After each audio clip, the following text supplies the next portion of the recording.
Welcome to the News Channel 9 Stream Center. I'm Latricia Thomas. We're about to begin day 2 of the Jason Chen trial. We're here monitoring what's happening in the courtroom. They are waiting for the jury to come in. But first, we wanted to give you a quick recap of day 1. We saw the prosecution and defense's opening arguments. We also saw Katrina Pace, Jasmine Pace's mother, testify. So we wanted to give you a quick recap of court from day 1 before we start day 2. Here's a video from our News Channel 9's Meg Doyle, who was in the courtroom yesterday.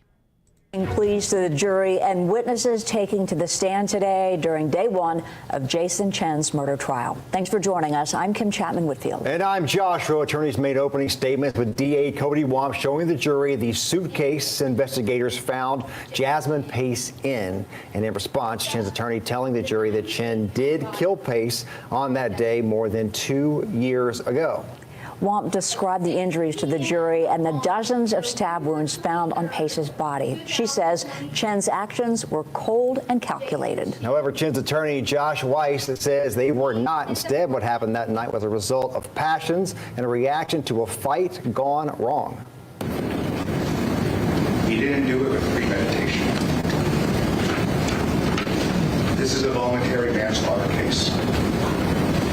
Voluntary manslaughter is the intentional or knowing killing of another in a state of passion produced by adequate provocation, sufficient to lead a reasonable person to act in an unreasonable manner. Over the course of the upcoming week, the state of Tennessee will prove to you beyond any reasonable doubt that Jason Chen handcuffed, sliced, stabbed, packaged, and discarded Jasmine Pace.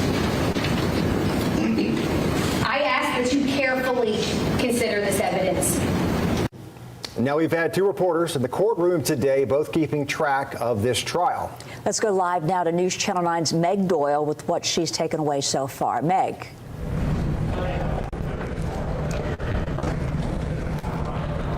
Kim, Josh, I'm here at the Hamilton County Courthouse where the first day of the Jason Chen trial is wrapping up. Now the mood in the courtroom is very somber as we hear new details about this very tragic case. Tears from Jasmine Pace's family as District Attorney Cody Womp rolled out the suitcase that Jasmine Pace's body was found in. He stabbed her over and over and over again, not 7 times, not 29 times, not 43 times, but 60 stab wounds. Womp says Jasmine was found in the fetal position, wrapped in 3 black trash bags and with handcuffs chaining her ankle and wrists together. Jasmine Pace was very real, and Jason Chen really killed her. For the first time, we heard Jason Chen's defense attorney make this admission. In the early morning hours of November 23rd, 2022, Jason Chen killed Jasmine Pace. But Chen's defense attorney, Joshua Weiss, argued that it was not premeditated, but instead a crime of passion, which he says falls under voluntary manslaughter. Chen's attorney says the two got into an argument when Pace found texts from other girls on his phone. He says Jasmine came after him first with a broken wine bottle. Jason sees the knife and he reacts. And he stabs. He blacked out. Your heart is racing. You're in that fight or flight response. Katrina Bean, Jasmine's mother, was the first witness to testify. Bean had to take a moment before coming up to the stand because in the defendant's opening statement, it was the first time she had heard Chen's attorney admit that Chen had killed her daughter. You've never heard the defendant admit that he murdered your daughter? Ever? First time you heard that story was today? Yes. Is that what affected you in your first words? Katrina said it was the lack of help from CPD that led her into breaking into Chen's apartment. Bean went to Chen's apartment and broke in using a credit card, but she previously told police she knocked hard and it opened. Inside, she found Jasmine's ID and credit card. Would you break into an apartment? To find my daughter? Yes. You would lie to police. I was just trying to find my daughter. You would perjure yourself under oath. I haven't perjured myself. Bean said she took several items from Chen's apartment, including notebooks and cell phones. Now she then took a picture of those items and sent it to an officer within CPD who told her not to contact him on the weekends. Reporting for News Channel 9, I'm Meg Doyle. Josh. Okay, so that was a recap from Meg Doyle about what happened in the courtroom yesterday. Of course, one of the big things we saw was the opening arguments where the state and the defense laid out what they would try to prove in this case. Let's walk through some of those facts as we wait in the box right below me for court to start. That's a live stream from the courtroom. Okay, so District Attorney Cody Womp giving her opening statement. She walked the jury through Jasmine Pace's injuries. She said that Chen stabbed Pace 60 times. Jasmine's family, as you heard from that story just now, forced to take matters into their own hands, she said, because Jasmine Pace was reported missing and the Pace family didn't feel like they were getting enough help from CPD, and so they went in and used a credit card to get into his apartment after she had sent a pin from that location to her mother. The state says they were able to track Chen's movements by the location of his cell phone when they believe Pace died, and then in the movements after, when he is believed to have gone to both Walgreens and Walmart to buy cleaning supplies to clean up the blood in his apartment. Of course, this is all the prosecution's case here. The prosecution revealed that they found the SIM card of Jasmine's cell phone. Her actual phone has never been found, but the SIM card was found in a eyeglass case with Jason Chen in Nashville when they tracked him down there with his family when they arrested him. They also revealed that Chen's fingerprints were found on the trash bag which contained Jasmine Pace's body inside that suitcase. Okay, that was the prosecution's opening statements. Let's go to the defense's opening statements now. They came right out of the gate and said, I'm not going to waste your time here. Jason Chen killed Jasmine Pace. A shock to a lot of people in the courtroom, as you heard, including Katrina, Jasmine's mother. But Joshua Weiss, the attorney claiming it was a crime of passion, said that Jasmine found texts or Tinder notifications come in on Jason Chen's phone while she was there, got mad. There was a broken wine bottle, and the defense claims that Jasmine took that wine bottle, tried to attack Chen. He at one point blacked out, they claim, and then we know later how her body was found. One direct quote from the defense there, Jason Chen is guilty, but not of the crime he is charged with. Now, joining us later today, Attorney Bill Speake, who kind of walked us through what happened in the courtroom yesterday after the trial wrapped up. He said because of all the evidence, this is actually a pretty common defense strategy to come out and admit we're not saying a killing didn't happen here, it did, but we want to go for a way lesser punishment. So the premeditated first-degree murder charge, which is what Chen is facing, carries with it a possible life sentence. If they go for voluntary manslaughter, which the defense said that they would be going for, the jury can then vote to have him convicted of that instead of the premeditated first degree charge there. That would carry a much lesser sentence of possibly 8 to 10 years in prison. And he said that's not surprising to him that this is the strategy that they went with here. We saw Katrina Pace on the stand there. So this is something that we've seen before in hearings, but it came up in court yesterday, and it was, this is the My Chevy app that the Pace family used to track some of Jasmine's last locations there. And you can see the 108 Tremont Street That is very close to Jason Chen's apartment. Then the car was taken to Mountain Creek Road, where it was found in a condo parking lot. We expect to see some video possibly today of that car being driven in. The prosecution did bring one of the security guards to the stand yesterday so they could allow this video into evidence, but we haven't seen that video yet, so that's one thing we're expecting possibly to happen today. Going back a little bit more to the Pace family going into Jason Chen's apartment, you can see here that the district attorney was asking Katrina, were you concerned about the police investigation? And she's referring to when they went inside that apartment. And Katrina Pace's, her last name now Bean, Katrina Bean's answer, I was just trying to find her. I was insanely scared, talking about her actions as she went into Chen's apartment multiple times after she had asked for help, she says, from CPD and hadn't gotten a call back from anyone above that patrol officer that she first met with there. Again, if you're just joining us, the court seal, that box of video you're seeing right below me, is a live stream from the courtroom. So as soon as court begins, we'll switch over to that. We're just giving you a quick recap now of day one of the trial.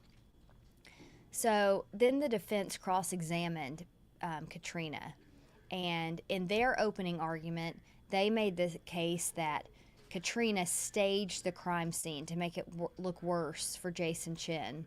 So the defense attorney here, Joshua Weiss, asking Katrina, would you break into an apartment? Katrina said, to find my daughter, yes.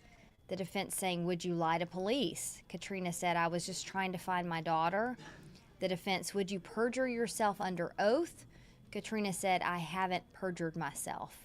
So you could visibly see her anger during this exchange. You can't imagine how upsetting this is for a mother to go through this trial. She knows there's going to be some really awful pictures and things that she's going to have to hear about how her daughter died. And this is the defense trying to talk about when she went into that apartment and how it might have affected the evidence in this case. So we talked a little bit about Jason Chen's movements after Jasmine died. This is one of the receipts that the prosecution entered here.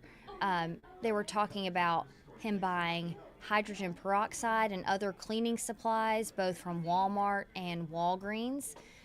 You can see there that this was made 11:23 at 7:03 p.m. They believe Jasmine died on 11:22. Now, one thing that we're expecting, or we know will begin the day from court, this is CPD investigator Zach Crawford. He is the homicide investigator that became involved in the case after CPD recognized that this was possibly more than just a missing person. He was detailing the evidence they found inside Jason Chen's apartment when they went in after they got a search warrant. It walked through many crime scene pictures, and this was a pretty monumental moment, or a pretty dramatic moment in court yesterday. The district attorney asked, when did this become a homicide investigation? And he answered, investigator Crawford, upon the first spray of Blue Star, it illuminated an extremely large area, the most I had seen in my homicide career. So let's talk about what this picture shows here. All these blue sprinkles down here, this is an agent they call Blue Star that they spray, and then they use a special light when they turn off the main lights to show blood that's undetectable to the human eye. You've probably seen this on a lot of crime scene shows. So this is the inside of Jason Chen's apartment. They both said there that they saw some redness on the carpet, on the grout lines in the bathroom, so they expected that there would be some blood. But then when they put it up in this blue light agent, the amount of blood became visible and just how much they were dealing with there. So to hear a homicide investigator say, this is the most I had seen in my career, pretty dramatic testimony there from that CPD investigator, Crawford. And so you're going to see more of this today. We saw several of those pictures, but just so much that we learned yesterday. A lot of it had been disclosed in hearings before, as they talked about what evidence would be admissible in the trial and what evidence wouldn't. But just to hear some of this testimony about just how much blood existed there was a pretty substantial thing to hear there. So what can we expect from today in court? The prosecution will continue to question Zach Crawford here. We know he's not done. We also know that that the defense will then cross-examine him. Joshua Wise will have his turn to ask Crawford questions. We expect them to ask about the crime scene being changed before they got there and how that affects the evidence.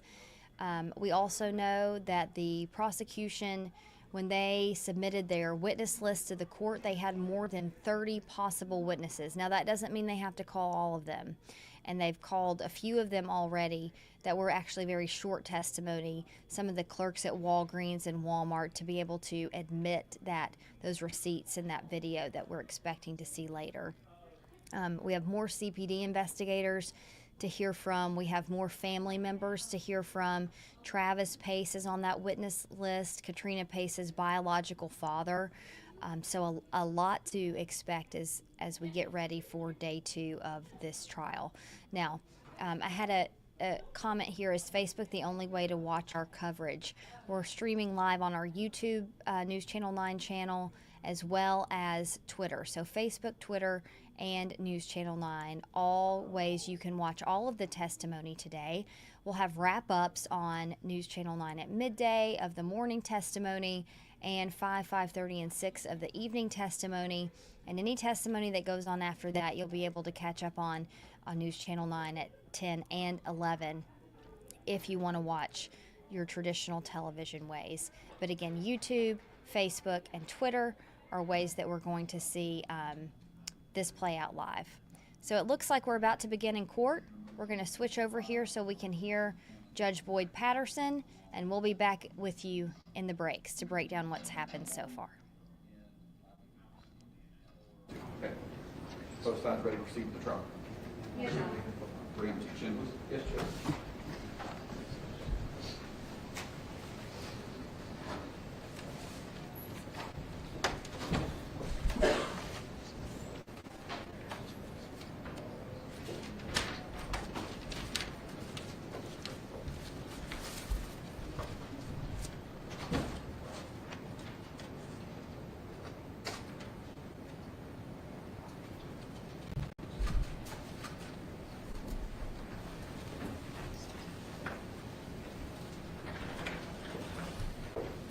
Investigator Crawford is here. I want to bring in the jury. Yes, Judge.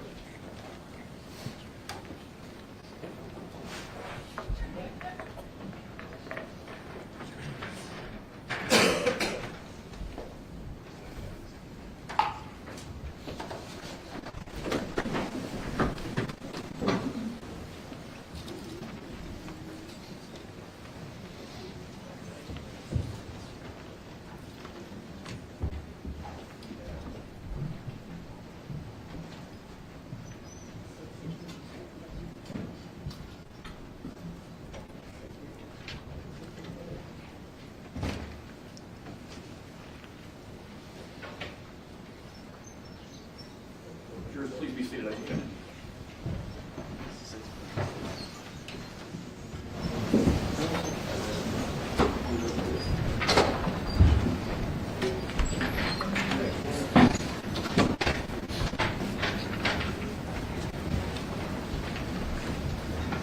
All right, please be seated.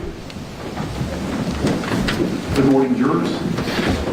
Hope you had a restful night as much as possible. I understand that some of y'all like to work out. That's great. Keep that habit up. It'll keep you from moving around like an old man. I've had to add flexibility to my routine for sure, but it's good that you can have a little stress relief and keep yourself healthy. Before we start, just have to ask, as I will every morning, Is everyone able to abide by the court's admonition to not be exposed to media, to not discuss the case among yourselves, and anyone see any of those things happening?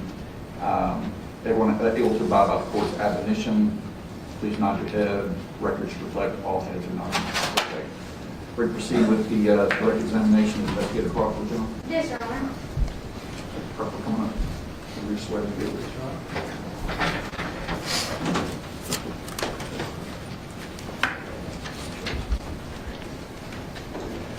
Somebody swear affirmatively. That's what we're about to get to. Yes, sir. I'll ask for a DVD now.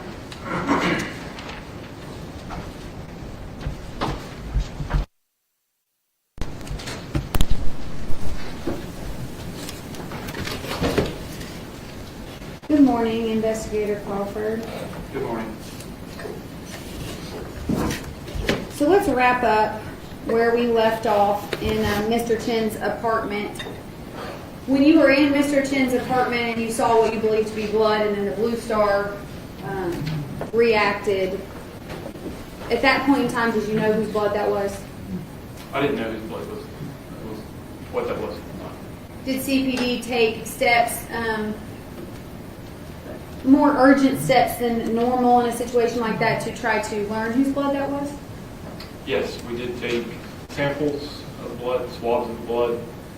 We did presumptive tests through the means of Kastle-Meyer test, which essentially you're testing for potential stains or things such as to identify if it is potentially blood. We also collected carpet samples. Once those items were collected, once we had the ability to obtain a potential DNA profile from the victim, such as her toothbrush, then we submitted those items to the TBO. And how often have you worked with the Tennessee Bureau of Investigation? Pretty much every homicide investigation that I've had. Do they do a majority of testing of items that are collected in a homicide case? Correct. They do most of the majority of the forensic testing that's done on evidence collected in the case. Other than fingerprints are done by our APHIS investigators in-house. And some of our electronic forensics, such as phones or computers, are done. Typically, how long does TBI take to test items and return those testing results to law enforcement? Typically, the testing process takes an extensive amount of time. Typically, when we submit a TBI request for evidence to be processed through their lab, we submit a request along with submitting the evidence to their lab for testing. Typically, in a homicide case, something such as DNA takes approximately 9 months or so before we get those results. And it's not that it takes them 9 months to determine exactly what it is, but it's essentially their caseload that they have at the Tennessee Bureau of Investigations that it takes them a while to get to our actual submitted evidence before they're able to conduct their investigation.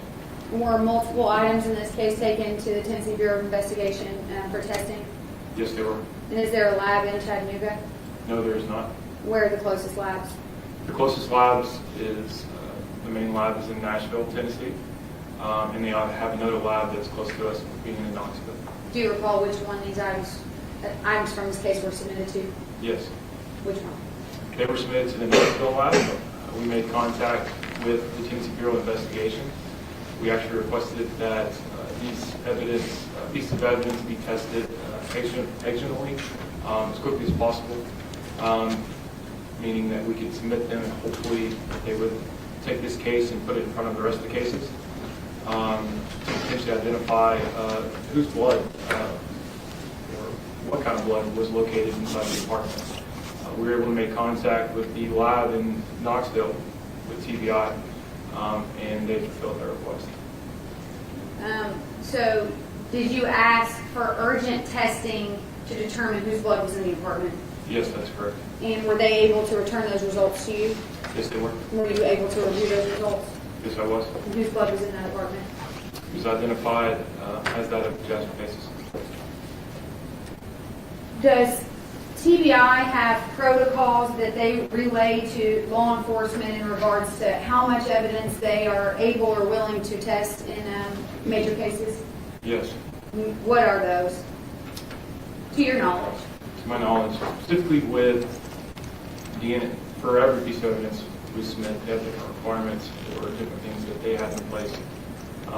Specifically with DNA testing, they will only accept for testing 10 items at a time, which obviously we showed pictures earlier of potential items of evidence that had blood on them, which obviously tells us it's more than 10 items.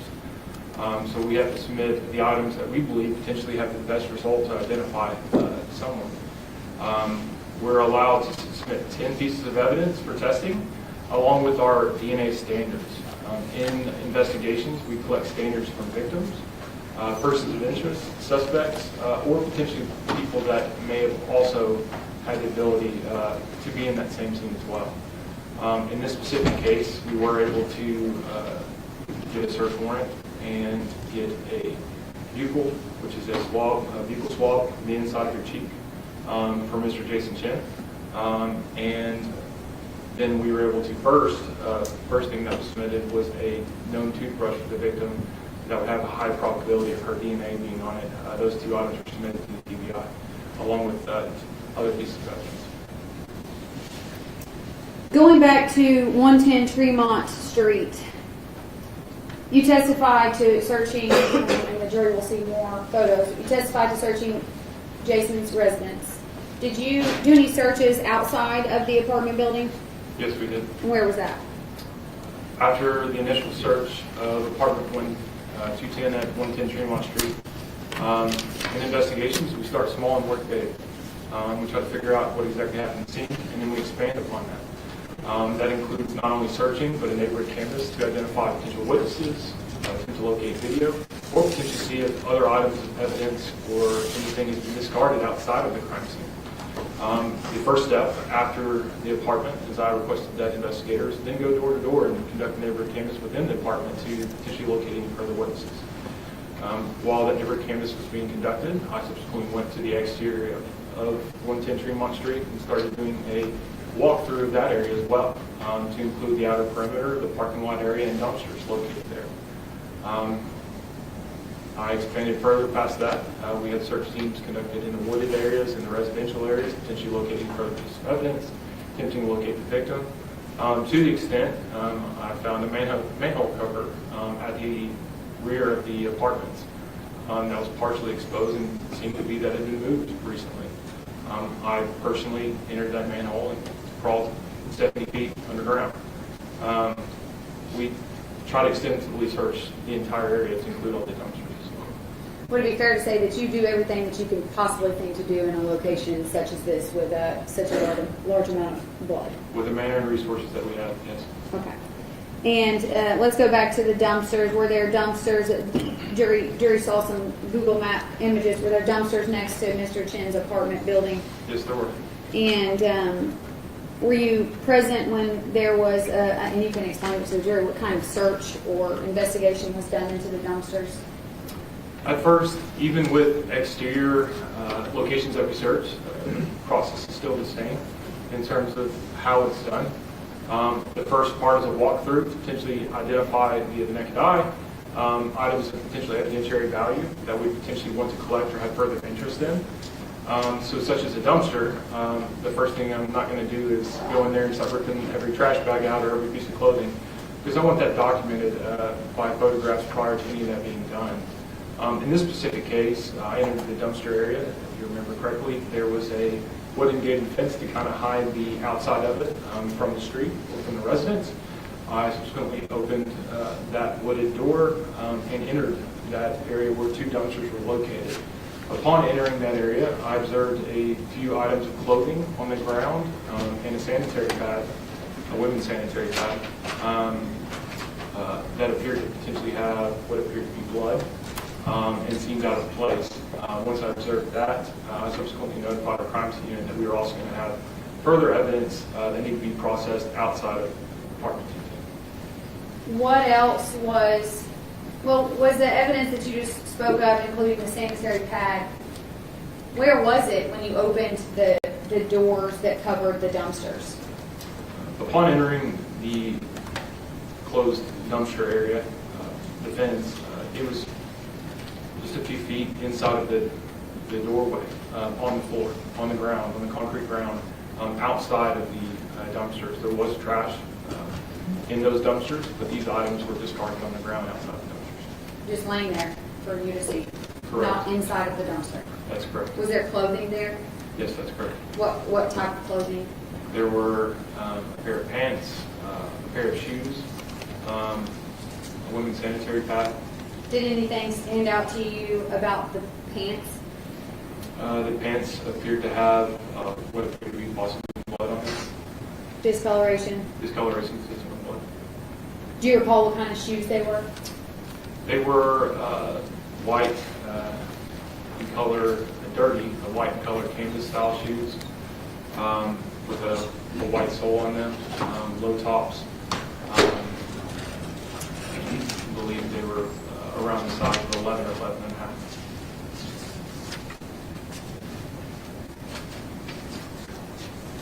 One moment, Your Honor.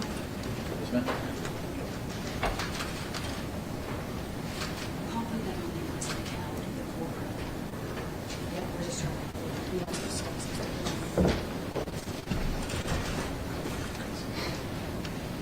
going to approach you, Investigator Crawford, with 1, 2, 3,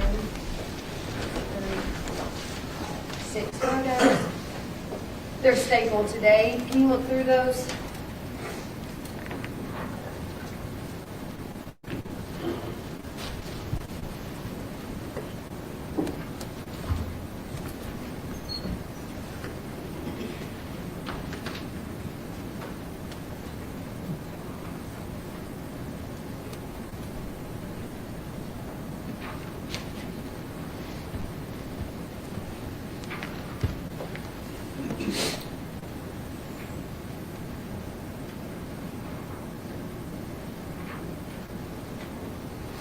Do you recognize those photos? I do. What is depicted in them?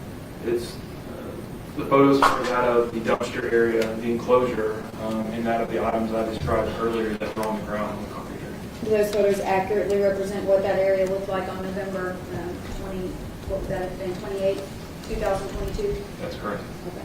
Your Honor, I'd ask that this exhibit be the state's next exhibit, and the state did try to assist the court reporter, so we have the yellow stickers on.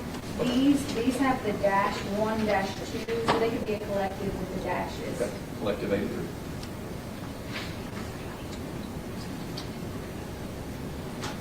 83, Judge? Yes, collective 83.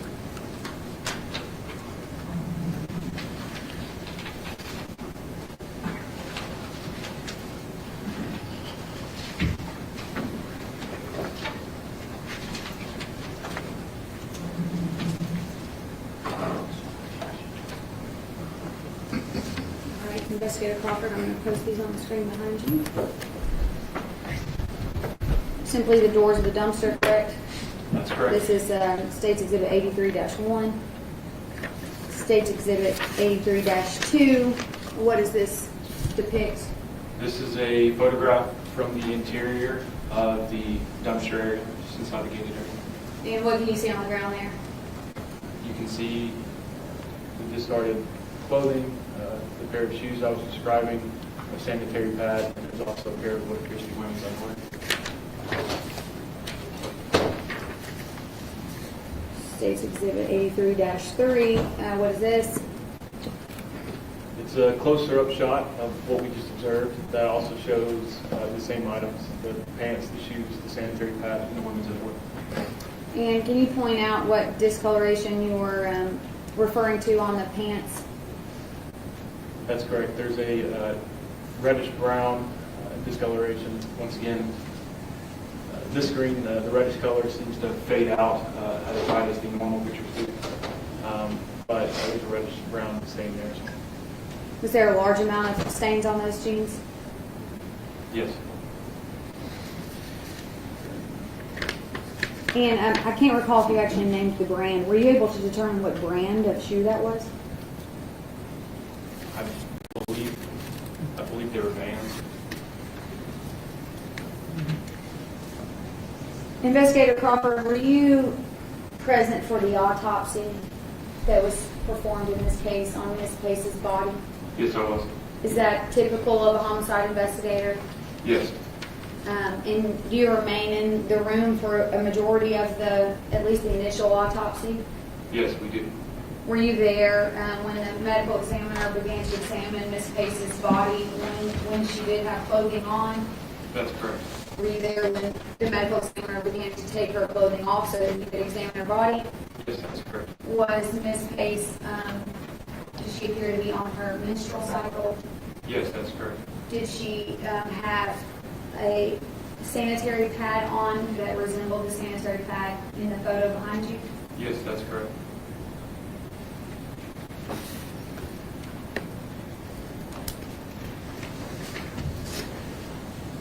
All right, we're going to move on. So you've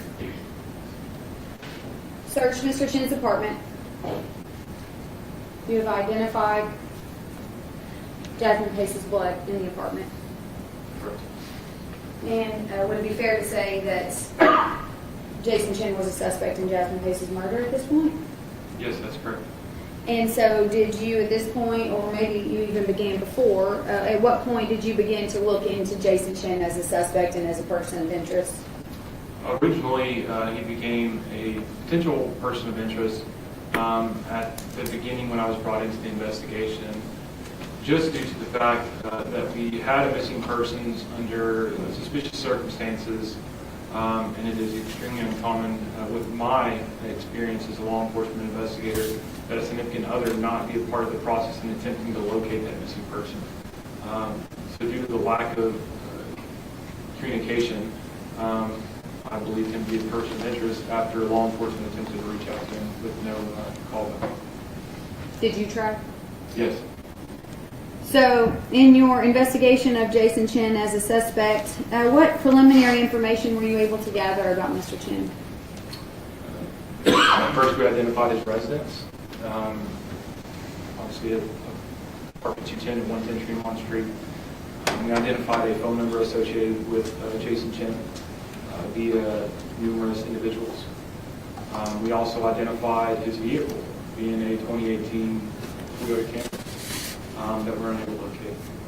We identified that he was currently enrolled at the University of Tennessee, Chattanooga as a student. Identified that his family appeared to be from the Nolensville, Tennessee area. We identified a home address for there as well. We also looked into historical addresses for Jason Chen to include his residence in Chattanooga prior to his time being a resident at 110 Tremont Street. We also attempt to identify family members and associates of Mr. Chen.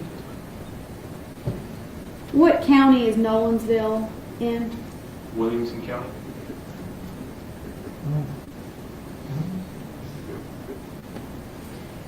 Were you ever able to locate Mr. Chen in Chattanooga? No. Do you happen to recall, this is a difficult question, what Mr. Chen's phone number is? If not, that's okay. Not verbatim. Oh, that's okay. What kind of vehicle did Mr. Chen drive? A gray 2018 Toyota Camry. I believe it was Tennessee tag BJF 0062. Gray Toyota Camry 2018. That's correct.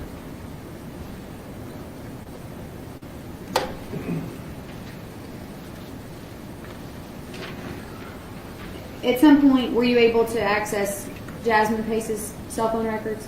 Yes, that's correct. Did she also have Mr. Chen's number saved in her phone?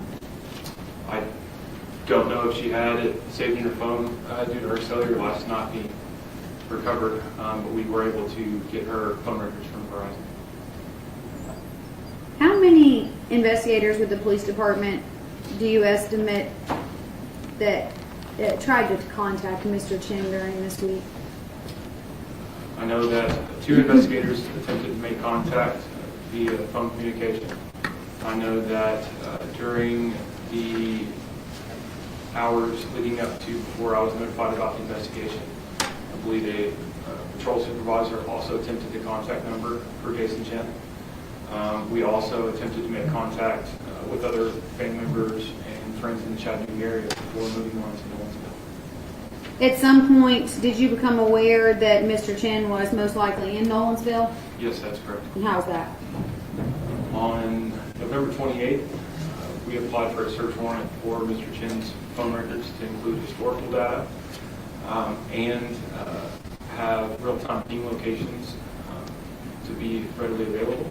Real-time ping locations is essentially a 10 to 15 minute ping where the phone company will ping the phone essentially, and it will provide an estimated location. They would send those records to us every 10 to 15 minutes. It would be provided in a GPS-style lat-long coordinates. As soon as we started getting those coordinates, we were notified that his phone device was showing in the Nolensville, Tennessee area. And at that point, did you have an address for his parents' home? We did. So that ping, the ping information, so once you had access to that from the provider, did you recall who the provider for Mr. Chen's cell phone service was? It was T-Mobile. You essentially were able to track him.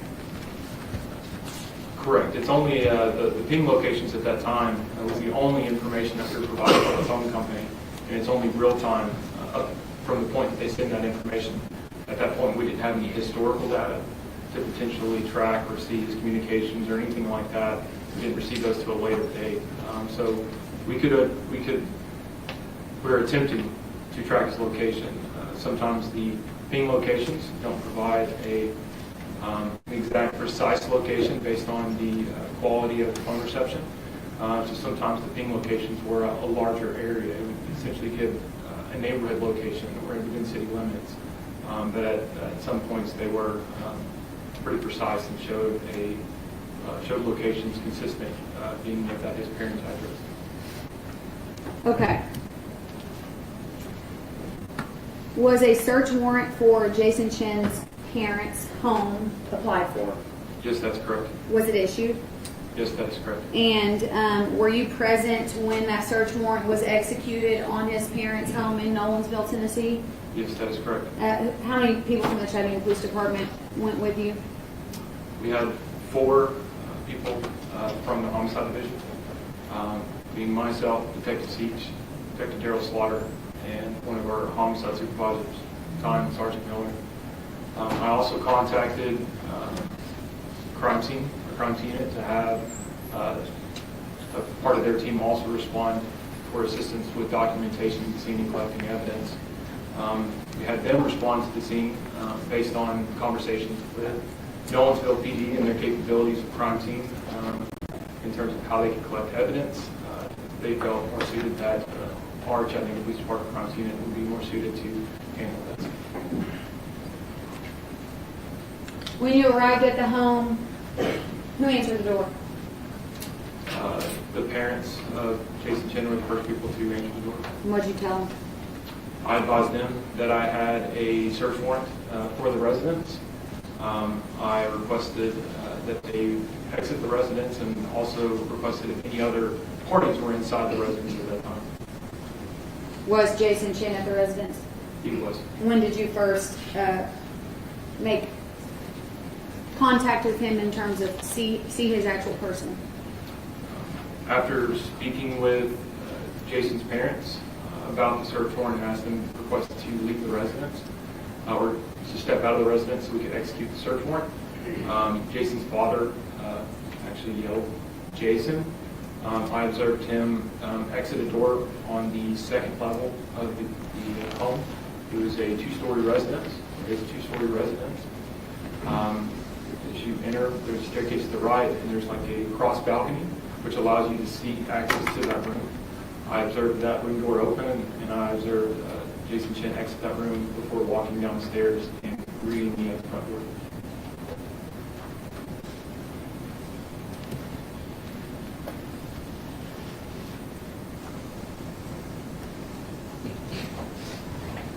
I'm going to have you turn around.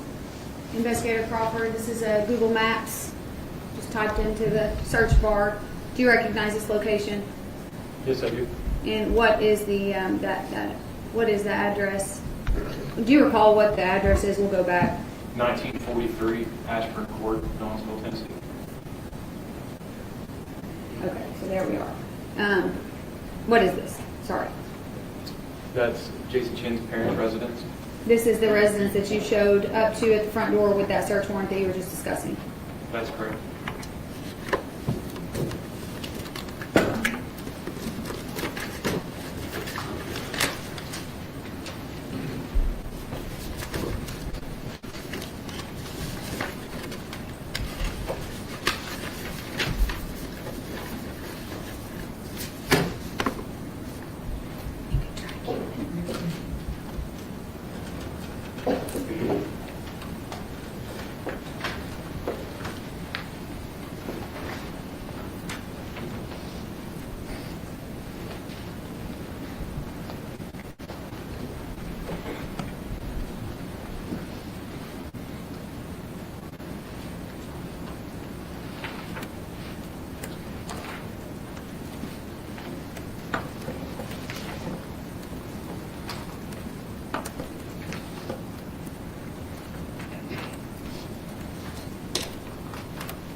Oh, I'm sorry. Defense counsel's reviewing the photo that I was about to show. Jessica Crawford. I'm sorry, Judge. Should have made that clear.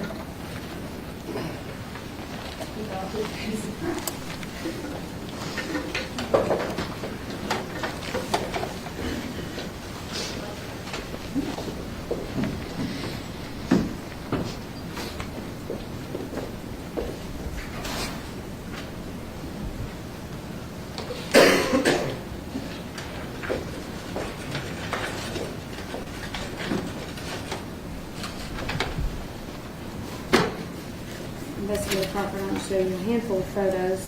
Quite frankly, I don't know how many.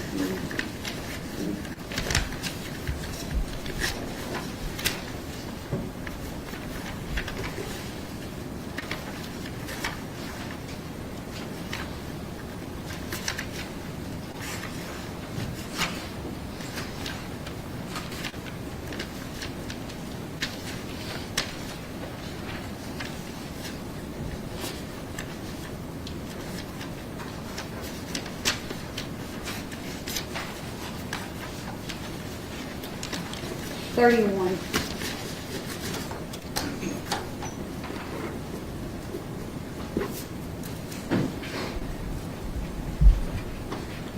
You will flip through those photos for me.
Investigator Crawford, do you recognize the contents of these photos? Yes, I do. Do they accurately represent both 1943 Ashburn Court on the night that the search warrant was executed and also the way that Mr. Chen appeared when you made contact with him and when he was first spoken to by police? Yes, that's correct. And I apologize, let me number these real quick. What would the next exhibit number be? Starting at 84. Would you like for these to be numbered individually or dashes? 84, 85, 86? This large amount, let's go make them separate exhibits. Okay. 84 through 114.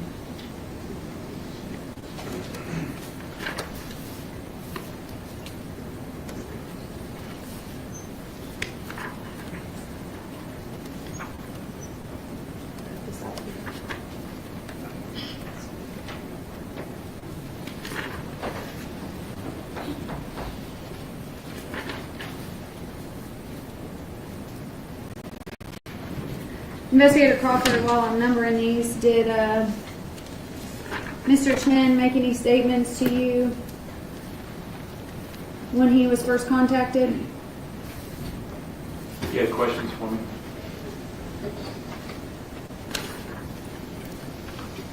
Questions about the search warrant? He, at first, contact was made with the parents, explained that we had a search warrant for the residence. Once Jason Chen was down there, I also advised him the exact same thing.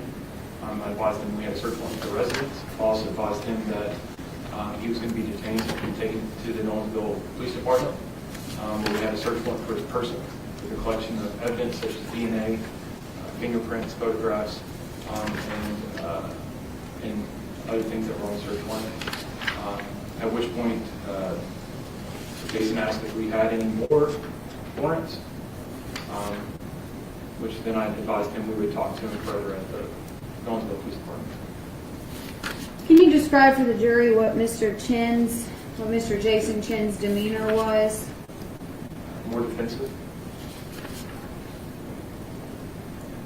Would you describe him as calm? Yes.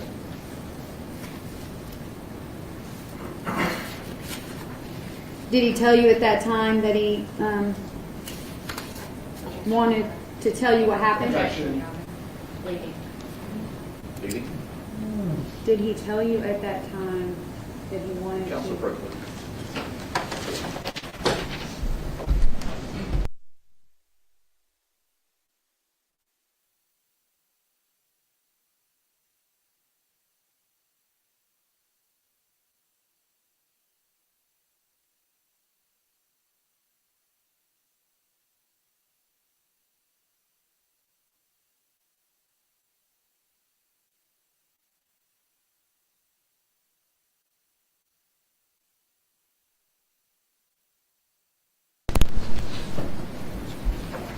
What, if anything, did Mr. Jason Chen tell you that night?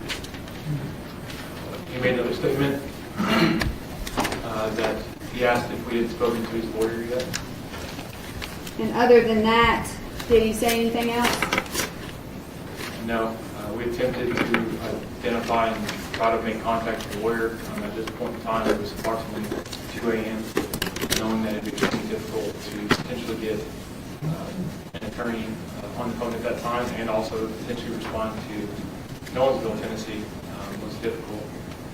We attempted, Daryl Slaughter attempted to speak with him at the Nolensville Police Department after he was processed for evidence. Objection. Objection.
Investigator Crawford, let's begin to go through the photos that you just reviewed that have been placed into evidence.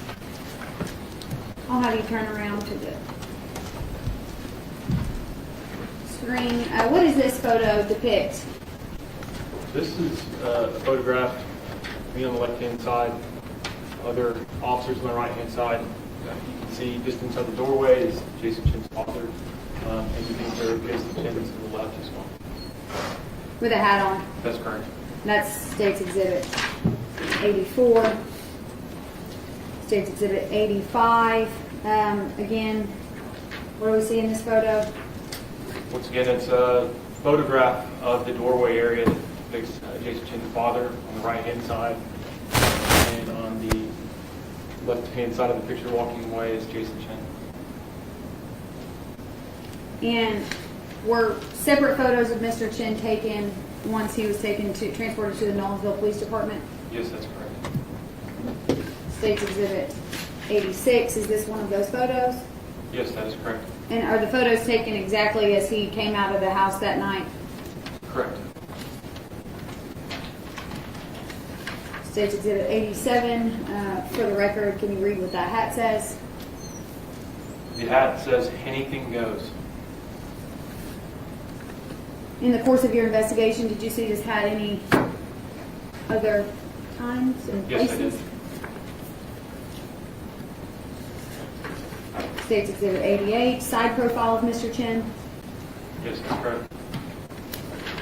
State's Exhibit 89, of course, a close-up of Anything Goes hat. Yes, that's correct. All right, so you testified that Mr. Chen walked out of a room when you first saw him in the home. What kind of room was that? It was a bedroom that had small pieces of furniture to include a desk and a bed. Did you subsequently assist in searching that room? Yes, I did. State's Exhibit 90. Is this a photo of that bedroom? That's correct. It's a photograph taken once you enter the room, so the left-hand side of the room. Did you happen to open up that red box? Yes, I did. State's Exhibit 91 will be the photo being shown currently. What is that? It's a cell phone. In what appears to be some kind of jewelry box, is that correct? Correct. The red box is a jewelry box with jewelry and other items that are stuffed in there. You can see on the bottom half of the jewelry box the black top half of a iPhone cell phone. And is State's Exhibit 92 a closer up of that cell phone? Yes, that's correct. Does the cell phone have a case on it? Yes, that's correct. And what is that other item attached to the phone? It's a ID/credit card holder. Appears to be one of those stick-on ones you can put on the back of a cell phone. Did you ever see this piece of evidence again throughout your investigation? Yes, I did. Did the Chattanooga Police Department collect this cell phone? Yes, we did. Is this at eventually, we'll get there, but is this the phone that a forensic download was completed on at the Chattanooga Police Department? Yes, that's correct. State's Exhibit 93. Explain to the jury what we're seeing here. It's a separate angle of the same room we've seen photographs of.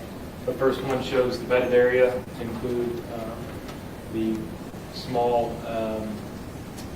shelving area with the jewelry box on top. This is an angle that picks up the back corner of the left-hand side of the room, that you can see the door, and you can see a chair which leads to a desk. State's Exhibit 94, is that a photo of the desk?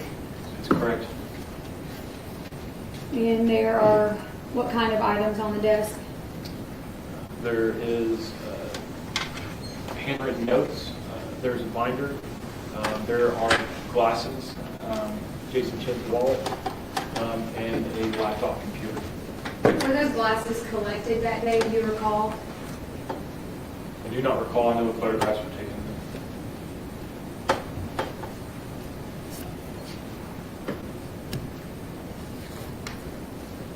State's Exhibit 95.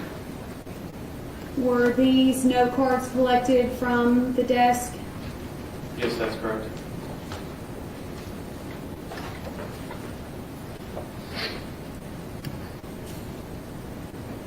State's Exhibit 96. Again, this is a close-up showing, again, the glasses. Yes, that's correct.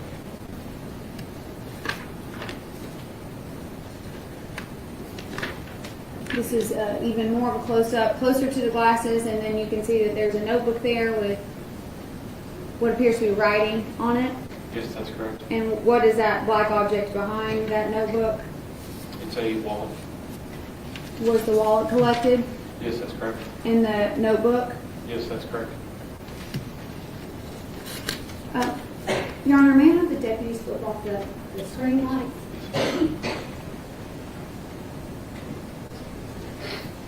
Investigator Cropper, were you able to review these note cards? Yes, that's correct. I'm going to give you it's Exhibit 98. I'll give you the actual copy for whatever one is easiest to read. Let me put this pointer here. Do you see this note up here that says Crawford? Yes, that's correct. That's your last name, correct? Yes, that's correct. And 423-443-0667, what is that? That's my cell phone number. All right, and then let's go down here. Can you please read that out loud to the jury? Saturday, starting from the top down. Saturday, November 19th, last time I saw her. Tuesday, November 22nd, last time she called. She has been a scribbled out word, long history of running away from her parents, comma, ran away to Canada, comma, has a restraining order against her ex, period. And can you read this scribble here? Starting from the top, it Yes, says she has a long history of running away from her parents. And then at the bottom, I believe it says great. And then this note here. Starting from the top down, it says talk to the 26th.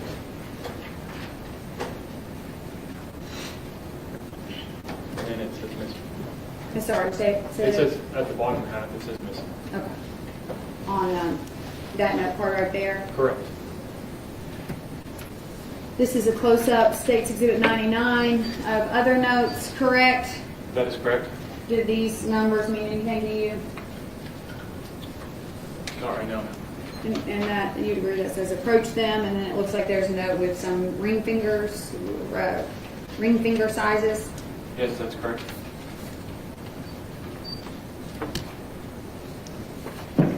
Just a close-up of some of the things that you just read, correct? Correct.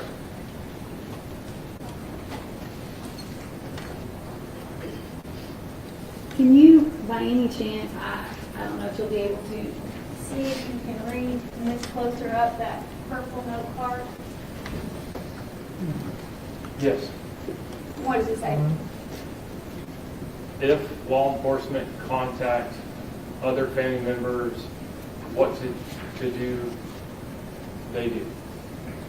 That was State's Do they? Exhibit. I'm sorry, did you say something else? I corrected myself. It says, what do they do? Okay, State's Exhibit 100. This is a close-up of the State's Exhibit 101 of what you had previously read, correct? That's correct.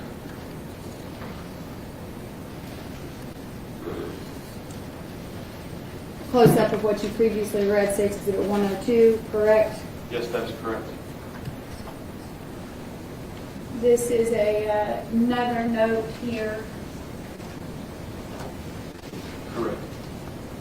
Okay, can you start with the top note and go ahead and read that? Yes, this note at the top, I read the first part of that note in one of the previous pictures.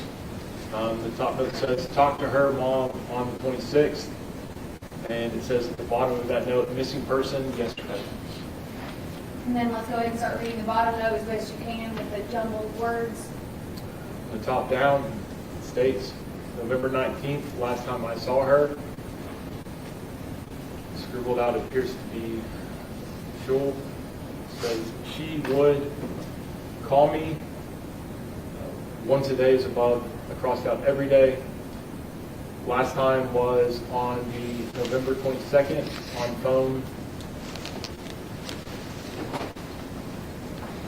I believe it says twos, T-U-E-S, in scribble writing.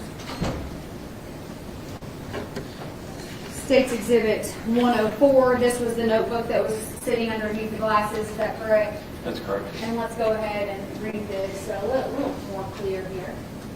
From the top down, it states Friday, November 18th, last time I saw her. Tuesday, November 22nd, last time we talked. She has a huge history of running away from her home in her teenage years.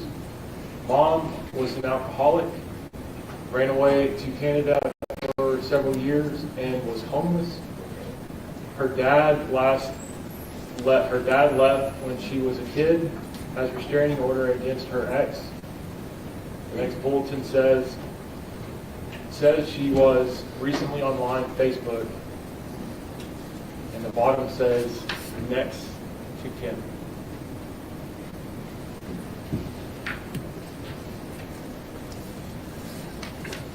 State's Exhibit 105, is this an opened photo, a photo of the opened wallet that was on that desk? Yes, it is. And what was inside? Inside of the wallet, the crimes unit took out the two Tennessee State identification cards to show that those items were found inside of that wallet, to show also potentially identity, potential possessor of that wallet. Further inside of that wallet, miscellaneous credit and debit cards were found in there along with the health insurance card. Were these two of the cards that were found inside that wallet? Yes, that's correct. What are the last four digits on that Regions Bank card? 4189. And the expiration date? 05/26. And the name? Jason W. Chen.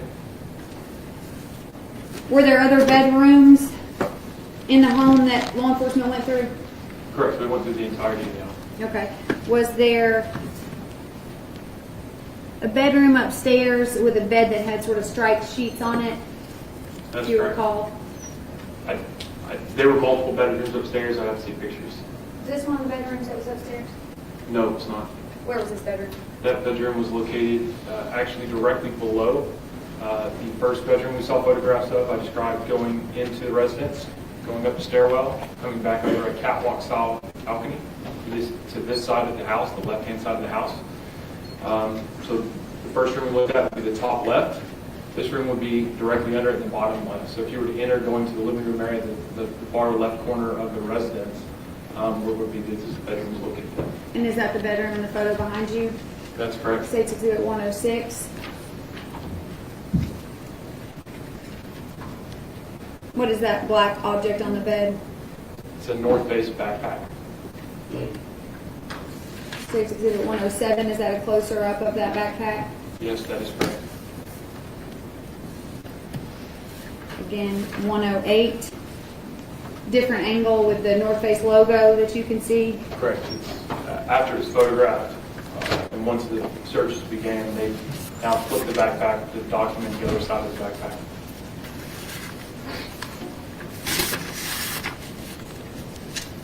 Were you able to identify whose backpack that is? At the time when I observed the backpack in that room, I observed it to be consistent with a backpack Jason Chen was seen with in the days after the homicide and before, and contents within the backpack indicative of Jason Chen being the possessor of that backpack. Was that backpack collected by the police department? That's correct. Can you tell the jury what kind of items were in that backpack?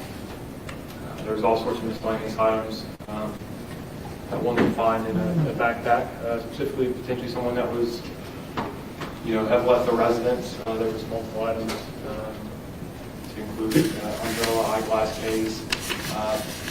There was a lot of different items.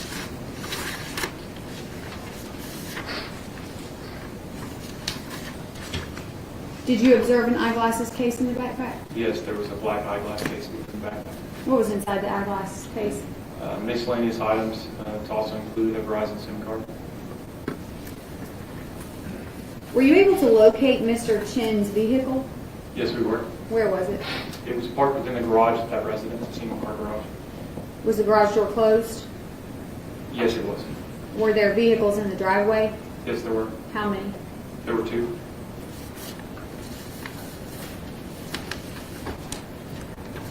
State's Exhibit 112. What is the jury looking at here?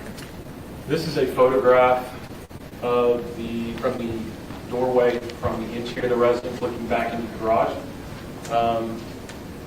You can see the 2018 Toyota Camry.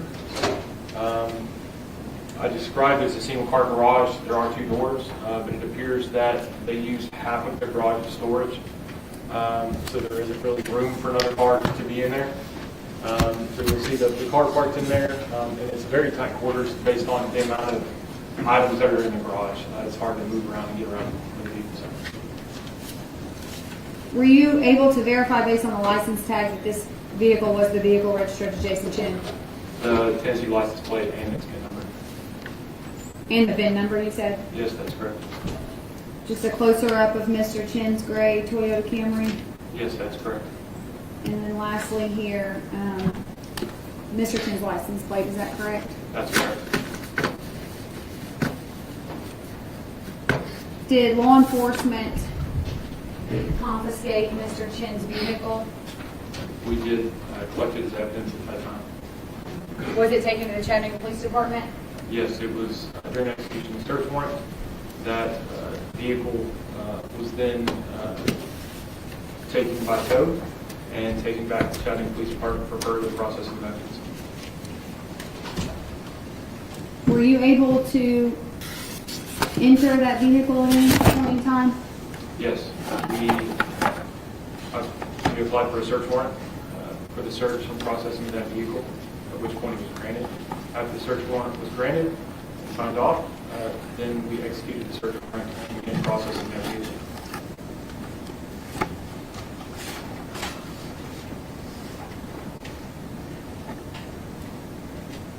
Did Mr. Chen's car smell like marijuana?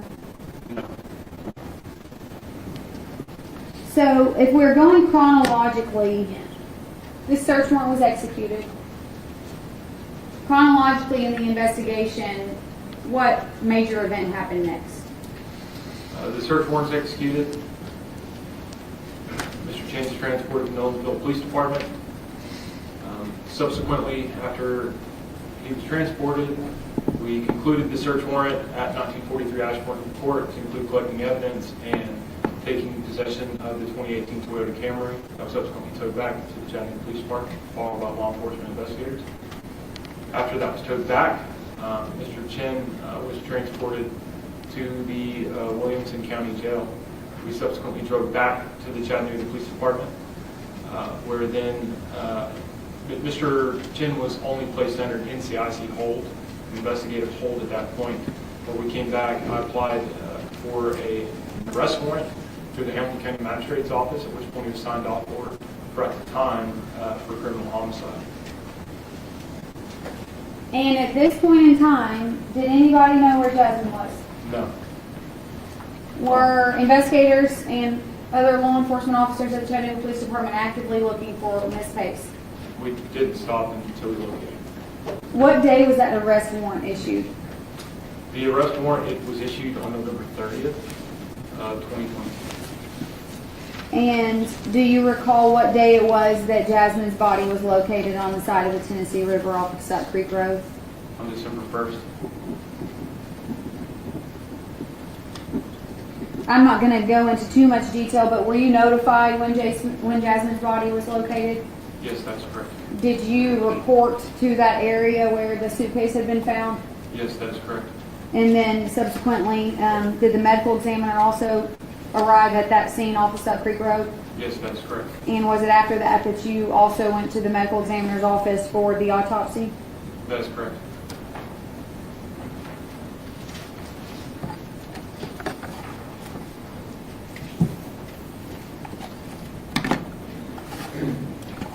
Can you explain the difference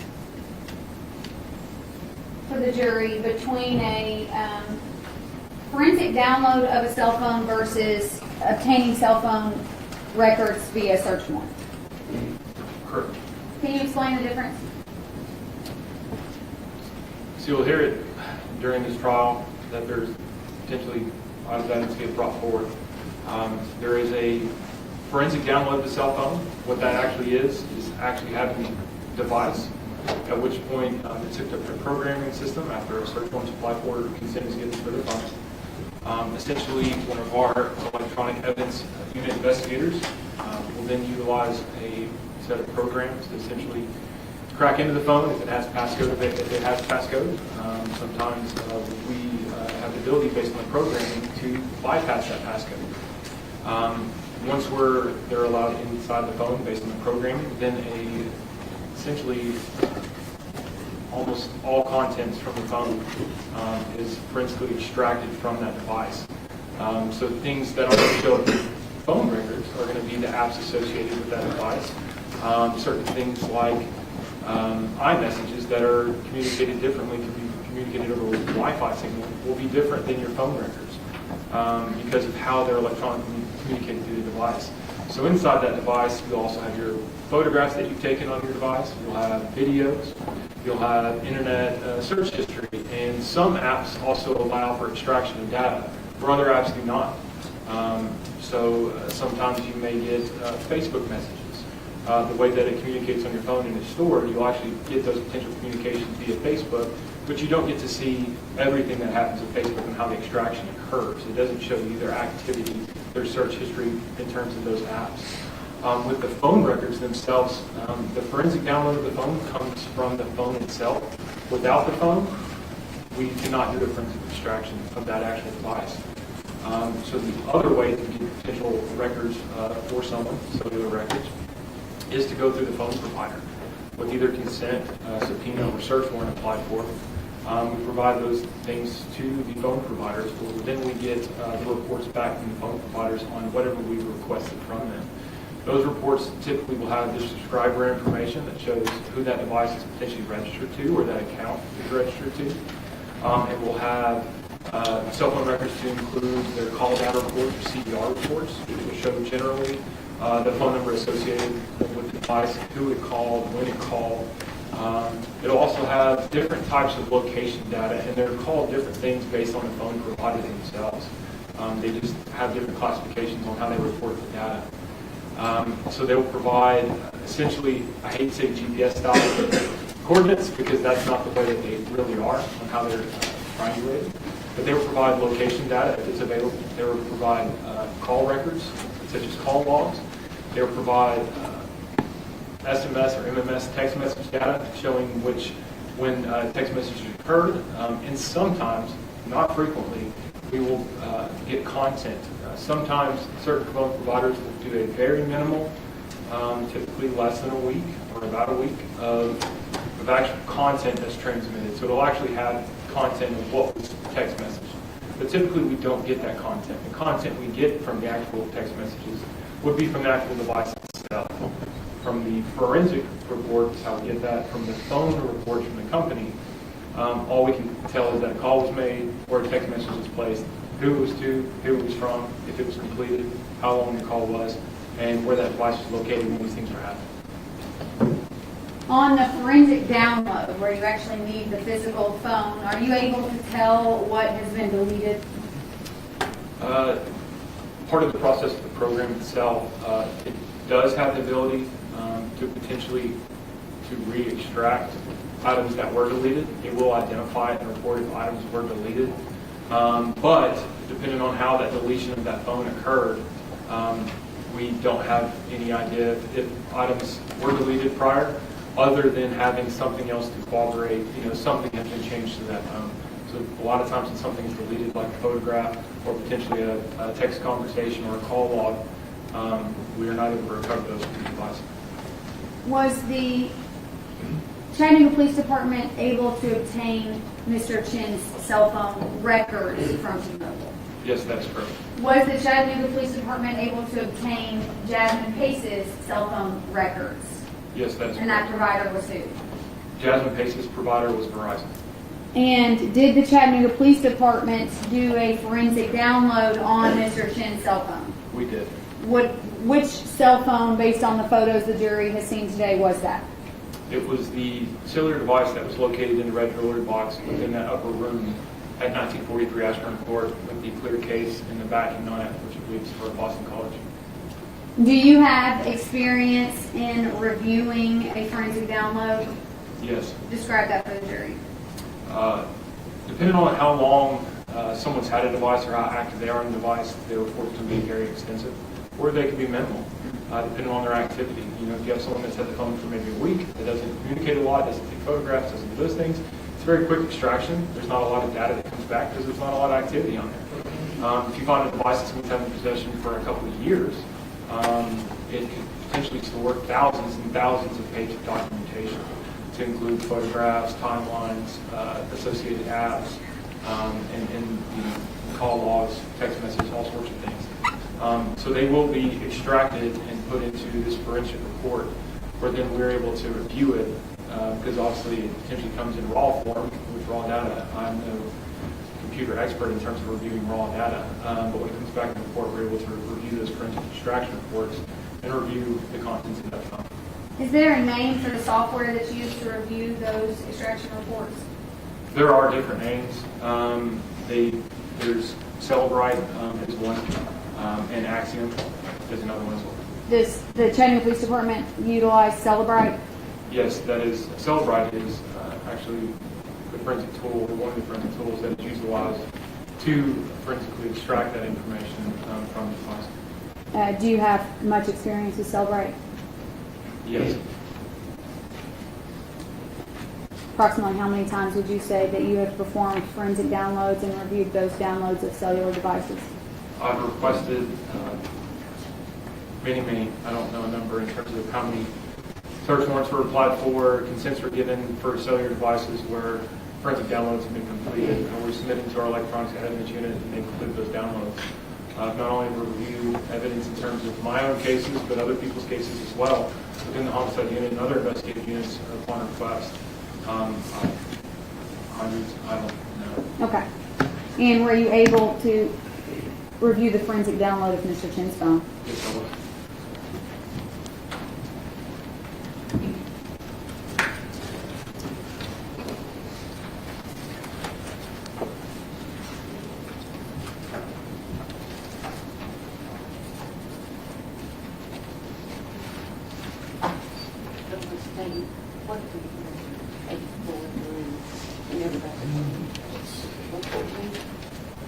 I got 84 through 114, so 115 will be next.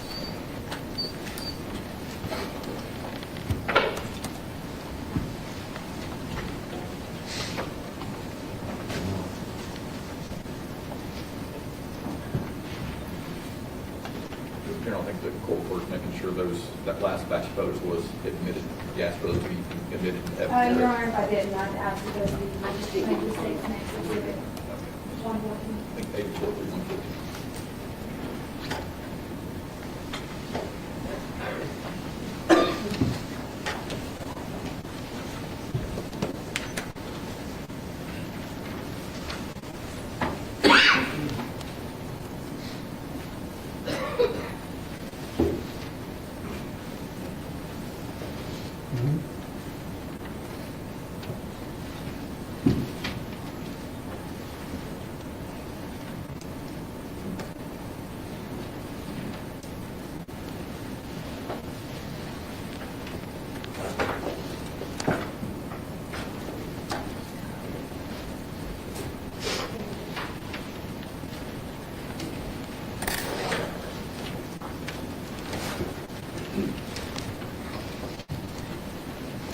Paper clips and these together for you, investigator. I'm going to approach you.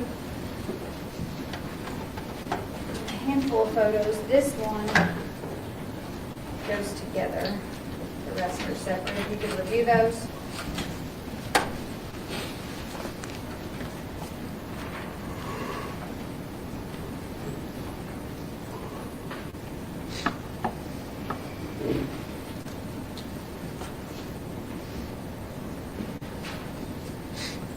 He's reviewing those with counsel first.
much flown by. It's 5 to 11. I usually like taking a mid-morning break. I think we're going to go probably about another 30 minutes of this next line of questioning. Would you prefer a break now, or you want to wait for another 30 minutes or so? You don't need a break now, Rachel. Okay, one. Okay, that's enough. All right. Good. So we're going to take a break now. It's 5 minutes till 11. I'll probably be back here at 5 minutes after 10 minutes.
Hello again. We are here in the News Channel 9 Stream Center where we just wrapped up testimony from, just adjusting my screen there if you can forgive me. There we go. We're on a mid-morning court break from the Jason Chen trial, day 2. We want to wrap up a little bit of what we've heard so far. We've heard from one of the investigators, who is Zach Crawford. You see him there. He's a CPD investigator that we heard a lot from yesterday, and the prosecution continued their questioning of him this morning. He is the lead homicide detective on the Jason Chen trial and the murder case of Jasmine Pace here. So let's go through a little bit of what we heard from him today and what we learned. So you're going to continue to see the live camera there at the bottom just as we monitor court before they come back again. But let's walk through what we know so far. So they talked a lot about finding Jason Chen at his parents' house in Nolensville, and how they were able to do that, the prosecution says, is they were able to ping his cell phone location after they got a search warrant, after they went into his apartment and found some concerning things. So they got a search warrant on his cell phone and were able to use those pings to find him at his parents' Nolensville address. So here you see a picture of when police first went to the door at his parents' home in Nolensville, Tennessee, which is in Middle Tennessee. They said that his father yelled for Jason to come to the door, and he did. That's what you see there. And then they were asked to leave the house while they searched the home. Jason Chen was taken to the Nolensville Police Department, and I have some notes here about what he said. Let's go back to those. So Jason asked investigators if they had any warrants for him. The investigator told him they would talk to him further at the police department. That investigator was asked, can you describe for the jury what Mr. Chen's demeanor was? And the investigator said defensive. The DA then said, would you describe him as calm? And the investigator said yes. And then Jason Chen asked if the police had spoken to his attorney yet. So that's the first time that they came into contact with Jason Chen after they found some of that evidence in his apartment back in Chattanooga. So the next thing we're going to look at here is some of the things that they found in his parents' Nolensville home. This is a backpack that they say they found that Jason Chen had. Inside that backpack was an eyeglasses case we heard about this eyeglasses case for the first time during opening statements. The prosecution said inside that eyeglass case was a Verizon SIM card that belonged to Jasmine Pace's phone. They say that the actual phone was never found, but the SIM card was discovered inside this backpack that they found in Jason Chen's parents' home. Now, let me see if I can change this view so that we can see this a little, there we go, so that we can see this a little bit better.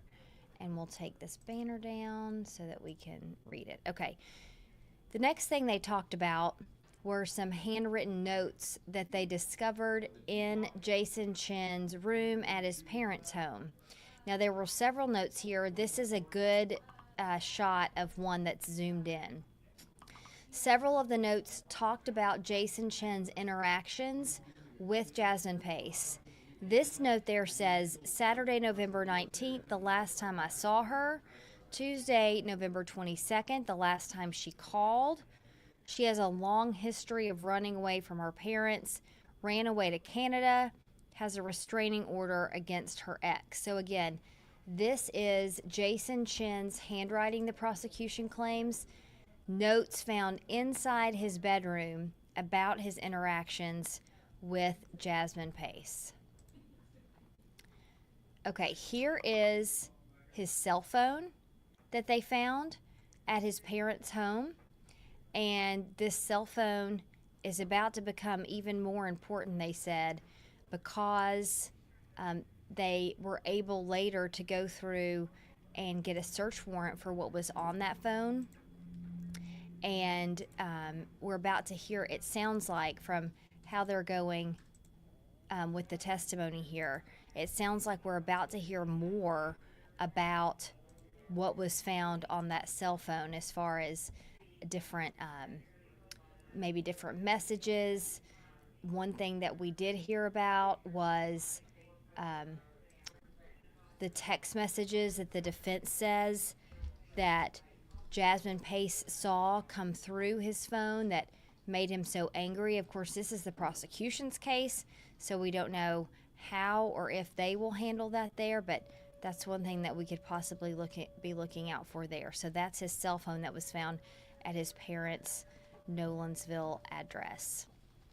Again, all of this coming from this investigator here.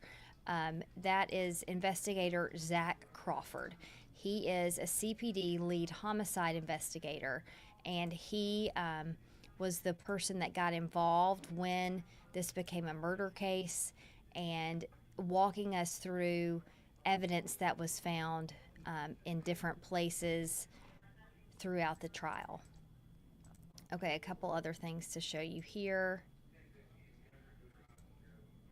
This is that bedroom from Jason Chen's parents' home in Nolensville, and that was where they found several of the items, including the handwritten notes there.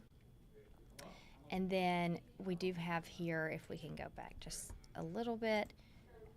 Okay, so these are some of the things found that we're kind of wrapping up here. The eyeglass case with the SIM card, the handwritten notes about Jasmine, a cell phone, and a backpack. All of the evidence found in Jason Chen's parents' home in Nolensville.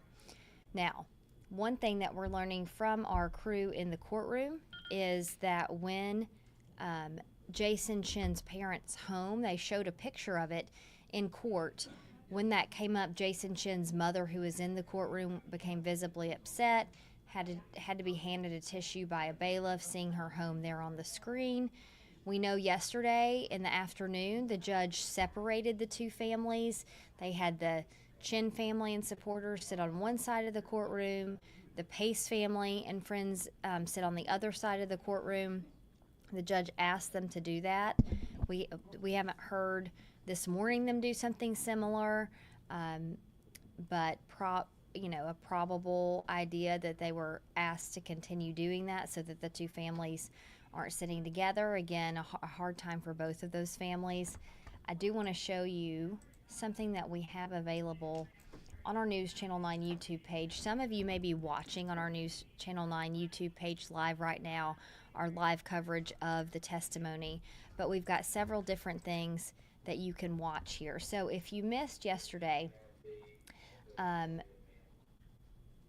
the testimony that we saw there, if you go to our News Channel 9 YouTube page here, you can see all of the different things that we've added here. So we have a walk through the crime scene. This is the investigator walking the district attorney through the crime scene, and the blood splatter that he said was some of the most that he's seen in his homicide career when they used that blue light technology there. This is a recap from Meg Doyle of what the jurors heard, some of the biggest testimony. Here is Jasmine's mother, Katrina, walking through her part of her testimony. She was the state's first witness yesterday. And then a great way to kind of see where this is going to go from both the defense and the prosecution are the opening statements. We have those full videos as well on our News Channel 9 YouTube page. We're about an hour away from News Channel 9 midday. If you want to tune in there and get a wrap-up of the coverage so far, you can do that as well.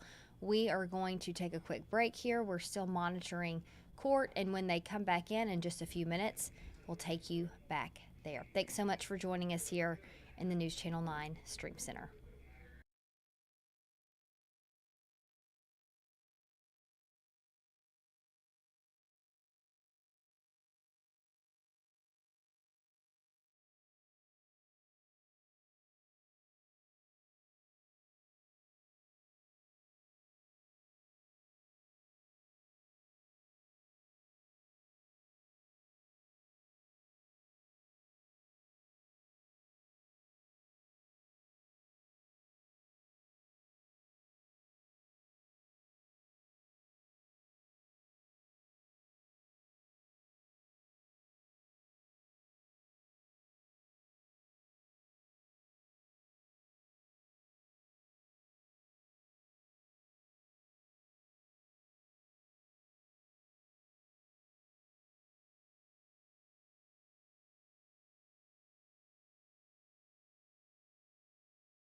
got another batch of photos, Jim?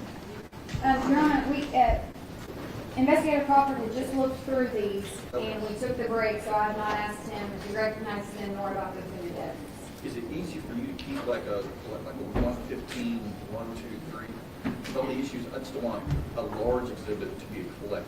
Okay. So if you put a number in like 115.1, 115.2 works for you, we can do it that way as long as it's separate. I understand. So I did already, during our break, I numbered these. They would be exhibits 115 to 123. And there's a collected in it that I did do 116.1, 116.2, or 116.3. So I agree with that. It gets confusing when I'm collecting exhibits like It's too big, it makes it you can't even, yeah, that's a good point. But I did number these. What was the last number? 123. Yes, ma'am. 3.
Please be seated. So, Investigator Crawford, remind us where we're at. I had just shown you photos after I'd asked you questions about the defendant's cell phone download. Do you recognize these photos? I do. Are these photos that were taken? Well, let me ask you this. Let's go individually. Do you recognize what's in this photo? Yes, I do. What is that? It's a picture of the back of the cell phone device collected from 1943 Ashburn Court, which was identified as Jason Chen's cell phone device. And was this a photo that was taken when it was in the possession of the Chattanooga Police Department before download? Yes, that's correct. Your Honor, I ask that that be State's Exhibit 115. 15. These records, there are approximately 11 pages. What are those? It's a excerpt from the call history log, specifically the timeline area of the forensic cell phone extraction from Jason Chen's cellular device. Does this reflect the calls that he was making, receiving, or missing? Correct. It's a call log. It will show the date and time that a reported call occurred. It'll show the direction of the call, whether it's incoming or outgoing. It'll show potentially what type of communication it was. It'll show the reported numbers between the calling number or the number that was called or that was calling in. And in the device, if the number was identified via contact, it will have a generated name associated with that as well. You recognize that as records taken from Mr. Chen's cell phone download? That is correct. Your Honor, I ask that this be State's Exhibit 116, 116-1 through 116-11. So, And the rest of these photos, in vague terms, can you tell the jury what the rest of the photos represent? This photograph is a photograph that was recovered off the cellular device in question we were talking about. It depicts that woman. Let's not, the jury will see it. Just in vague terms, are those photographs from Jason's phone and coordinating data? Correct. They are phones recovered from the device along with the extraction data as well. Photos that came from the device? That is correct. Okay. Your Honor, I'd ask that these be admitted. It would be 17, 18, 117, 118, 119, 120, 21, 22, and 23. so moved. All right. So, behind you, this you testified, 115, this is the cellular device that was retrieved from that red box in the bedroom at Jason Chen's parents' home. Yes, that's correct. This is what you performed the cell phone download on. Cell phone download was performing that. Yes. Okay. I'm going to show you Exhibit 116-8.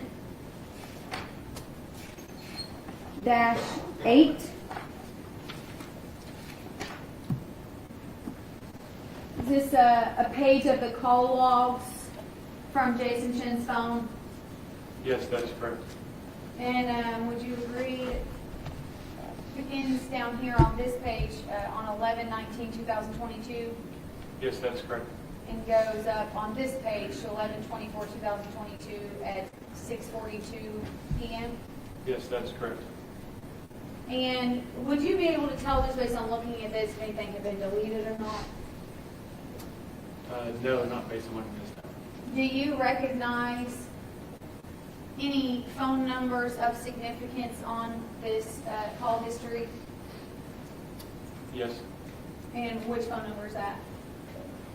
At the two up from the bottom, there is the phone number 423-664-2024. That is going to be the victim's cellular phone number. 423-664-2024 is Jasmine Pace's phone number. Yes, that's correct. And can you see the last call that Jasmine and Jason had? Yes, it would be on November 22nd, 2022 at 11:56 a.m. That would be 11:56 a.m. Is that what Yes, you said? that's correct. And then what does this number over here represent?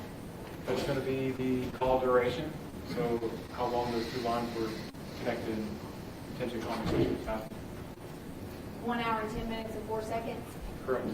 And then over here, what does received mean?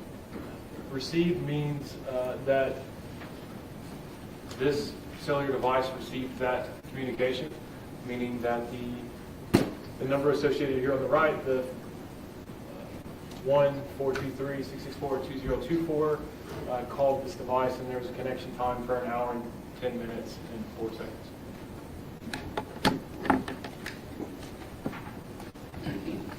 State's Exhibit 117. Describe for the jury, even though they've seen photos of this one, describe for the jury where Mr. Chen, if that's Mr. Chen, and where Mr. Chen is at in this photo.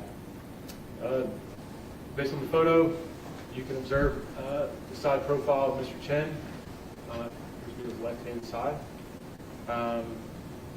You can see the picture of the drapery that's against the wall that's affixed, which is consistent with the same drapery that was there the night we executed the first search warrant. The only thing that's not consistent in this photograph is that the bed appears to be in a different location at this point up against the wall. What is metadata? Metadata is associated data with pictures or different things it's actually the data makeup of that image or device that could show potentially what cellular device, for a photograph could show what cellular device potentially took that photograph, time, date, and sometimes if GPS location or location data is available or allowed to be available, it'll also give a timestamp and a estimated location of where that photograph is taken. Is there metadata that's attached to every photo that you take with your phone? Yes. Is it accessible on a forensic download? Yes. Was there metadata attached to this photo? Yes. State's Exhibit 118. So most of the jurors probably have not seen this before. Can you just describe what we're looking at here?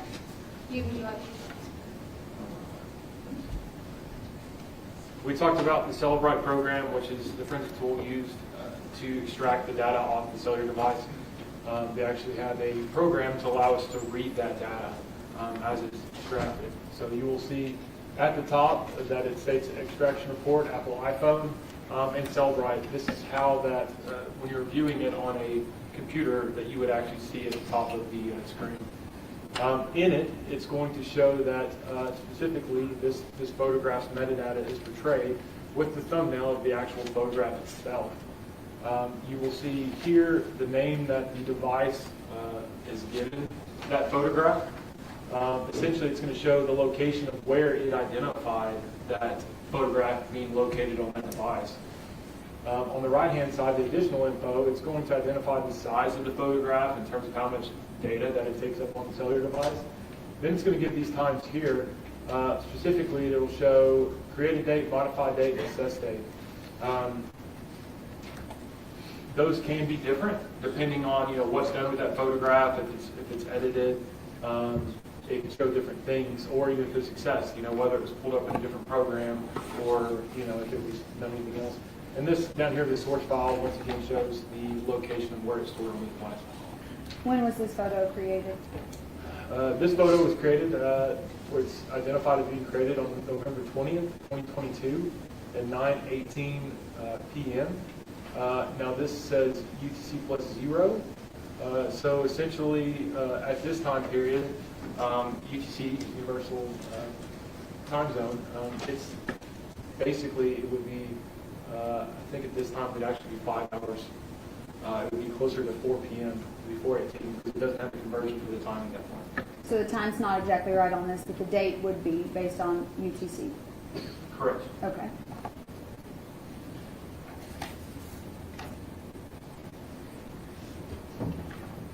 Is this a photo that you located on Jason Chen's cellular device? Yes, that's correct. This is Exhibit 119. Pretty obvious what we see here. Correct. So, start with the identifiable bracelet. Was metadata attached to this photo in Jason Chen's phone? Yes, it was. Again, without the details, because now the jury sort of knows what metadata looks like, sort of summarize for them what this information means, especially now that we sort of have two separate. On the right-hand side, we have additional file info with items below it, but then we have metadata below that. Can you explain that to the jury?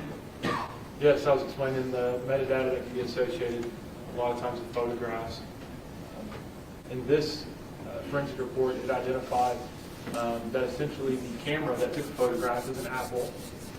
Camera model is identified as an iPhone XR as being the camera model.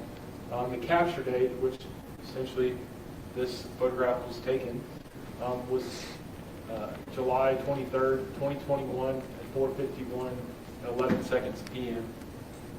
It's identified as pixel resolution at the time that the photograph was taken. Also the typical resolution on screen up to 72 units per inch. And it showed it had a horizontal or normal fixation picture. Why would that information above that show that it was created, modified, and accessed on 11/28/2022? This would show its actual physical creation date at the bottom, as identified via the forensic report. At the top, it's essentially showing that this photograph has been created, modified, and accessed at a different time. It's identifying that this is the original data capture of when this actual picture was taken, and essentially this photograph was potentially imported, sent, uploaded. It was placed in another program, and it actually identifies the source file here, where it says JSON Mobile Library SMS, which is a formatting of text messages, and it shows that it was placed in as an attachment, and then it has its metadata associated specifically with the photograph. Were you able to locate on Jason Chen's phone photos in his photo file that were screenshots of text messages? Yes, I was. Can you tell the jury about those text messages? Yes, I observed multiple screenshot photographs, text message conversations between Jason Chen and the phone number of that of the victims. It identified the phone number at the top of the photographs, say 423-664-2024. There are multiple screenshots that go all the way back to, I believe, August of 2021 to, I think the latest screenshot goes to, with the time depicted in the actual photograph of where it has a timestamp when something was sent or received, is November 23rd of 2022. Do you know of any reason why Mr. Chen had screenshot photos of his conversation with Jasmine Pace? I can tell you that the actual text conversations were not recovered from the device. Did not recover these text conversations between Jasmine Pace's other device and Jason Chen's. The only communications that we observed were the screenshots. So the screenshots were the only evidence left over of the content of this text message. What does it mean that you couldn't find the actual conversations themselves, only the screenshots? I reviewed the contents of the forensic extraction to include the timeline, which essentially is a timeline of all activities on a device. So whether it's a log, that's turning the phone on, your phone communicates with towers all the time to provide location data. Also, when you're using the internet, it provides location data. Potentially website searches, it shows text message calls, all those things. I reviewed the timeline. I did not observe it. I went back through the messages portion of the forensic report to find these conversations within the device. I also reviewed other potential ways, such as call logs and things, and trying to find any ways that these were associated with that device. Like I said, that sometimes things can be recovered in the forensic extraction. Sometimes it has the ability to recover things that were deleted, and a lot of times it does not. So the only evidence at the time we had of the actual content were the text messages, because the actual text message were gone.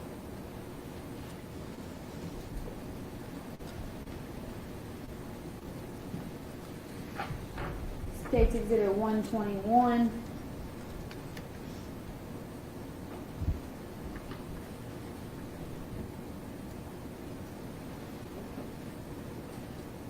Do you have an iPhone? My wife does. Do you have experience with iPhones? I do. Have you worked, when it comes to downloads, have you worked extensively with iPhones? Yes, they're about 50% of the phones we do. If an iPhone sends a message to an iPhone, what color is the text? An iMessage, the way it's communicated in an iPhone would come up as a blue-colored device. And if it's transmitted in green, it means either that device, the iMessage communications were not occurring. That could be for different reasons, such as the device was on, or that device that it's communicating with is not an iPhone itself, and it's an Android-style platform, which then you're not able to communicate via iMessage. You're communicating through a different platform in terms of SMS and MMS text messages. What does it mean that, did Jasmine Pace have an iPhone? Yes, her family's reports and her cell phone reports. Did Mr. Chen have an iPhone? Yes, that's correct. What does it mean that these texts are green? It means that iMessages weren't allowed to be completed at that time, essentially. Whether it means the device change or that device didn't have the capabilities of communicating. So it could be a few things. Based on other messages in the phone, were you able to determine what date these photos, the photo and the text were sent? Correct. What date? It identifies, you want to have the pointer? I'm sorry, I keep taking it from you. The date itself, it's going to say Wednesday at 11:46 a.m. The way that it would identify it, essentially, if we were to look at the metadata, it would identify potential creation date or access date, which would further give us the year range as well. So even though it's only saying Wednesday at 11:46, based on the screenshot, the metadata would show us the year that it was created in, essentially. So it shows Wednesday, 11:46, and based on my knowledge of metadata, that would refer to 2022, and that Wednesday, 2022, 11:46 a.m. based on the metadata would be November 23rd, 2022.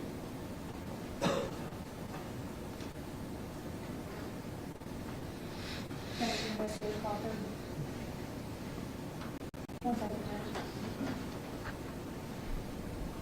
Judge.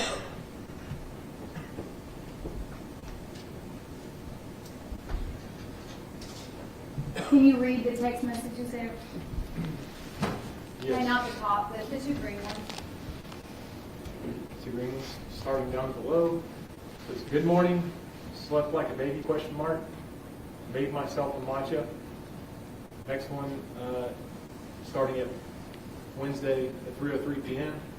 Hey, are we still good for dinner tonight? Question mark. And it says red directly under it. Based on the location of that photo and those text messages, who were those sent from? Based on how they were captured from the device, it appears they were sent from Jason Chen's cellular device to that of Jasmine Pace's cellular device. Because that's Jasmine's phone number at the top. Correct. That's Jasmine's phone number associated at the top. It just doesn't have her contact name. States Exhibit 122. Does this person look like Jasmine Pace?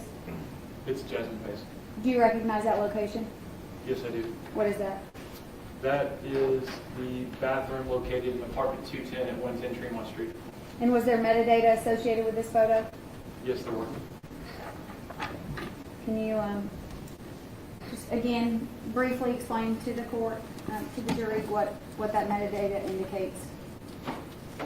Essentially, in this metadata, it's identifying created modified dates of 11/16/2022 at 2:02 a.m. It once again shows where that photo is documented being taken from, and then you're going to see the pixel resolution and orientation as the picture was taken.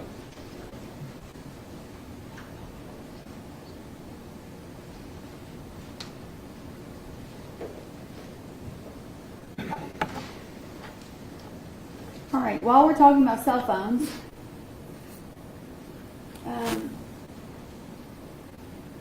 who requested Jasmine's cell phone records from Verizon? The Chattanooga Police Department. And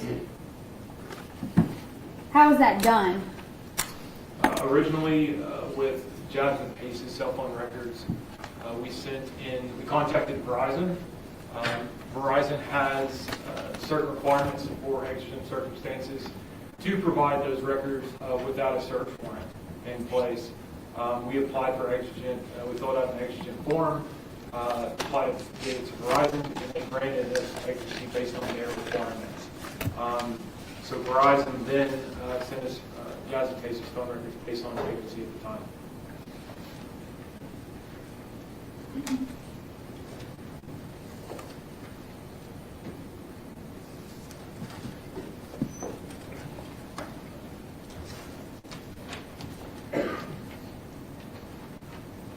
Two documents, Investigator Crawford. Do you recognize those documents? Yes, I do. What are those? The first one is a copy of the emergency situation disclosure, the action circumstance form I was disclosing. It's filled out. I filled out the form. I filled out the form to the best knowledge of information. It signed the form and faxed that form to them. The second documentation is from Verizon, certifying the records that we received from them in regards to Jasmine Pace's phone number are certified to the best of their, they're the custodian of records and they're certifying those records. Your Honor, I'd ask that these be the statements to exhibits. One is the 902 affidavit from Verizon. Is the next one 124? Yes, sir. I'll make the Verizon emergency situation disclosure 124 and the affidavit from Verizon certifying the records 125. 124. Looking at this certification from Verizon, is this something that they typically send to verify that the records they've sent are in fact what they are claiming to be? Typically, we also request them to certify them as well, typically for court purposes. Okay. And can you see that there is a Verizon case number on that sheet of paper? That's correct. All right. You see this jump drive? Yes.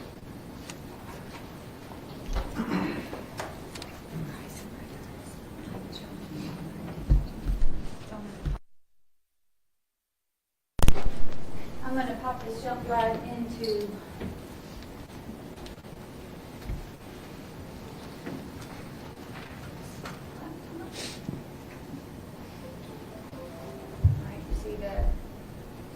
drive showed up on the laptop? Yes.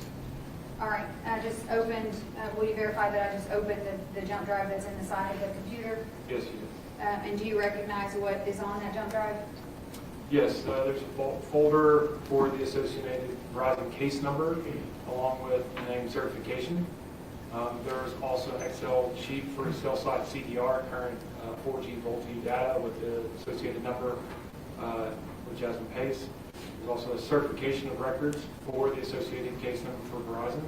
And then the final Excel spreadsheet is for SMS content associated with phone number 423-664-2024 and the associated dates that we requested. And this, there's a number here that says certification. Does that number match the number from Verizon in the affidavit from Mark Moran? Yes, that's correct. Your Honor, I'd ask that these records be admitted to the next exhibit. The jump drive is open. Yes, Your Honor. Exhibit 126.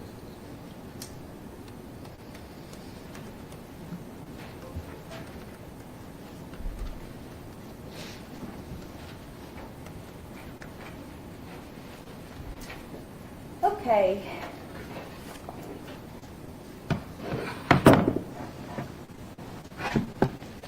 At some point after all of this, were you notified of a discovery by the owners or operators of the Tremont Apartments? Yes, I was. What was that contact?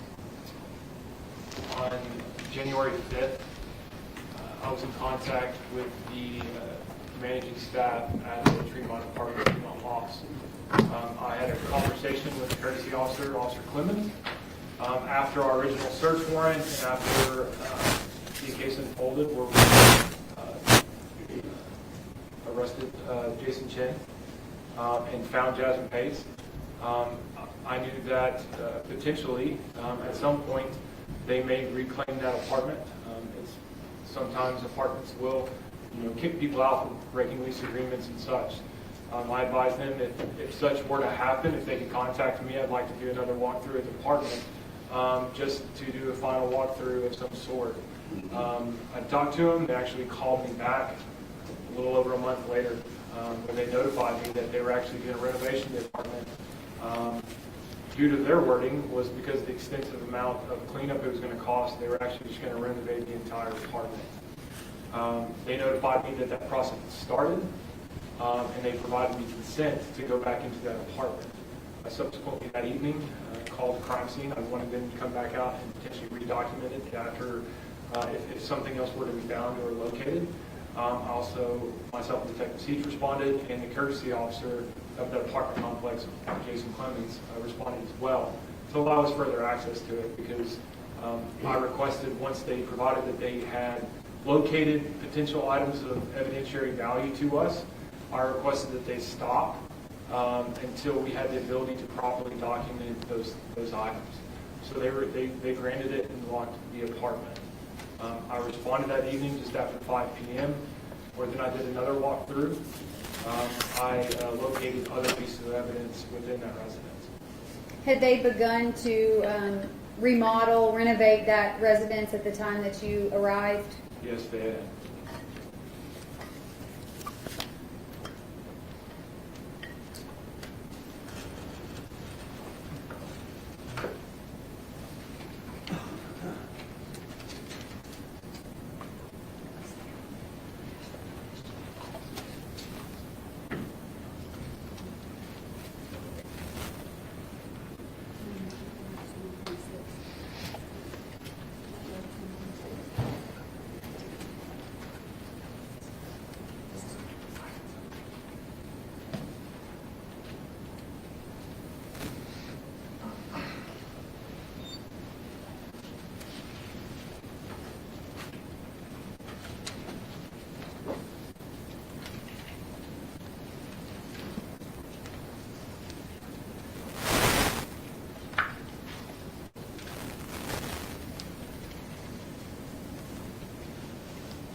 You recognize those photos? Yes, I do. Is this an accurate representation of what Mr. Chen's apartment looked like when you returned after the apartment complex called you to tell you about potential evidence they had found? Yes, that's correct. Your Honor, this would be exhibits. I'd ask that it be exhibit 127-1 through 127-17.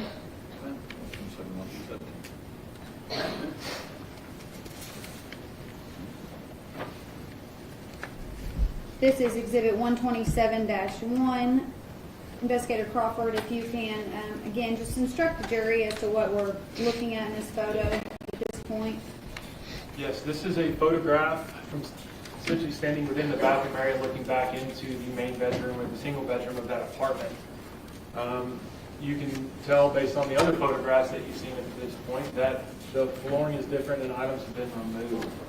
At this point you can see the subflooring, you can see a mattress pad and other objects that have been removed from the bathroom. That's the actual bathroom sink there as well.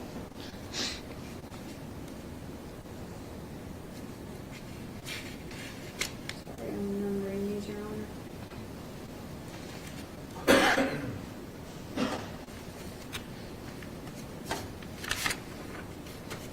127-2. What do we have here? This is going to be the carpeted section from the bedroom. This is going to be the bathroom area leading into the bedroom. This will be the left-hand side. In earlier photographs of the original execution of the search warrant, the bed would actually have been located in this area right here. So is this evidence that you did not find when you were in the apartment on the 28th of November? That's correct. Because the bed was there. There was a bed placed over top. The other things that are different this time, at the time that the search warrant was executed, it appeared that the lights that were placed in there were aftermarket of some sort. They had a light of hue to them. It was not a very well lit apartment. So a lot of things we did by way of flashlight at the time. Once they reclaimed the apartment, they put new lights in there for the assistance of renovation. So it was a lot brighter. I could actually observe a lot more things at this point in time than having to use just a flashlight and then lighting the apartment. So we did originally look under the bed for potential items of evidence.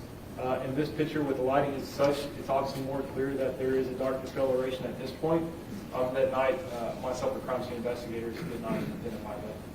And did it also come to your attention through other evidence that Mr. Chen's bed before 11/23/2022 was not in the position it was when the search warrant was executed?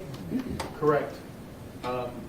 When I re-entered the apartment after being granted by the apartment management to go back in and further process that scene with the well-lit lighting, I observed a few different things. Obviously, the dark discoloration was different than I originally observed. Not different, but I didn't observe it based on the lighting.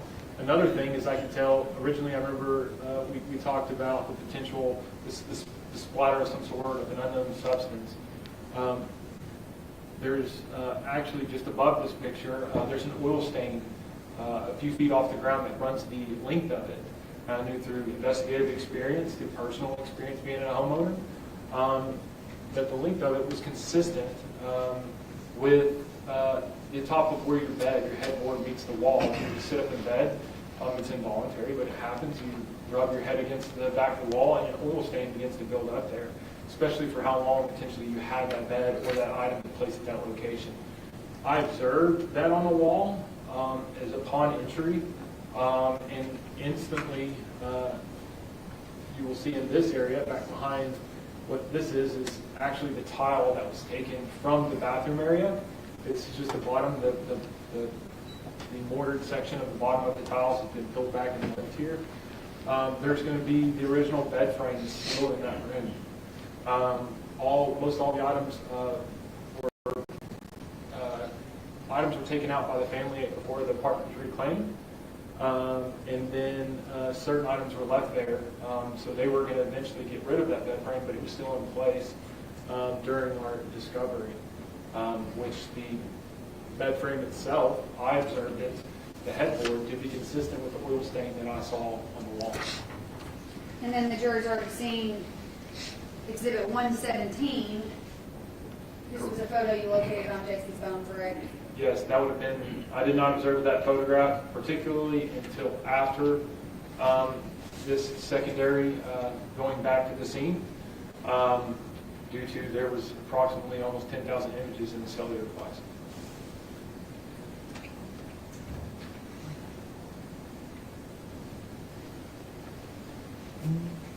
What is the blue matter that you can see coming out from under the carpet? That's going to be the padding between the subfloor and the actual carpeted area. If you're not familiar, some carpet has it built in. Some, the way you lay carpet down, obviously you don't carpet directly on the subflooring because it'll be hard and not as comfortable to walk on. This is going to be the padding for the bottom of the carpet that was in place prior to them starting to cut some of the other areas out. And underneath the blue padding would have been what? Underneath the blue padding would have been the subflooring itself, the wood. State's Exhibit 127-3. Explain to the jury what we're seeing here. This is going to be the carpet section as it's pulled back.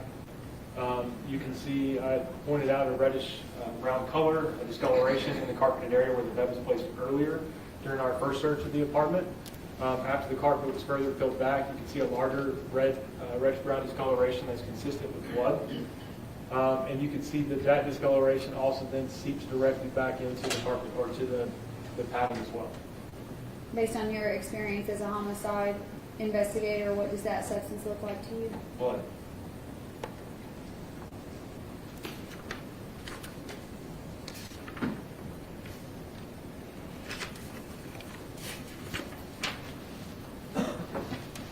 State's Exhibit 127-4. Is this a closer up photo? Yes, that's correct, with markers in place to show the size of the section itself. Were those markers placed there by the crime scene unit? Yes, by my request. Did they collect that item? Yes, they did.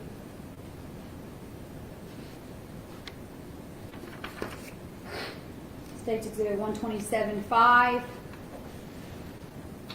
It shows the carpet padding as it's been pulled up to further reveal the suspected blood that has now seeped through the carpet, the padding, and onto the subflooring itself. You'll see the two major sections where it seeped all the way down to the wood section itself. State's Exhibit 127-6. It is another photograph of the subflooring from a different angle. This is actually the other side of it, with markers to give size and relevance.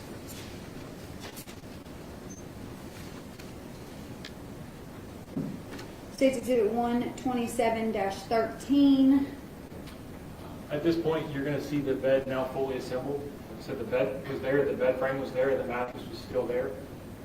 Myself and crime scene investigators requested that we put the bed back together to see if we could further depict the details of what happened, during this incident. After putting the bed frame back together, we then placed it on the wall in the area that I believed the potential long-term use of that bed frame to be used based on the discoloration of oil stains on the wall, which then it made it more consistent with the blood pattern located on that day. We inspected that bed frame further. It was disassembled. We inspected the bottom of that bed frame to see if potentially could we rule out that bed frame was up against the wall and someone was stuffed under there. We didn't see any blood transfer to the underside of that bed frame. The only blood transfer that we observed was on the side of the frame that's consistent with somebody being placed on this side of the bed. All right, now we're seeing what you've been describing in 127-17. Can you just explain that to the jury briefly? Yes, you can see it more clearly here.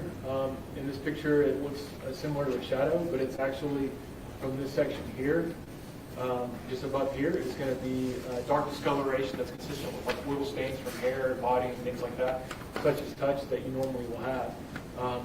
As you can tell, as the bed frame falls off, so does the dark discoloration, and it does such on the other way as well. So it's very consistent with the bed frame in place, and that they've been in place there for an extended period of time. 12711, just a further, a more distant photo of the entire bed as you put it together there in the bedroom. Yes, that's correct. This would be exhibit 12716, just from the other side of the bed. Again, the same markings where you pointed out before, wear and tear on the wall. Correct. And the difference here is you can actually now see the shadow that's created from the bed in the light, this dark strip here. You can see like how it gets darker here, and it's not. This is not a shadow. This is an oil stain on top of here, just to show. And to be honest, most of it's concentrated on this side of the bed frame, where it would be typical if a single person resided there, that you'd only have one side. Most people have the side of the bed that they typically take, especially if you have a significant other and you sleep there every night. It's consistent with that with a single person. And lastly, 127-10, you mentioned that there was what looked like discoloration that resembled blood on the bed frame. Can you explain where this photo was taken? Yes, this is going to be on the side of the bed frame. When we were looking at the picture of the bed itself fully assembled, it would be on the left-hand side about halfway up. There's the dark reddish brown discoloration on the fabric of the bed frame that is consistent with blood. Your Honor, may we approach?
Ladies and gentlemen, almost noon. I understand lunch is being set up in the jury room now.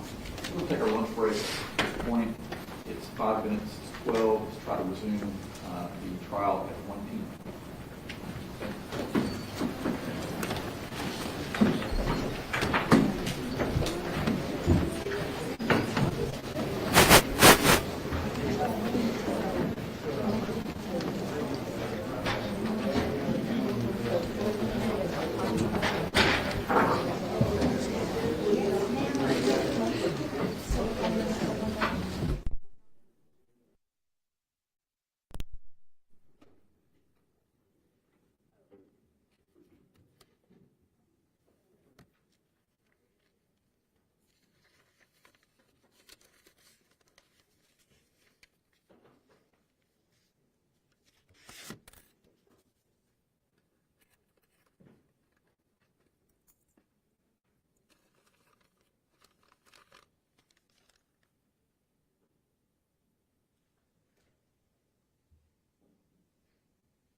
So we are in a lunch break from court of morning testimony.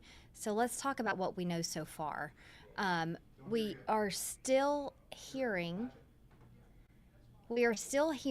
from the CPD crime scene investigator, Zach Crawford. He is the main homicide investigator on this case. We are seeing lots of crime scene photos today, and we are learning a little bit more about what happened when investigators showed up to Jason Chen's parents' home in Nolensville, Tennessee. So let's walk through some of the evidence that we saw here this morning. And we do want to warn you, some of these pictures are going to be graphic. These are crime scene photos shown in court.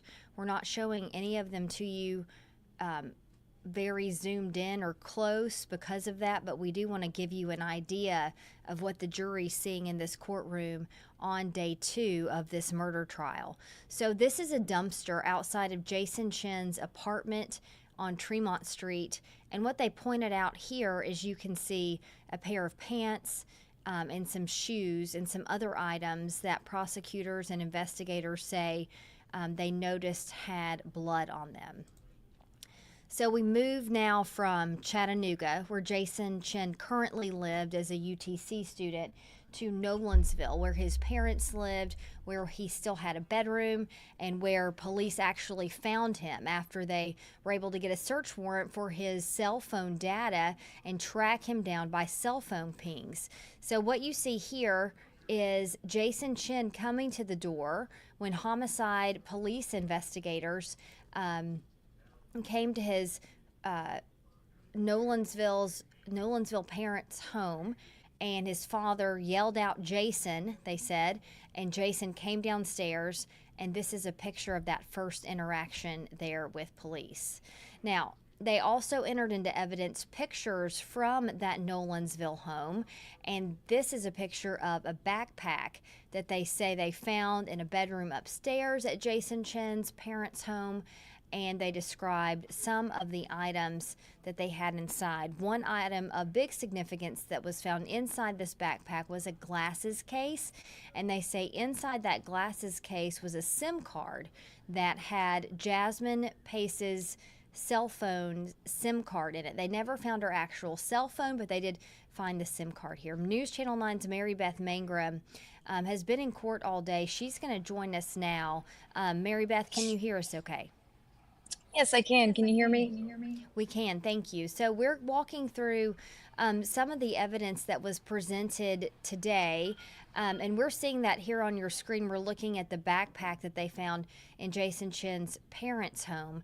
Can you talk to us a little bit about being in the courtroom there? What was the reaction as some of these photos came up on the screen? Yeah, well, one big thing about this trial is the sheer amount of evidence that they're having to go through. So there have been a lot of photos on display, some of Jason Chen's apartment, some after police had that search warrant for his parents' home in Nolensville. But overall, I would say the reaction in the courtroom has been pretty shocked just at, again, the amount of evidence collected in this case. And specifically to the amount of blood found by CPD in Jason Chen's apartment.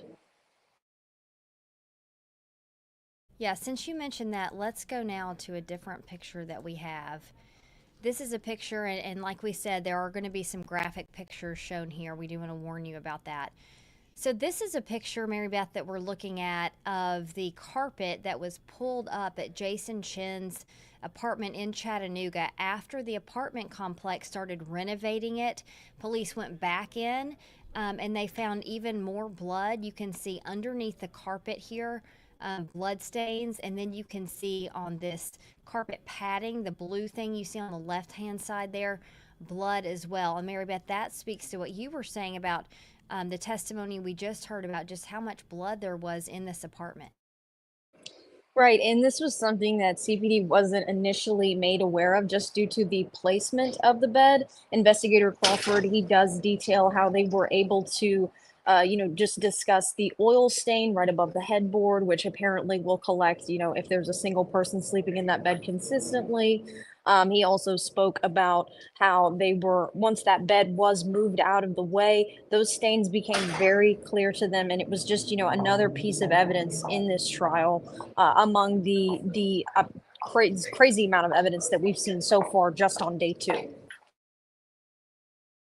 Yeah, exactly. And then, as they said, the lighting was not very good when they first went in that apartment. So some of the stains that were on the carpet, they even missed the first time. So this was a second chance for them to seek some of that. And going back to Jason Chen's home, his parents are in the courtroom. Is that right, Mary Beth? Yes, yeah, both of his parents are in the courtroom, as well as what seems to be some extended family members. And they were there yesterday as well. And we heard from our other reporter, Meg Doyle, they had an emotional reaction when their home was shown as one of the pictures. Is that right? Right, yes. We did see tissues being offered to Jason Chen's mother during that period of the testimony. We've, seen just in the courtroom, both the Pace family and the Chen family, both of them sticking very close by each other. This is a very difficult trial for both sides. And we talked a little bit earlier. Yesterday, they separated the two families. Is that the case again today? Are they both sitting on opposite sides of the courtroom? Yes, this morning, Judge Boyd Patterson, he actually went ahead and said that it was for the best just to keep the families separate in the courtroom, just because there had been a little bit of contention given, the nature of this trial and, what the trial is covering. It's a very emotional one. So there was a lot of understanding this morning about how that might become a concern and how we can avoid it in the days coming. And then we know that Katrina was the first witness to testify. Is she now back in the courtroom and listening again? Yes, yeah. She is with the Pace family. I believe she's in the front of the courtroom. She's been there with her husband. Okay. Mary Beth, thanks so much. We'll let you get a short break in now, too, before court resumes. Thanks so much for your insight about what it's been like in the courtroom today. All right. Yeah, thank you. We'll let you know. Okay, thank you. And I want to bring now Attorney Bill Speake. He's back with us again today. Bill, thanks so much for your time again as we wrap up some of this morning's testimony. Lots of evidence, lots of crime scene pictures, lots of things that we've seen that the prosecution has gathered and that they found both in Jason Chen's apartment and in the Nolensville home of his parents. Yes.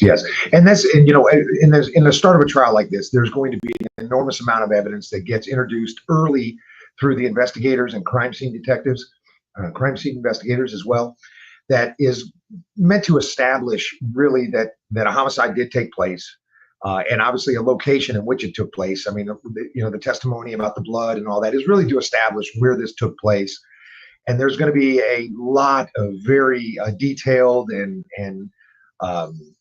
pieces of evidence that get entered. There'll be hundreds of pieces of evidence that they will enter as exhibits, establishing those two particular issues. Now, again, as this trial has kind of developed a little bit, we realize that this is going to be a mens rea, right? What was in his mental state? Did he plan this prior to the actual slaying of Ms. Pace? And so, listeners are really going to be paying attention to any actions he took prior to the slaying, like the stuff that we heard about some yesterday about him purchasing things to clean up the crime scene. Obviously, that would have been a lot more important had he purchased those prior to the slaying. That would show more of the premeditation. So right now they're establishing what they have to statutorily moving forward. But again, this case is going to come down to whether or not there was premeditation in the mind of Mr. Chen at the time that he killed Ms. Pace. And I wanted to ask you about some of the things that we heard about that were found on his cell phone. We're looking at his cell phone here. It was found in his parents' home in Nolensville. And then, of course, as we see in lots of trials, they went in and got a search warrant for the contents of that cell phone. And I'm not sure if you caught this part of the testimony, but they were going through some texts and showing that some of the pictures that were sent by Jason Chen were actually older pictures. They were taken in the months and in one case a year or two before, but he was sending them in one case to her on the day that she passed away. So maybe possibly showing there that he was trying to show that he was trying to get in contact with her. Is that what that sounds like to you, establishing? It could be. It could be. It's hard to tell at this point exactly what that could be. I mean, obviously, it could be also him showing maybe communication after she died. It depends on the timing of it, whether he was trying to hide the fact that he was in communication with her, saying that we texted, but we weren't in person seeing each other. So some of that stuff is going to get flushed out. Obviously, what it does show is a relationship. What it does show is, the fact that maybe it makes sense that she was at his house, and and there was communication on the day in which she passed, which is important, right? If you haven't had communication with somebody in 3 months and they show up, it's different when you've been in communication with that person on the day that they disappeared. It's another way to tie him to what his attorney has already admitted, that he is in fact the one that killed her. And then I want to talk to you a little bit about the picture we're seeing now is Jason Chen, when police saw him for the first time face to face. This is at his parents' home in Nolensville, and they talked a lot about his demeanor when they went there. And I'll just read you a little bit of the testimony. The DA asked the CPD investigator, "Can you describe for the jury what Mr. Chen's demeanor was?" Crawford says, "More defensive." And the DA said, "Would you describe him as calm?" And Crawford says, "Yes." And then Jason Chen made the statement to police, "Have you spoken to my attorney yet?" And then they're asking him, telling him they're going to take him to the police station. And another thing that they bring into evidence here, which we've heard in hearings, are some of the notes that they found at his parents' home, handwritten notes that he wrote, the prosecution says, and were written and found in his bedroom, detailing when the last time he saw Jasmine was, and saying that she had a long history of running away. So as they question the police about Jason Chen's demeanor when they found him, what do you think they're trying to show the jury there? Well, all right. So you have two competing. You have a jury that is going to be shown two different sides of this individual, one by the defense, one by the state. The state is trying to show that he's a very calm, calculating, detailed kind of person, the kind of person that wouldn't just emotionally fly off a handle and commit a murder, but that would plan it, would be careful in what he does, careful in what he says afterward. And it's kind of painting this picture of him as a more of a calm, his actions are determined, because they're going to really be focusing on that premeditation. This is the kind of guy that he doesn't do anything spontaneously.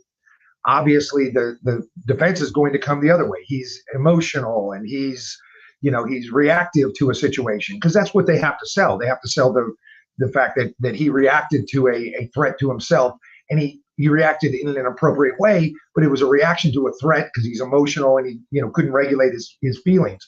So we're by including some of that evidence by the state that it's putting in, it's showing more of a methodical plan on his part. Now, maybe the plan was for the disposal of the body and to hide his involvement, but it's also showing somebody that is planning and careful and calculated in what he does. And that plays into the theme that he was calculating and careful in what he did prior to his death too, prior to her death as well. And I think that will be a point made well by the state. All right, Bill, thanks so much for joining us on this lunch break. Hopefully Absolutely. We'll be able to talk to you again soon after testimony wraps up for the day. Very good. Thank you. All right, so we are in a lunch break until about just a few minutes after 1 o'clock. We're going to leave this live stream up. You can go to our YouTube page and watch some of the testimony and from yesterday, and we'll be working on getting some of this morning's testimony up as well. For now, we're going to take a quick short break here. We'll join you again when court resumes.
this is the suitcase in which Jason Chen stuffed the 98-pound body of Jasmine. That's where I'm going to begin the story. Except I want you to remember that as you hear evidence in the next week, that this is not a story like the one that you read in the novel where you have to imagine the appearances of characters. The evidence that you will hear in this case is very real. The evidence will not require that you use your imagination. Jasmine Pace was very real. And Jason Chen really killed her. The suitcase was located in a brushy area just yards from the bank of the Tennessee River and right off of Suck Creek Road.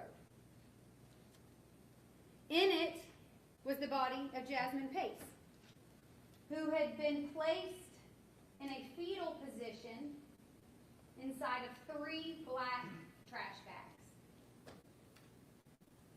Her right ankle was handcuffed to her right wrist. Her left ankle had been shackled to her right arm.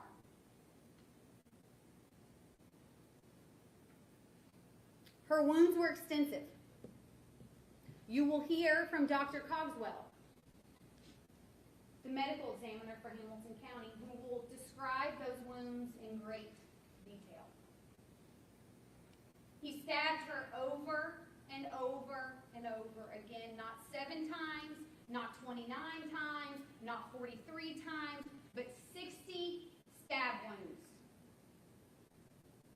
One wound, a through and through, from the right side of the neck all the way through the left. Another so deeply penetrated her rib cage that the tip of the knife broke off into her lung. You will see the tip of that knife. The state of Tennessee is required to prove to you 3 elements for first-degree premeditated murder. The first is that Jasmine was intentionally killed. The second is that it was with premeditation. You will hear facts and evidence. You will see photos. You will hear from witnesses that allow you to believe beyond a reasonable doubt that she was intentionally killed and that premeditation was involved. But the third element is that the state of Tennessee has to prove that he did it. I'm going to start from the beginning. The two of them had been seeing each other, Jason and Jasmine. On Tuesday, November 22nd, 2022, the week of Thanksgiving, Jasmine left her home and drove to Jason's apartment, a 1-bedroom apartment where he lived by himself. She was never heard from again after November 23rd. After November 23rd, 2022, her friends and family never heard from her. She never returned home, and she missed Thanksgiving. Like most families would, they knew something was wrong. You will learn that Jasmine's family quickly suspected that Jason Chen had something to do with her disappearance. Despite the family's best efforts to get the police department involved, initially the Chattanooga Police Department was of no help. Jasmine's family was forced to take matters into their own hands. So, on November 26th, 2022, you will learn that Jasmine's family broke into his apartment. You will hear that. You will hear that they were trying to find their daughter and their sister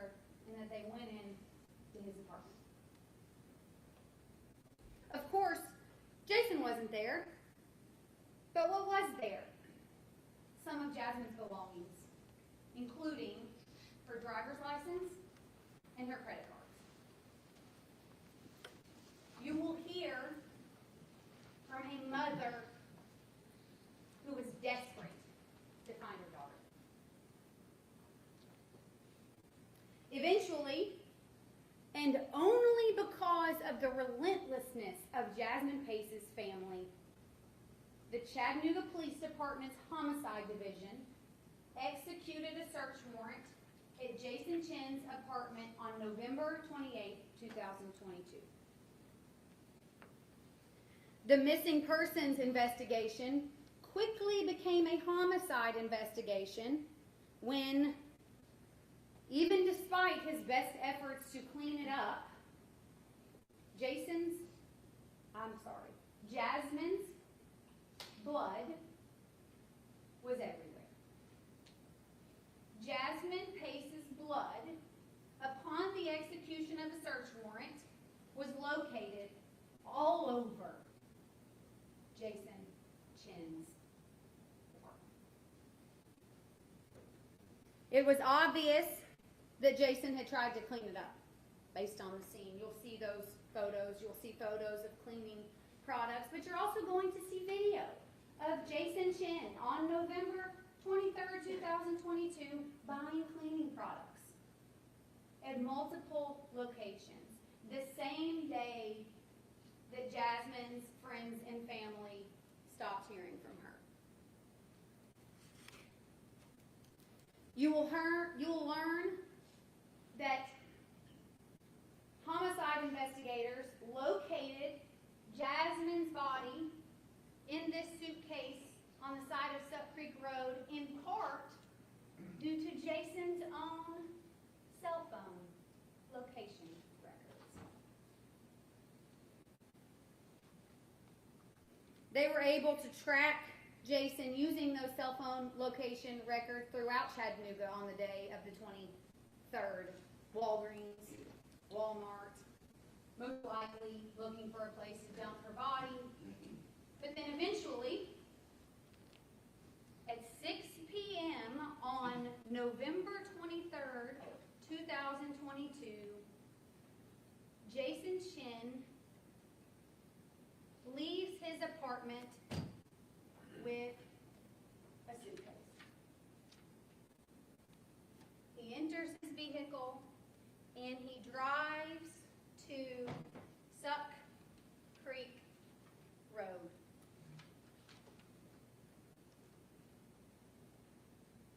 You will learn of other efforts that Jason took to try to cover his tracks. How he ditched her vehicle in a random apartment complex on Mountain Creek Road so that it was no longer at his apartment building. He sent text messages to Jasmine's phone to try to create an alibi when she was dead inside of his apartment and he was in possession of her phone. You will hear facts of cover-up. You will learn that police never found Jasmine Pace's phone, but they did find her SIM card. The small chip that goes into the side of our phones to store all of our phone's information, her SIM card was located. Where was it? It was in a glasses case inside of Jason Chen's backpack that was in his possession when he was located by the Chattanooga Police Department.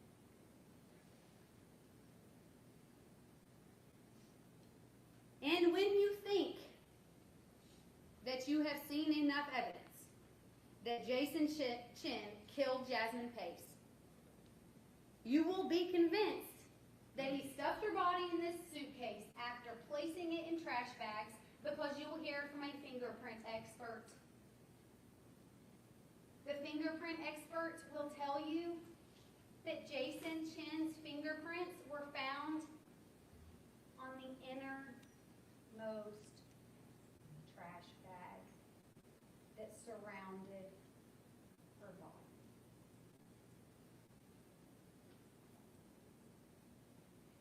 few days of trial, you're going to see a few witnesses that may at first seem confusing to you. Bear with me. They are going to be laying the foundation for evidence that you will see through Chattanooga Police Department Homicide Investigator Zachary Crawford.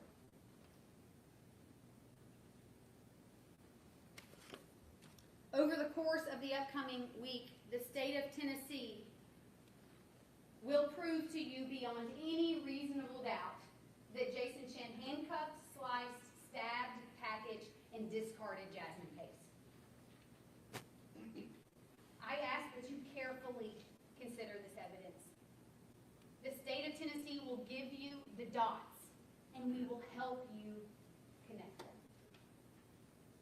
At the end of trial, I'm going to humbly ask that you find Jason Chen guilty of murdering Jasmine Pace in the first degree and then abusing her corpse. Thank you.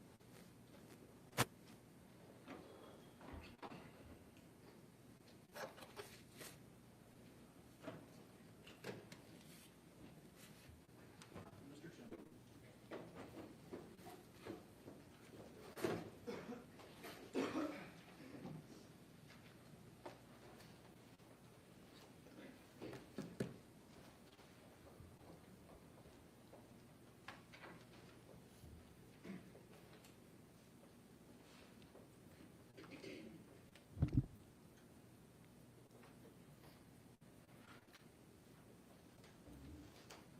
I told you when we were in Nashville that I wouldn't waste your precious time. I have no intention to waste it during the course of this trial. In the early morning hours of November 23rd, 2022, Jason Chen killed Jasmine Pace. He didn't do it with premeditation. This is a voluntary manslaughter case. Voluntary manslaughter is the intentional or knowing killing of another in a state of passion produced by adequate provocation, sufficient to lead a reasonable person to act in an unreasonable manner.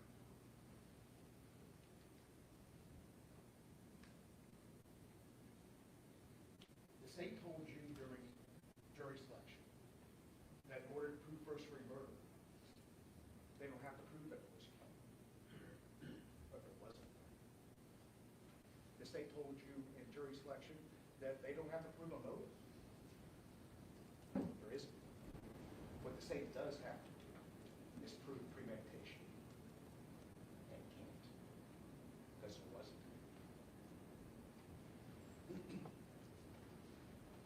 Jason Chen is a first-generation Chinese American. He grew up in Nolensville. His parents worked at a Chinese restaurant, worked very hard bringing him up.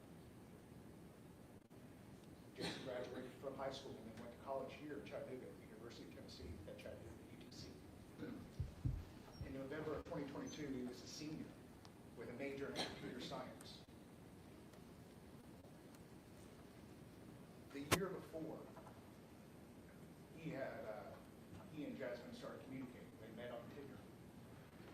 And after exchanging messages back and forth, they started texting using iMessage. You're going to see the iMessages between Jason and Jasmine. You're going to see how their relationship progressed through these text messages. In 2021, they dated for a few months, but then lost touch. But then about 8 months later, in May of 2022, they rekindled that relationship and they started dating, seeing each other more and more.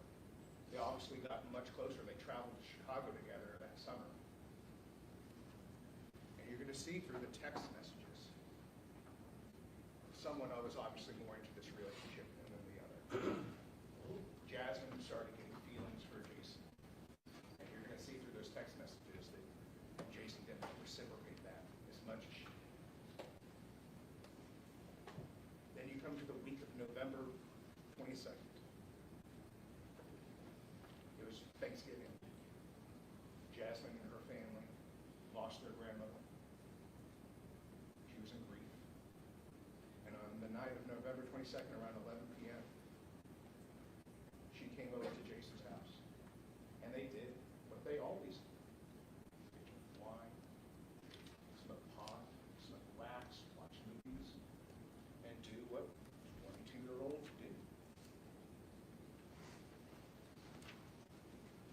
night of November the 22nd, they were drinking wine in the back bedroom. You're going to see pictures of the apartment. This apartment is 500 square feet. You can get from the front door to the back door or back wall, less than 10 seconds walking over. Very small apartment. In order to open one bottles of wine in the bedroom, Jason had to go to the kitchen and get a kitchen knife to take off that plastic wrapper that goes around the top of wine bottles. So he was able to get off the top of the wine bottle, the plastic wrapper, and he placed it on his nightstand. At a certain point, they finish off the bottle of wine, and Jasmine goes back into the kitchen to get another bottle. And there on the counter is Jason's cell phone. Ding, ding, ding, ding. That familiar Tinder ding that Jasmine and Jason knew so well because that's how they met. Jasmine looked at his phone and saw all these messages with other girls, with other people. And this was infuriating to her. She was already in grief, and it sent her in an anger into a rage, and they started yelling, fighting, verbally. Jason came into the kitchen, and you're going to hear from witnesses that can hear both of them arguing. You're going to hear from witnesses that heard this dispute, not the words, but could hear them yelling. Jasmine attacked Jason with an empty wine bottle. And in reaction, Jason kicked her, and she fell backwards, knocking over wine glasses. She picked up one of the wine glasses and ran towards Jason, and Jason retreated, going from the kitchen to his bedroom, which you have to go through the bathroom. She chased after him, and he was trying to close the door to the bathroom, but couldn't because the bath mat got in the way. Then tried to run from the bathroom into the bedroom, but there was a pocket door, and it's impossible to close. And he gets back into his bedroom, and Jasmine's right there coming at him with this broken glass. Jason sees the knife, and he reacts. And he stabs. He blacked out. Your heart is racing. You're in that fight or flight response. Your adrenaline is running. You're in a panic. You're in a fear. You don't know what's going to happen next. He panicked. He comes to. He's laying over Jasmine's body, kneeling over it. She's bloody. Sickened by it, Jason crawls on his hands and knees to the bathroom and throws up. He lays there for minutes, and then goes back into the room and sees what he's done. He's scared, in a panic, and he doesn't know what to do. And I wish I was telling you right now that he called 911, that he called the police, but he didn't. He should have.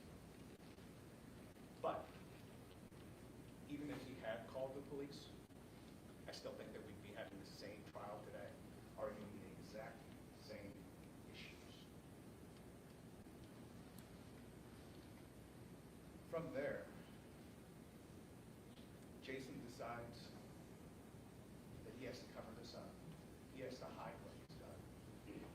He's scared for what his future entails, but more importantly, the shame that he's going to bring on his family, the shame that comes with everything that he's being accused of today. So he sets down this course of trying to hide it.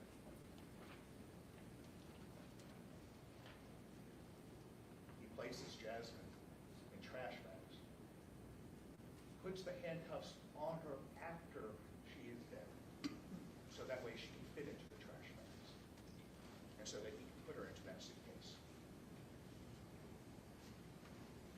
Where he then takes her body in that suitcase and drops her by the banks of the Tennessee River here in Chattanooga. He then sets on a course to try to clean up the apartment to his best of his ability. He does a poor job. He tries to hide the fact that what he did by texting her parents, texting Jasmine's parents, by pretending to be her on social media, whatever he can do to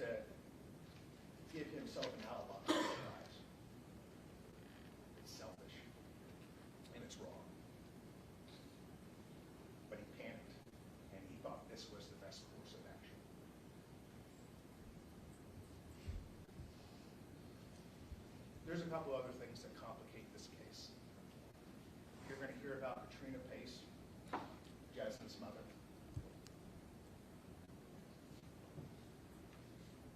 Any person whose child is missing, who would go to such lengths and have such courage, should be commended. She broke into Jason's apartment to search for her daughter. She also went in other times than that first time. She went in at least 3 or 4 other times, doing 2 things. One, contaminating the scene. She couldn't have known what had happened there. I don't think that she purposely contaminated it. But what that's going to show in the evidence is the state's going to show you what's called luminol, blue star agent. That reacts with blood, and it creates a blue image. The cleaning materials and the blood that Jason cleaned up was tracked by Katrina Pace, all of her family that went in and out of this apartment. It was tracked by law enforcement officers going in and out, tracking all through the video apartment.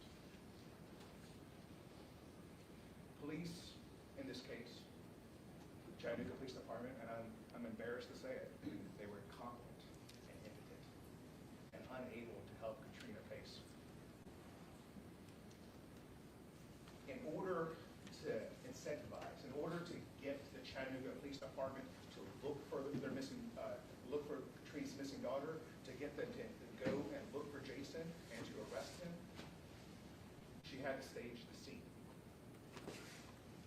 She, or perhaps others, I don't know, went into Jason's apartment after meeting with the Chattanooga Police Department to make the scene look more incriminating than it actually was.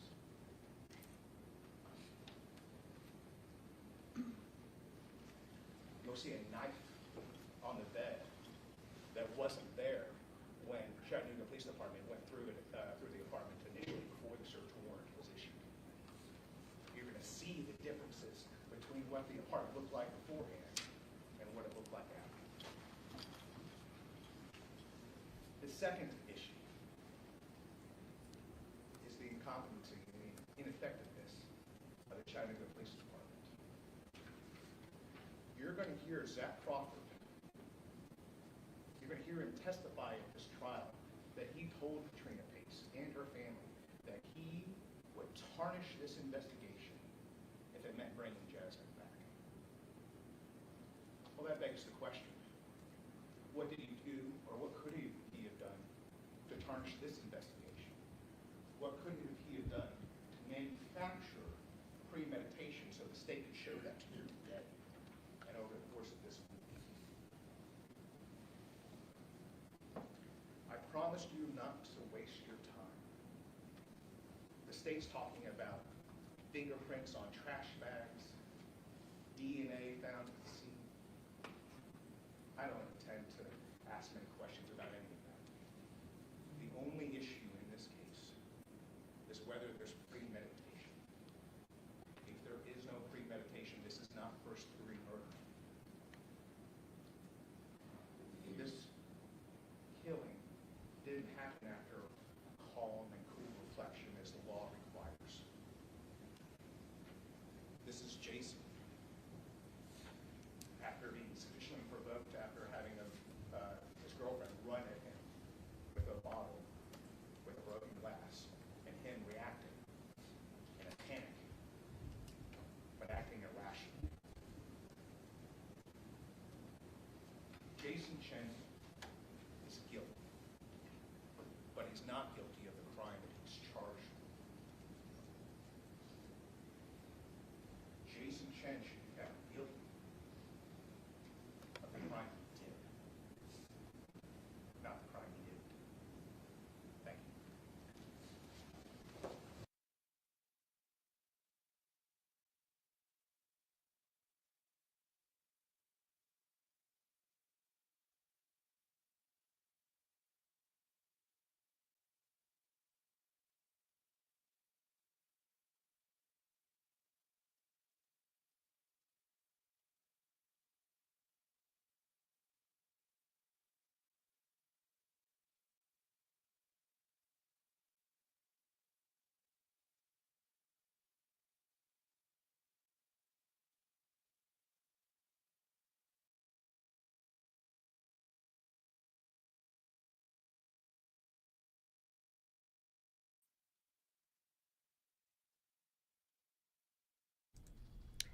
Okay, so while we are in the lunch break here, we were showing you some of the important testimony from yesterday in case you missed it.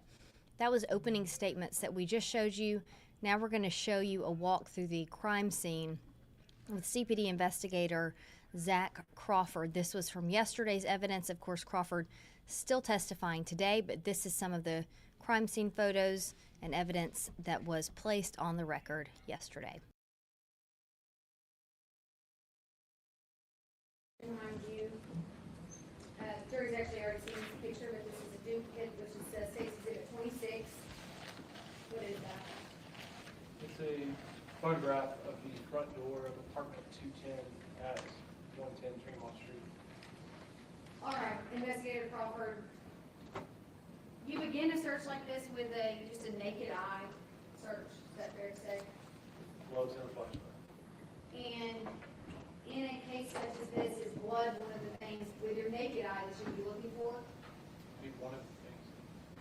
Upon the initial entrance into Mr. Chen's apartment, did anyone with a naked eye locate any blood? I did. Just, there's no specificity around what areas? The first observance that I observed was in the living room area of the apartment, specifically behind the futon-style couch that was there on the floor. It was the first area that I observed. What is Blue Star? Blue Star reagent is a chemical that is used in the detection of blood. Specifically, it's used to detect the presence of blood that's not visible to the naked eye. Essentially, shows when it reacts. Blue Star reacts to blood. It shows the presence of blood if it was cleaned up, or cleaned or wiped, or And can you explain to the jury how Blue Star actually works when an investigator uses it? In simple terms, they mix the chemical solution and they spray it upon surfaces with a spray bottle.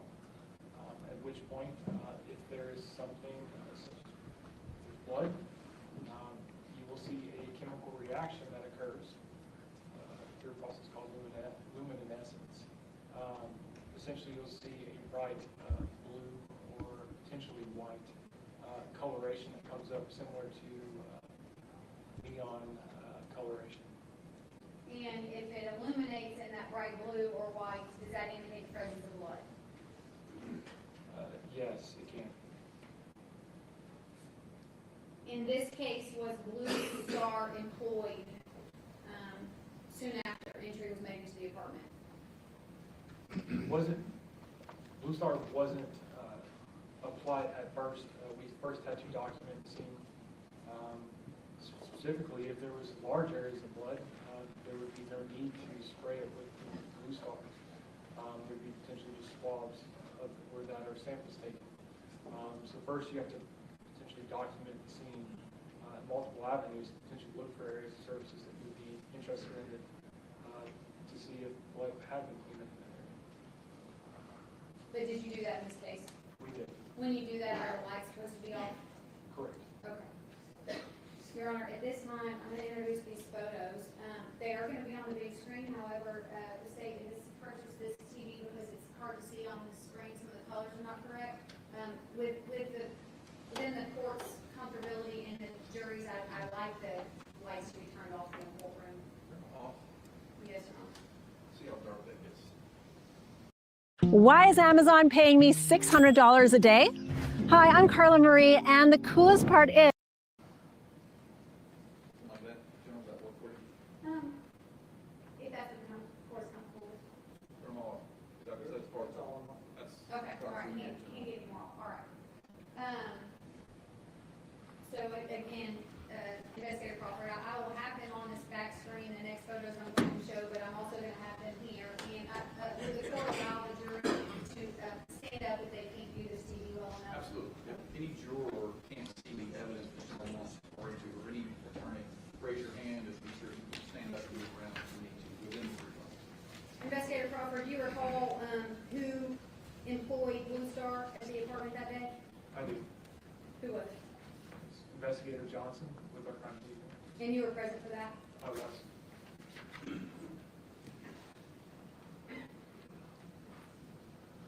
On the large screen and on this screen is State's Exhibit 25. Investigator Crawford, was that represent to you? Paul, it's gone.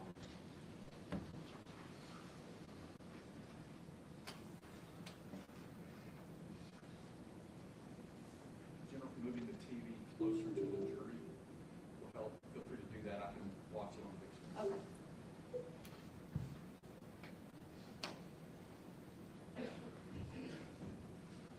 Of course. Just wanted you to see for a minute. Flash.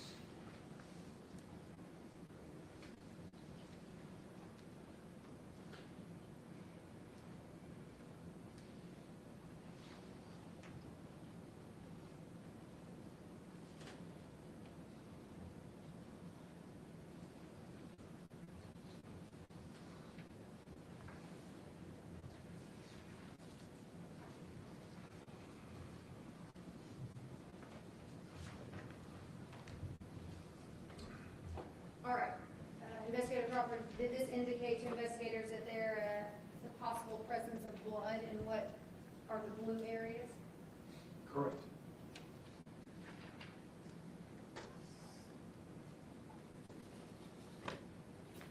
State's Exhibit 27. Again, another photo that shows blue star reaction. That's correct. State's Exhibit 28. More blue star reaction. You can actually see it up there better than in this photo. State's Exhibit 29. Where? 29. State's Exhibit 29. I haven't been moving it on my computer. I'm sorry, that's my fault. This is State's Exhibit 29 on both TVs. The blue spots indicative of blood. Shows a positive reaction.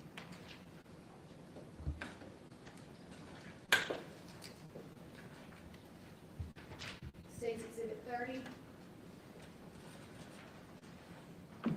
Where in Mr. Chen's apartment are we standing at this point, Investigator Crawford? Currently, this photograph is taken from perspective inside of the single bedroom. It's actually pointing down through what appears to be a hallway. It's actually, what you see is the lighter colored area at the bottom of the photograph. It's going to be a carpeted area. You see the door frame. Just past that is a tiled area. It's going to be a small bathroom on the left-hand side. Essentially, you have a shower. On the right-hand side, you have a toilet, sink, and mirror. Directly through that goes into the living room and kitchen area back towards the front door of the residence. And on the television screen, if General Boyle is, you'll have to look here because you can't see it up there. The lighting's not good. There's a piece of carpet missing. That's correct. Who did that? Crime scene. Collected that piece of carpet as evidence? Yes, it did. Okay. State's Exhibit 31. Again, same view, just different lighting. That's In correct. Mr. Chen's bedroom. That's correct. What you can see in this right-hand side over here, is that Mr. Chen's bed? Yes.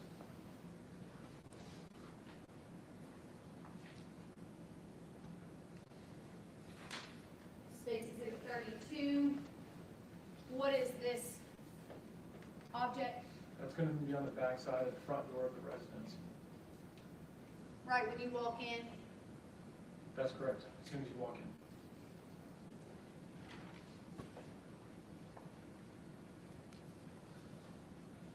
State's Exhibit 33. Another angle, same doorway? That's correct. This shows State's Exhibit 34. This shows a little bit of a different angle. Again, you can now see this, the removal of this carpet was done by the crime scene unit.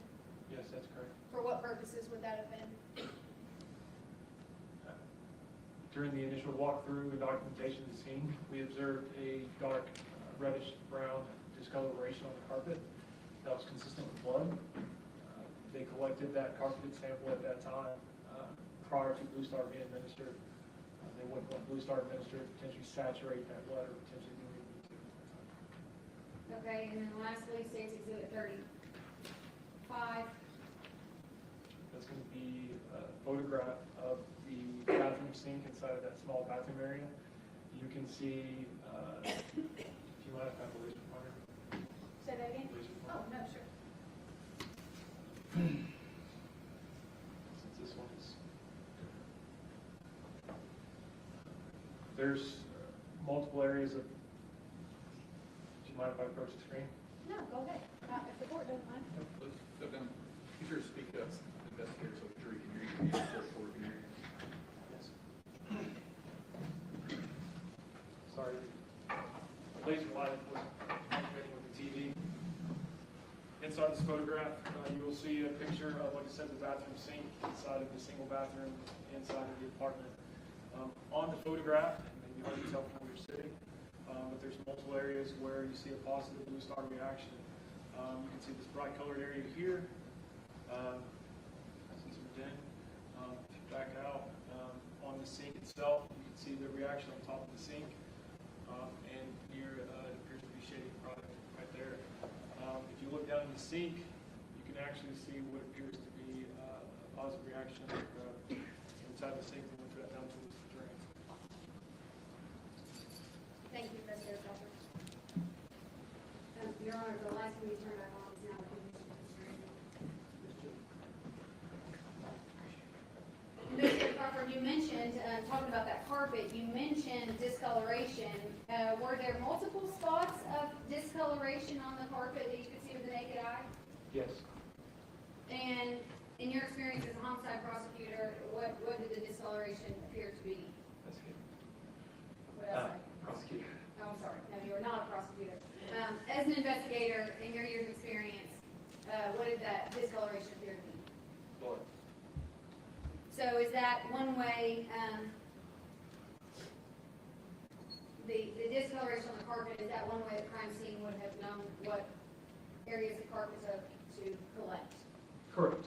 Obviously, the discoloration, the reddish brown color, depending on the different stages, how fresh it is, how old it is, if it had been attempted to be cleaned up, any areas that have been presumable blood were attempted to be collected at that time. You saw in a lot of those photos there was yellow markers and yellow tape. Who did that? Our crime scene. Is that how they evidence what they have collected and what stands out to them as possible evidence in the case? Whether it was their observation or an investigator's observation, such as myself asking certain items to be documented and collected, they use the yellow evidence markers to document those during photographs. When would you say that this investigation became a homicide investigation?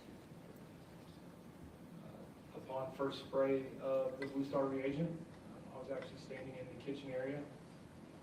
Upon the first administration of the Blue Star reagent, upon first spray, it illuminated an extremely large area inside of the living room area. The most I'd seen at that point in my homicide career. I'd seen that intense and that wide of an area in terms of reaction to Blue Star.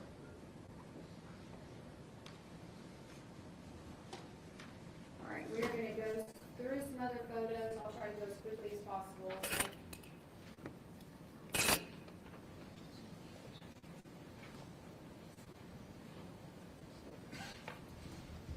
They'll all be behind you from this point forward. Investigator Crawford. All right, so again, just orient, on State's Exhibit 36, just orient the jury. This is going to be a photograph documenting the front doorway, specifically the where the locking mechanism goes into the door. We document every time we enter in to document if there's signs of forced entry. Standard practice to document them. Upon entry into the apartment, did you smell any odors of marijuana? No.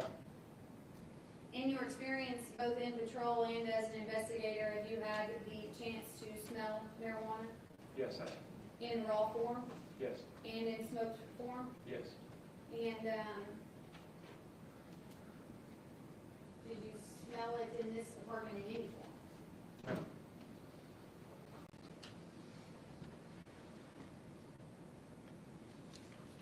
State's Exhibit 37 is just a photo of the door. Did you witness any forced entry, signs of forced entry on the door, or the photo number 36 or 37?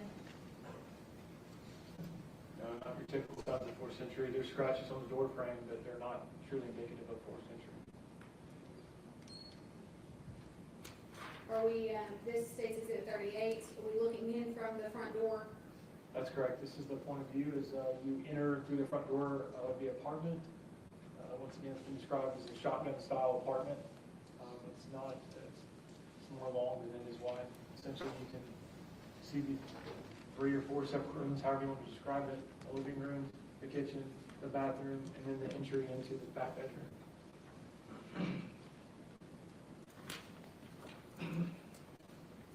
This is taken from approximately the same location in just a slightly different angle.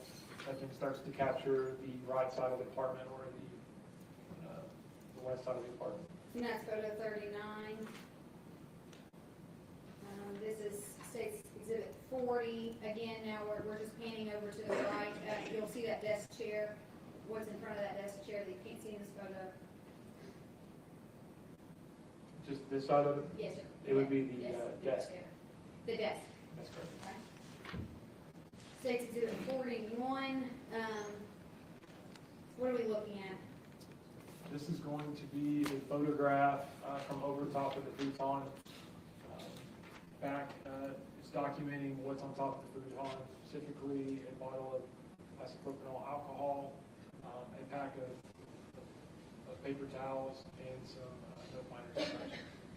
And I'm going to go back to, see, this would be State's Exhibit 39. You can see in this picture the couch looks different. Correct. What happened between 39 and Exhibit 41, which was this? The first set of photographs are the documentation of the scene as to how we found it, being the investigators upon the execution of the search warrant. The second picture is after we've documented the scene and documented the potential items of evidence that we first deemed potentially needed or we were going to need based on the search warrant we were executing. After that's conducted, we then conduct a search of the residence. Because first we document things in plain view without attempting to open or do anything to potentially alter the scene. A search has then been conducted where now you see that the black duffel bag has been removed, and once we removed that black duffel bag, it showed us this bottle of isopropyl alcohol and the paper towels. So going back to State's Exhibit 40, you're saying the black bag is what I'm circling here, it says Nike on it? That's correct. And then 41 would show what was underneath that bag, which is what you can see depicted in this photo. That's correct. State's Exhibit 42. In this photo from the door, you can now see the defendant's desk. That's correct. State's Exhibit 43. Now, would we be standing nearer to the desk, looking back towards Mr. Chen's bedroom? Yes, that's correct. Photo of the kitchen in Mr. Chen's house. State's Exhibit 44. Yes, that's correct. Standing in front of the bar, State's Exhibit 45 in Mr. Chen's apartment. Yes, that's correct. What do you recall what's in that high value box right there? It's essentially industrial saran wrap, packaging wrap that you would find that potentially people would wrap like pallets or larger objects with. State's Exhibit 46 is a photo of Mr. Chen's kitchen with cabinets open. That's correct. Another angle, State's Exhibit 47. That's correct.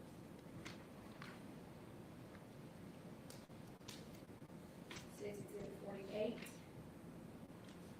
is a photo of the kitchen counter, is that correct? Yes, that's correct. State's Exhibit 49 is a zoomed in photo of that counter with a Band-Aid box. Yes, that's correct. State's Exhibit 50 is a closer photo of the Band-Aid box box? Yes.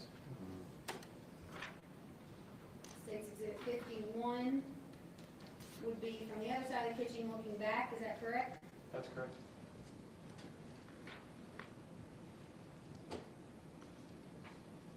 State's Exhibit 52 is a photo of a small laundry room in Mr. Chen's apartment.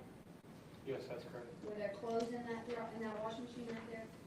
And there's a pair of gray sweatpants. State's Exhibit 53, taken probably close to the laundry machine, looking back into Mr. Chen's bedroom. Yes, that's correct. This is a photo of Mr. Chen's bathroom sink. Yes, that's correct. That is State's Exhibit 54. Another photo of the bathroom sink. Again,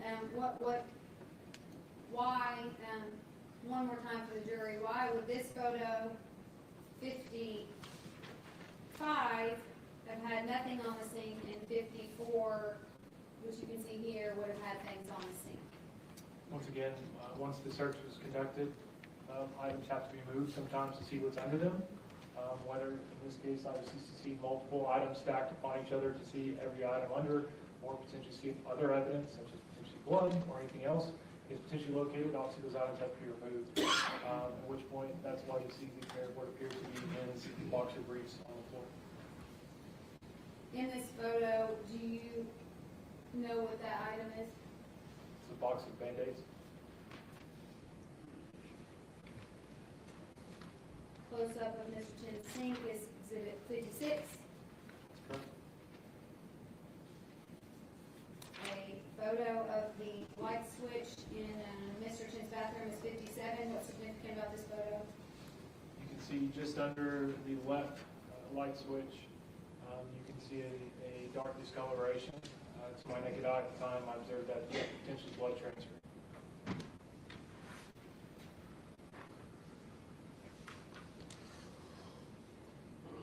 This is Exhibit 58.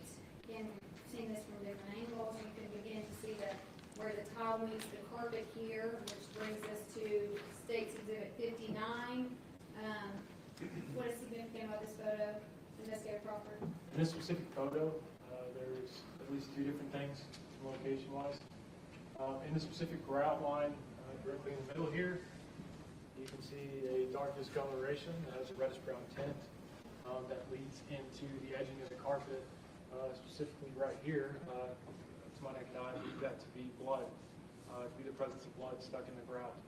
The second part, you can start to see at the edge of the carpeted area and the tile area is another dark discoloration up here.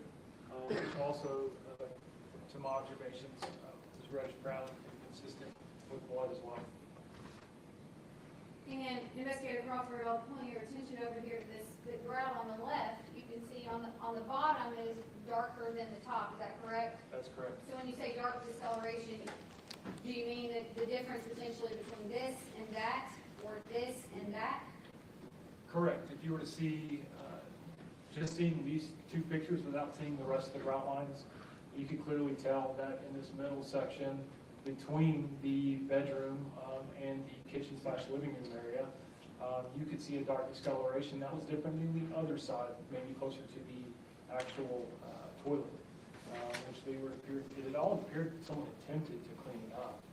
It didn't appear that it was completely fresh, but I knew that my experience with home ownership that grout is obviously extremely difficult to clean unless you know exactly what you're doing. State's Exhibit 60 is just a photo of Mr. Chen's shower. That's correct.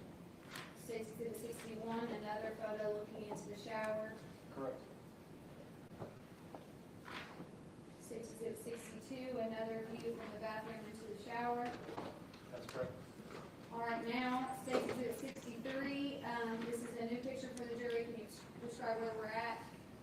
This photograph would have been taken from essentially the bathroom area looking into the single bedroom. On the right side, you can see the cabinetry, you can see a TV, you can see the carpeted area. Directly up back is the, I'll call it the balcony, though it's not. You can see the sliding glass door that opens up. To the left, you can see what appears to be the ending of Jason Chen's bed. You can also see things that we observed in the carpeted area. Specifically, earlier we observed the pictures that were taken from his room when the Blue Star reagent was applied. In those pictures, you can see a small carpet section that had been cut out in the form of a square/rectangle. That specific location is right here in the picture. Tell from there, there's a dark red, brownish discoloration right here, which we believe to be suspected blood as well.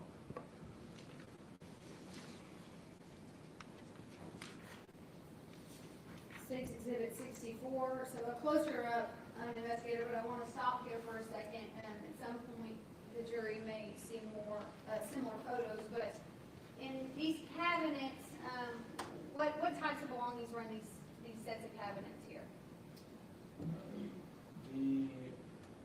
It's essentially matching style cabinets. You have normal open cabinets with small shelving in the top ones. Two-part cabinet. The bottom ones are set up essentially like a closet. You've got a coat hanger that runs. They put their t-shirts, pants hanging from them. So you'll see clothes within those. You'll see other items, larger items that maybe not be clothes that are shoved in under bottom, as potential storage space. And you'll also see the pull-out drawers, which I would say typically based on the dynamics of the apartment, will be where people have other items of clothes as well. This cabinet on the right, what was located in the bottom, underneath what would have been hanging clothes, what was located in the bottom part of that cabinet? There was a small travel-sized suitcase, which you would assume to be like a 1 to 2 day venture. They make, typically there's 3 different normal sizes for suitcase. You have the extremely large one, 50, 52 inches. Then it goes down to approximately 10 inches to around a 40-inch suitcase. And then below that, you have your 30-inch, essentially the ones you could actually pack on an airline. At the bottom of that, there was a Samsonite small suitcase that was located there. You're familiar with the suitcase that this case was found inside of? Correct. Was this suitcase smaller than that one? This case was, yes. And then in the other cabinet on the left-hand side, underneath what would be the hanging clothes, what was located in that space? A void. Nothing? There was a gap where I believe something was possibly there based on the rest of the dynamics of the room, on how the clothes are hanging, how things were put there. I believed on how things were stored there, that there was a void that at the time I believed to potentially be, they say, not the initial walkthrough, during the morning hours around 7:45 a.m. on the 28th. That's when I made the observation that it was potentially a suitcase, and it's for the fact of the square section that was missing was consistent with the suitcase size. Most people, when they have travel-sized suitcases, the smaller ones, they also have the larger ones. Sometimes they come in sets, sometimes they don't. But I know that most people have, especially if they fly, will have several different sizes of suitcases, more than just the small size. So I believe at that time it was potentially a suitcase or maybe another larger duffel bag of some sort that would require, a square section. 65, just another angle there where we can now see the end of Mr. Chen's bed. Again, those windows would point out to the parking lot on the right side of the building if you're looking at the front of the building. Correct. Exhibit 66 is a photo of Mr. Chen's bed. You can see some type of drapery on the wall to the left, or some type of art that's hanging. Is that correct? Yes, that's correct. Okay. And what can you? I'm not sure if there should be another photo. Exhibit 67. This again just would depict some of that dark discoloration that you've already testified to. Yes, that's correct. 68 is a closer up. Is that correct? That's correct. Now, we're back looking the other way in the apartment. Do you see something on the bed there at the top left corner? Yes. What is that? It's a knife with a kitchen-style knife with a sheath on top of it.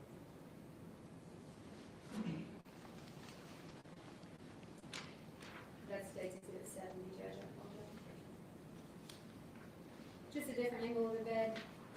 That's Investigator correct. Crawford. That states it's at 71. Another angle inside the room, looking at the tapestry on the wall, 72. Correct? That's correct. Yet another angle of that tapestry on the wall in 73. That's correct. Now, in Exhibit 74, we are looking at what? This would be on the right side of the bed is the picture we're looking in. If you're coming into the room, it'd actually be the far left-hand side of the room. This will be a little bedside drawer set. Essentially, you'll see shoes, socks, and other items that are beside this. Were you able to determine what this is on the wall? It was, to my knowledge, it was tested and didn't show a presence of blood. It just looked like some kind of dirt. Well, it looked more like a substance such as a spill of some sort, potentially that would have fallen and not properly cleaned up. Okay, we don't know. No, no. States Exhibit 75, again, just another angle, correct, looking at those closets. Correct. States Exhibit 76, is this was one of the closets opened? That's correct. Do you recall which side this was? This will be on the right-hand side, or the first one you come into the room would be the one directly right there. And what is this item right here? They are green hand towels, Better Home and Garden. Exhibit 77, when you say Better Homes and Garden, you mean the name brand? Yes, a Walmart brand. Is that a close-up of that? That's correct. And can you actually see where it says distributed by Walmart? That's correct. Exhibit 78. Say, in the bedroom, is this in the bedroom? Yes, that's correct. It's depicts more what I observed to be potentially blood transfer to the light switch area. You can see it on the floor plate, the switch, and just directly beside it on the wall. The brownish red color discoloration. These next four may be difficult to see on the screen, but we'll try. This is 79. Can you see what's depicted in this photo? And actually, you can see this version too, Investigator Crawford, if that helps at all.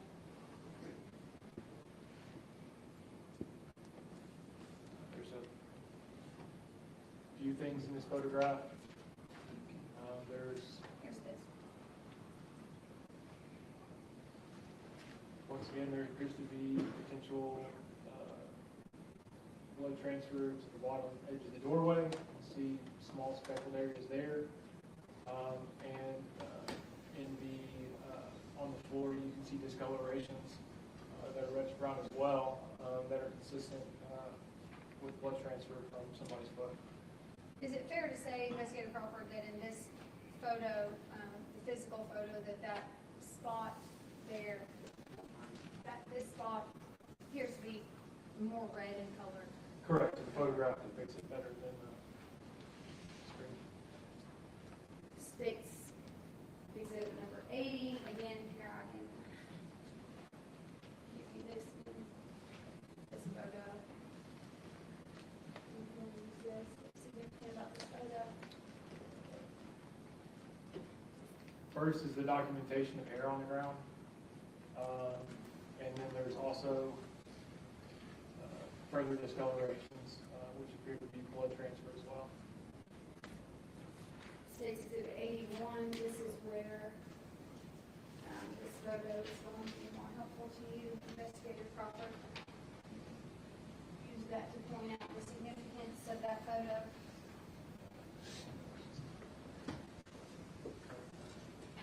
There's another discoloration here as well, and here as well. The projector doesn't show the red discoloration as you see it in the photographs. And lastly, state.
Please be seated.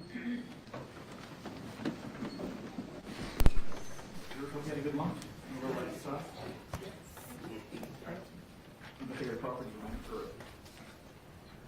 All right, so where we wrapped up before lunch was, you can still see the picture behind you, the second entrance into Mr. Chen's apartment, correct?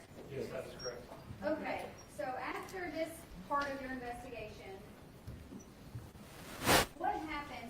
So you testified that we located your body, and you went back in the apartment at the time. Do you recall when this was again? You told the jury. It was approximately January 5th. So after major portions of an investigation have been completed, what from that point forward are you doing as a homicide investigator? First and foremost, trying to potentially discover more evidence in the case, such as executing search warrants on other pieces of evidence, trying to contact TBI in terms of processing further evidence in the case. Also, even though I was assigned this investigation, my duties as a homicide detective don't stop there with this investigation. So during the meantime, I'm also being assigned more investigations to include further homicides that come up in the coming months. But you've been looking for video evidence? Yes, I was. Looking for evidence that pertains to Mr. Chen's involvement with Jasmine Pace? That's correct. Okay. Can you explain to the jury what the Real-Time Intelligence Center is? Yes, the Real-Time Intelligence Center is essentially it's a unit within the Chattanooga Police Department. In the city of Chattanooga, we have city-owned and operated cameras that are also monitored by the Chattanooga Police Department that are placed through strategic locations throughout the Chattanooga area. Those cameras work in many different functions. Some cameras are fixed cameras. Most of our fixed cameras that we have will have essentially 4 cameras at that location that will look in 4 different directions to potentially try to cover that specific area in like a 360-degree angle. Some of the cameras that were in place are pan-tilt zoom cameras, and based on a timed rotation, that camera will pan out a view of the intersection. It will then zoom in for approximately 15 seconds before zooming back out, and it will complete that cycle until it's done 360 degrees. So sometimes we have cameras that are stationary, look at one angle the entire time, and sometimes we have a camera angle that shows part of something. Only when something gets good, it turns to another angle. But those cameras are, like I said, owned and operated by the city of Chattanooga. They're maintained by the Chattanooga Police Department, and the Chattanooga Police Department monitors those cameras. Also, with those cameras, they're given access to other officers to potentially monitor, deter crime, and see potential traffic congestion and those things as well. When you say that employees of the police department are monitoring ARDIC, is it called ARDIC? ARDIC is the abbreviation for real-time intelligence. That's what it's called within the community, is ARDIC cameras? Yes, ma'am. And when you say it's being monitored, are they being monitored in real time? Yes, that gives the name. We have, depending on what time of day it is, we have ARDIC investigators. Then we have a place inside the police station that has multiple TVs and camera angles that they will look at specific calls that come in. If a call comes out in a specific area, act of violence or a burglary of some sort, they attempt to access those cameras to get suspect information. And a lot of times when there's stuff that's not going on, there's one of those cameras to make sure that no potential crimes or something suspicious going on at the time. But there's active investigators that are looking at those cameras. Typically it's only filled by 1 to 2 active investigators at a time that are monitoring those cameras. And you can determine that the size of the city of Chattanooga, obviously we can't get every camera placed throughout the city. But other investigators within the department also have access to those cameras as well. So are you able to ask individuals that work in the ARDIC Center to go back and look for video footage that they may have not seen anything nefarious at the time, but as an investigator you can ask them to go back and pull up video for you? Correct. We have, depending on the cameras and servers, when they're replaced, anywhere from a few days of video footage to up to a month of video footage could be stored at a time on the cameras before they potentially deleted it. Do you know approximately how many ARDIC cameras there are in Chattanooga? It's ever expanding. I don't know the exact number. I would guesstimate over 100. Would you describe them as helpful in solving crimes in Chattanooga? Yes, video footage is extremely helpful. Obviously, if you can see it, it takes out the middleman in terms of getting access to that video. Because sometimes when we do these neighborhood canvases, or we're trying to locate witnesses or video footage, you have to make contact with that business owner or that homeowner, and then not only once you make contact, you're seeking permission to then have access to that video footage to potentially see if it captures anything. But in terms of the real-time intelligence center cameras, we have direct access to those cameras at all times. So we're able to review those cameras. Sometimes maybe we didn't get enough video footage, so we can go back and we can monitor that as many times or review it as many times as we want. In the course of your investigation, did you learn that there was an Arctic camera close to 110 Tremont Street? Yes, I did. How did that information come to you?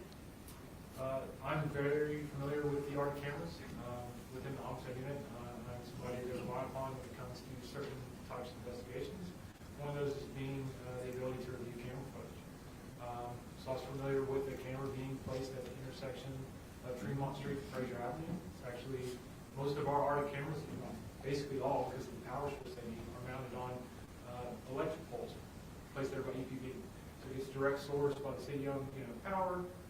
We have somewhere where they can mount it to, so the city has full permission to place those cameras there, placed in public areas, and I knew there could be one approximately less than a block south of where Ms.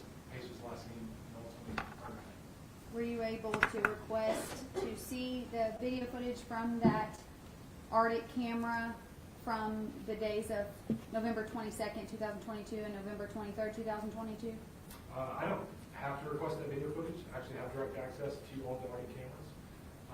So I've pulled the cameras up myself since I have direct access, and I've used them on my laptop. Were you able to retrieve video from that Arctic camera from November 22nd, 2022 and November 23rd, 2022? Yes, that's correct. To orient the jury, Investigator Crawford.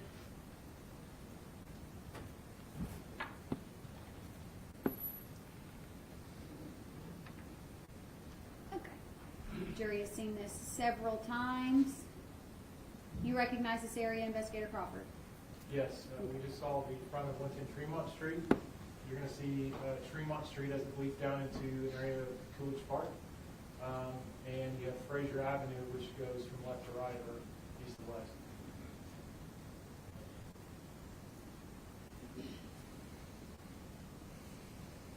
What is that? That is going to be one of our Arctic cameras. Typically, they are in block style for storage, communication. You can see the dome style bubble at the bottom. That's actually going to be our physical camera there. And this specific camera actually has still video where it actually monitors different areas such as the streets. And is this the Arctic camera that you were able to pull footage from around the time of November 2022? Yes, that's correct. And did you review that video? I did.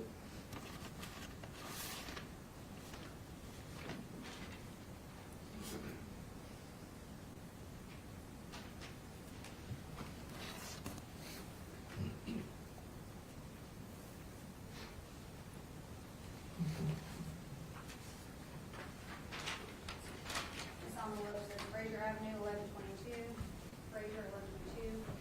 So we stick this jump drive in this computer.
2023? Yes. Your Honor, I'd ask that the 11/22/22 archive footage be admitted into evidence.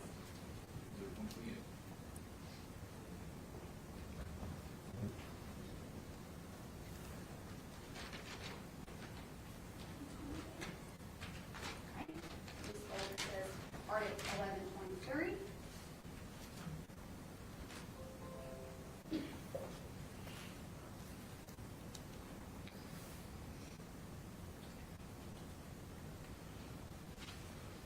I've just clicked on USB.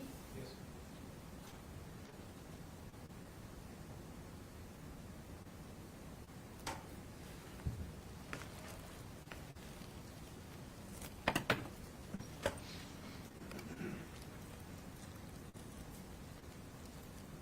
Okay. Is this also footage from the Arctic camera that the jury can see on the screen behind me? Yes, that's correct. What day is this from? It's from 11/23/2022 to 11/23/2022. It's from 10 a.m. till 10 p.m. And that's noted on this video, correct? Yes, that's correct. Was it also noted on the 11/22/22 video? Yes, it was. Your Honor, I ask that this is admitted into evidence as the state's next exhibit.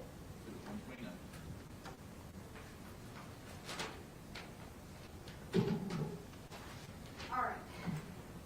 Before we get to video footage,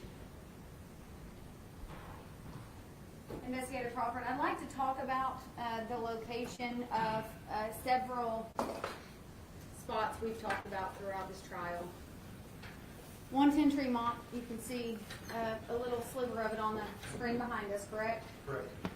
How far away from 110 Tremont is the Walgreens at which Jason made purchases on 11/23/2022? Just a few blocks to the west. And then from Jason's apartment to the Walmart where Jason made purchases on 11/23/2022, how far apartment to Walmart? Less than 10 minutes. How far from Jason Chen's apartment to Mountain Creek Road where Jasmine Pace's vehicle was located? Approximately 15 to 16 minutes. How far from the Walmart to Mountain Creek Road where Jasmine's vehicle was located? 15 minutes. How far from Jason's apartment was Jasmine Pace's body located on Sub Creek Road? Approximately 14 to 15 minutes. How far is the Walmart from where Jasmine Pace's body was located? Just a few minutes, 45. So would it be fair to say that we're talking about a pretty small area of activity that we've spoken about throughout this trial? That's correct. All right.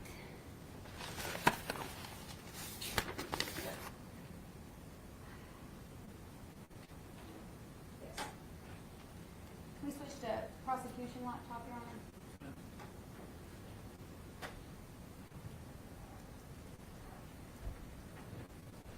I'll ask Investigator Crawford if you'll turn around. Before you start playing, Paul, Investigator Crawford, this is video footage from that Arctic camera, is that correct? Yes, that is correct. Similar to what you just saw that I showed you on the laptop? Yes. And if you can see on the bottom there, does it have a date? Can you jump on? Yeah. Just show it a second ago. There we go. Is that date accurate? Yes, it is. Would that time be accurate? That's correct. So 11:42 p.m.? Yes, that's correct. Okay.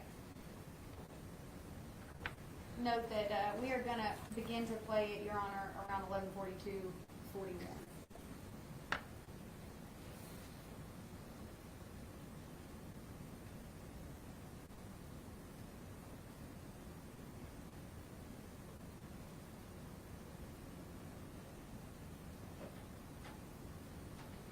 What type of vehicle did that look like to you? A Chevrolet Traverse. And did it look like Jasmine's vehicle? Yes. Are you sure it was a Traverse? Yes. Are you sure it was a Chevrolet? A white Chevrolet? Yes. Okay. And when that vehicle pulled in next to the apartment building, what pull-in would that have been in comparison to Jason Chen's apartment? This pull-in here is going to be the parking lot area that's just south. So the picture we kept looking at, the street view of 110 Tremont Street, it would actually be to the right. In Signify, there's these signs here that are permanent. You can also see the trees over here. Essentially, there's a pull-in location. It's kind of darker discolored here. That's the driveways of the southern parking lot. You are familiar with the My Chevy app that the Pace family was able to view to show where Jasmine's car was? Yes, ma'am. Does the time on this video match the time on the My Chevy app that would have shown her arriving at 110 Tremont on 11/22/22? Yes, it's consistent with her travel there. Okay. Now let's move on to 11/23/2022.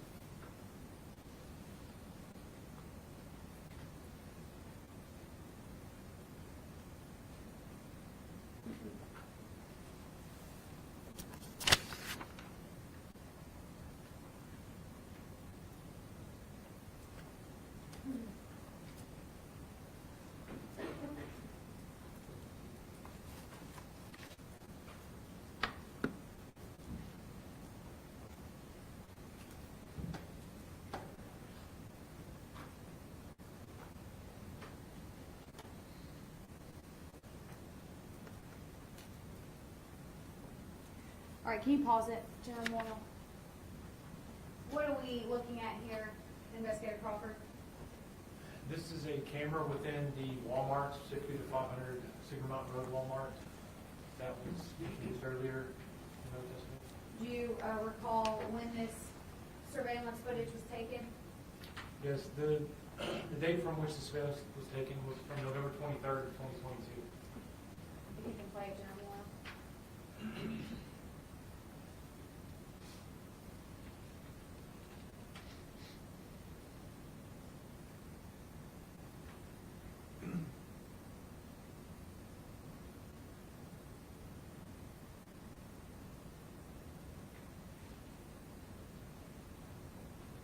There's going to be another video from Walmart.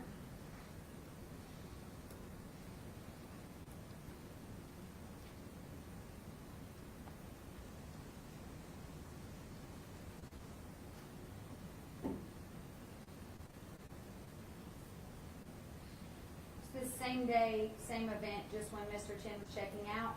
Yes, that's correct.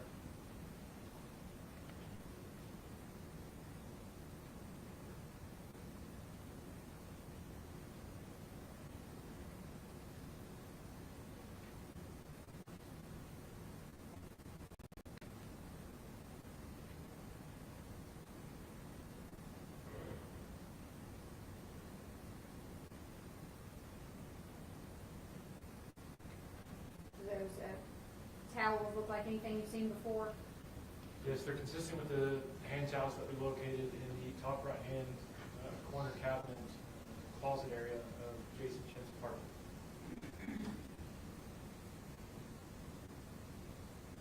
What color are Mr. Chen's shoes? They're white.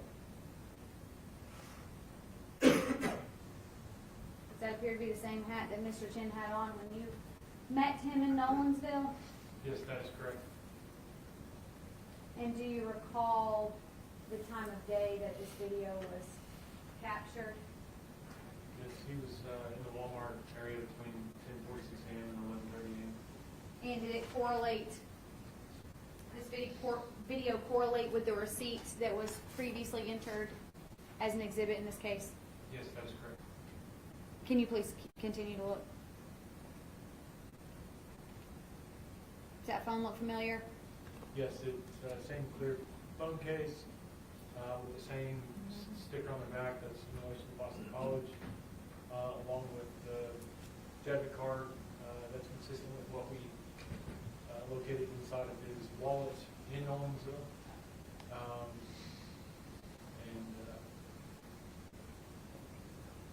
You can go back.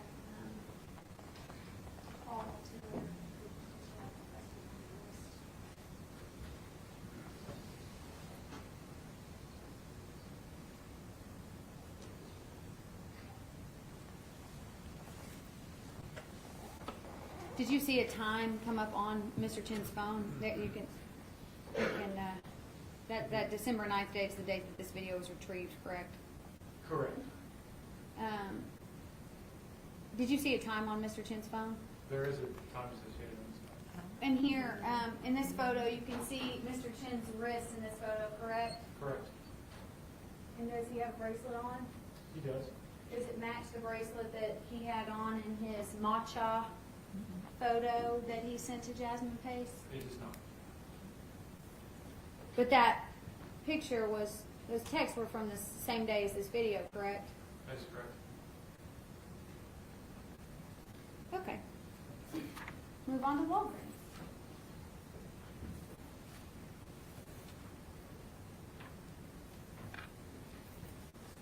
So this video, there are two sets of videos were collected from Walgreens. Is that correct? That is correct. Was one earlier in the day? Yes, it was. And was one later in the day? Yes, it was. Is this video footage from earlier in the day or later in the day? It's going to be the earlier video footage around 1:39 p.m. Based on your knowledge, the date and time are correct on those videos as Walgreens testified? Correct. Okay.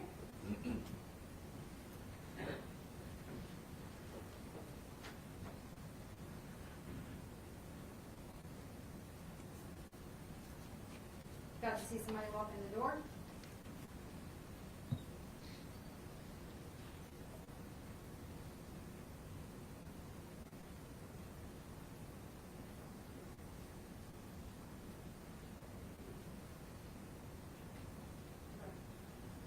Your Honor, we can't fast forward through these videos, so we're just going to wait just a few minutes.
Investigator Crawford? Yes, I did. Have you seen that hat before? Yes, I have.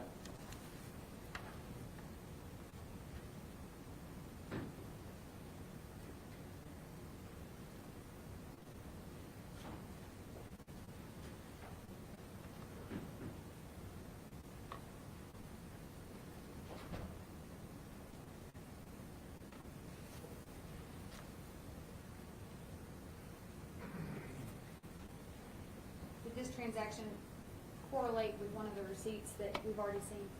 Yes, that is correct.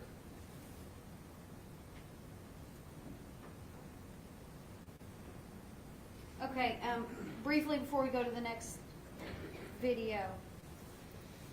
Based on your previous interactions with Mr. Chen, and then reviewing these videos, were you able to identify the person in those videos? Yes. Who is that person? Jason Chen. Do you see Jason Chen in the courtroom today? I do. Can you please point him out and describe what he's wearing for the jury? He's directly across from me with a dark suit, a bluish tie, with glasses. In between two lawyers? That's correct. Your Honor, let the record reflect that Mr. Chen has been identified. So reflected. Okay, so then we're going to go back to real-time intelligence center video, Arctic camera footage. And Investigator Crawford, we are going chronologically.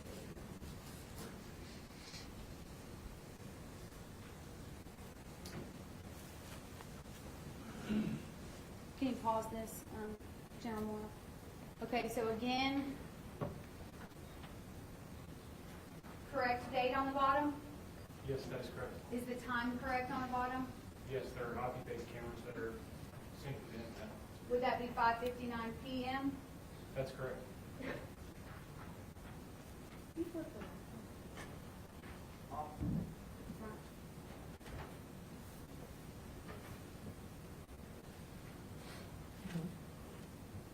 Mr. Chen's apartment right there to the right. Yes, and this structure you can see just at the edge of this building is going to be his apartment complex.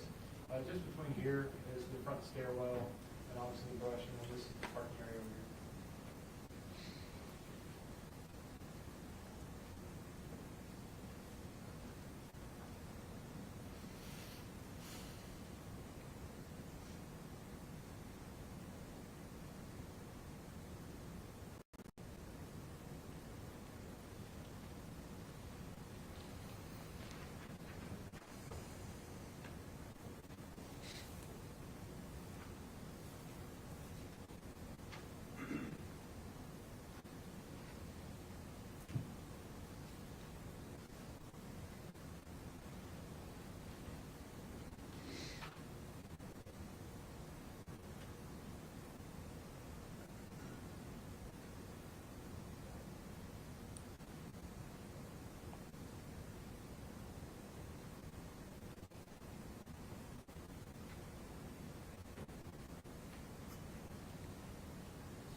Investigator Crawford, does that appear to be a person in the suitcase? Yes, and the area it came from is the front stairs that lead to the front door. Here you see this appears to be a rolling style suitcase, light colored top, dark pants, light colored shoes, and once again the red washes out on this the red white hat. What direction was that person traveling in?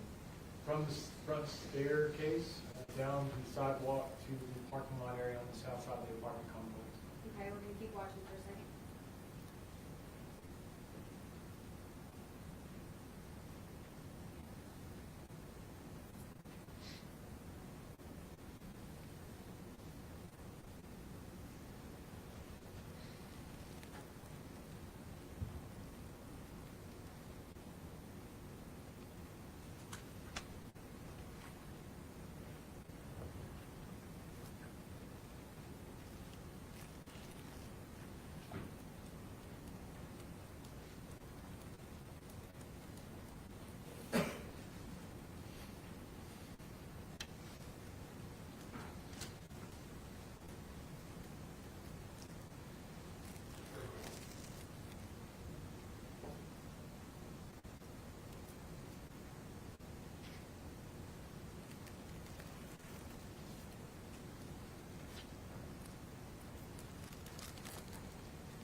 individual in that vehicle appeared to be wearing a hat?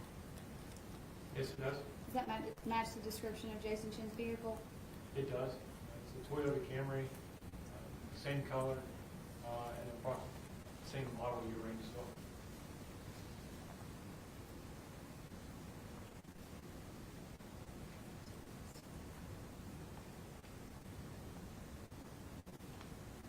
Based on your review of this video, was there anybody else in Mr. Chen's car? Now, if you, to my knowledge, looking through the windows, you're not coming to any windows, especially when light passes through, especially being in street light and passing cars.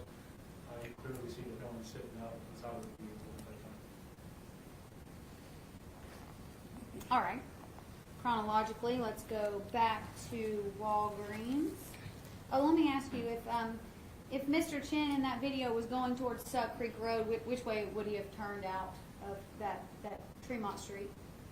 So based on that video, like I said, from that angle of the RD camera, it actually faces north, or up towards the screen, and Fraser Avenue goes from left to right, from west to east.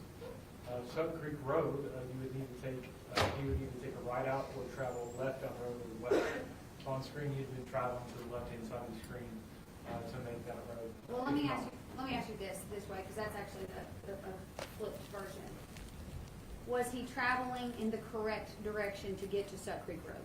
Yes, he was traveling in the direction for Suck Creek Road. Thank you. I should have asked like that. All right, let's go back to Walgreens. Later in the day, correct, but same day, 11:23, Investigator Crawford? That's correct. Is that indicated on the screens again? Yes, it is. Now we're in the 1900 hour. Yes. 1903 would be 7:03. 7:03 p.m. That's correct. Okay.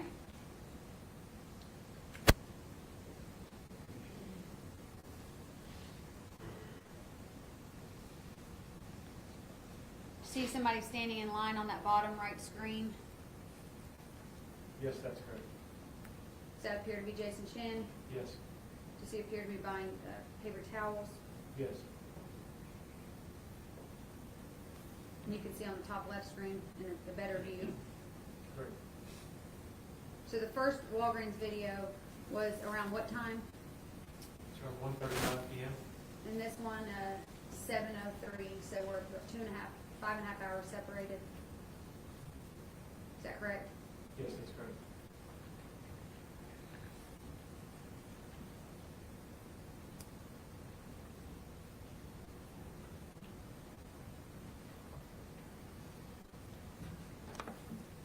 Okay. Chronologically, let's go back to Arctic.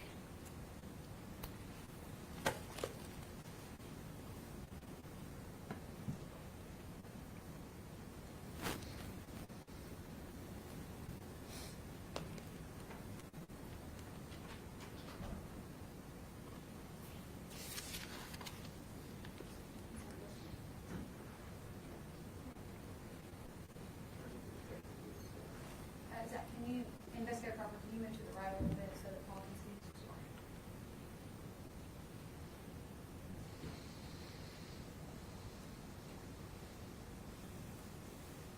So what date does that video say, Investigator Crawford?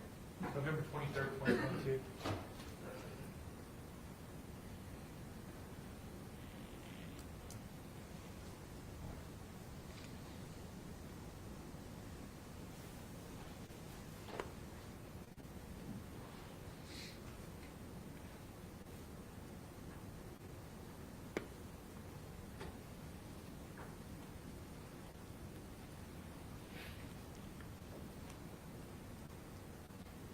Have you noticed that this video jumps, Investigator Crawford? Yes. Why is that? It's based on signal strength of the camera. If you've ever interacted with anything computer-based, based on signal strength, especially with cameras, if the signal strength's not strong enough, obviously the video footage doesn't pick up great. The time's recorded properly, so it'll show, but it's not been edited. It's just poor signal strength of that camera based on the internet at the time. 8:30 p.m. Do you recognize that vehicle? I do. What vehicle do you recognize that to be? The victim's vehicle, Jasmine. Can you tell me anything about what the driver of that vehicle was wearing? Yes, they're wearing essentially a light-colored upper top with something potentially dark light. It's almost essentially like a hood is up. Yeah, okay. All right, and that vehicle was leaving Mr. Chen's apartment complex around 8:30 p.m., correct? Yes, that is correct. Okay, now we are going to Mountain Creek Road video. You'll recall you heard Scott Miller testify in Investigative Crawford, Yes, that's correct. and you were familiar with this video as well. I am. Is this video from the Signal View Apartments on Mountain Creek Road? That's correct. Did you visit those apartments during the course of your investigation? I did. Okay. Have you seen this video previously? I have. Now, do you recall Scott Miller testifying that this time was also accurate? Yes, I did.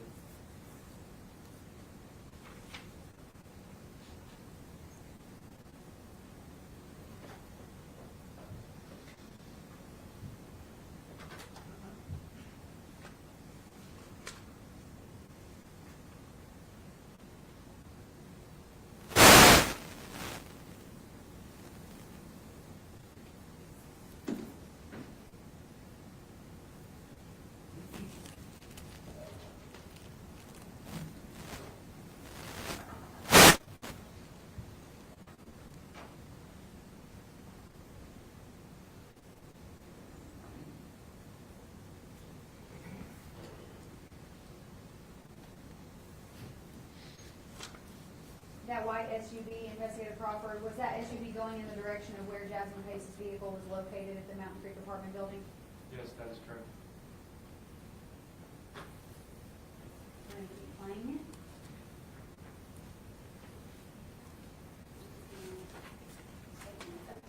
What we're getting to is about 8 minutes ahead of this, if the parties don't mind that we fast forward.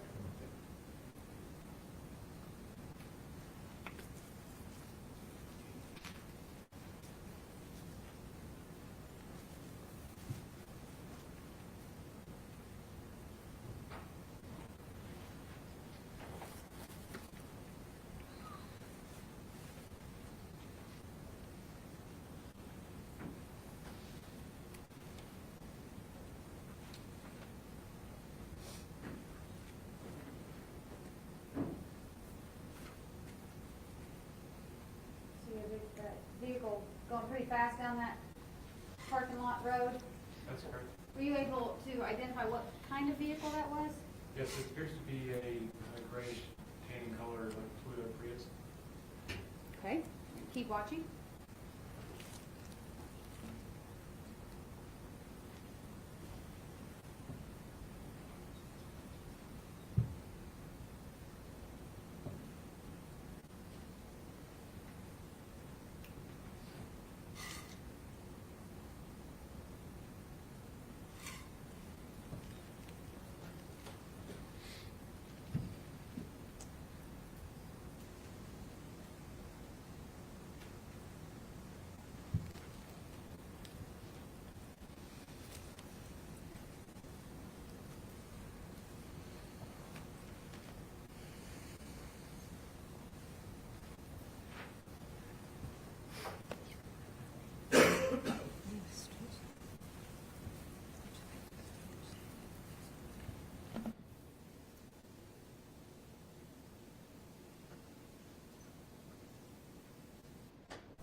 Investigator Crawford, are there multiple entrances at the Signal View apartment complex? Yes, there is. Where in comparison to where Jasmine Pace's vehicle was located, where would the other entrance have been? Essentially, you have an entrance on this side, and then in between, this is the rental office, and back this direction is going to be all the apartment complexes themselves. Back this direction, to the left-hand side of the video, is going to be the rear part of the apartment complex. If you were to continue to follow around the rear of the apartment complex, it then takes you to the other side where essentially you have a mimicked entrance as this side, so you could exit or enter either side of the apartment complex. Okay. All right, chronologically, let's go back to Arctic footage.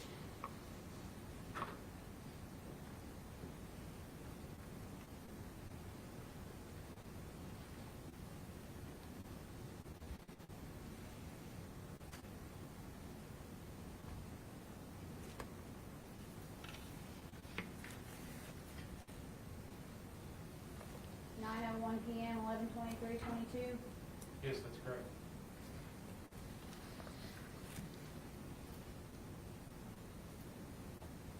What type of vehicle is that?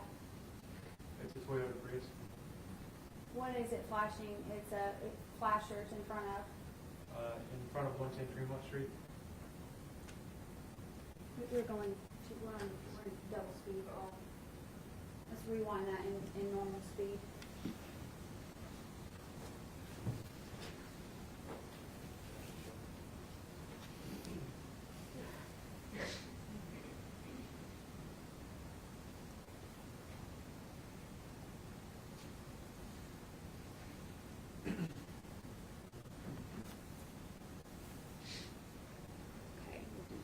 Regular speed here and just get across it.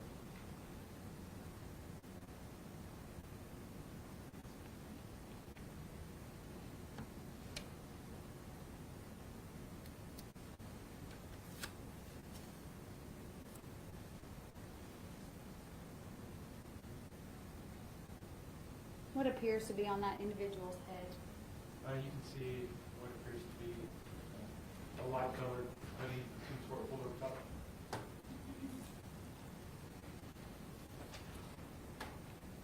Back that one moment.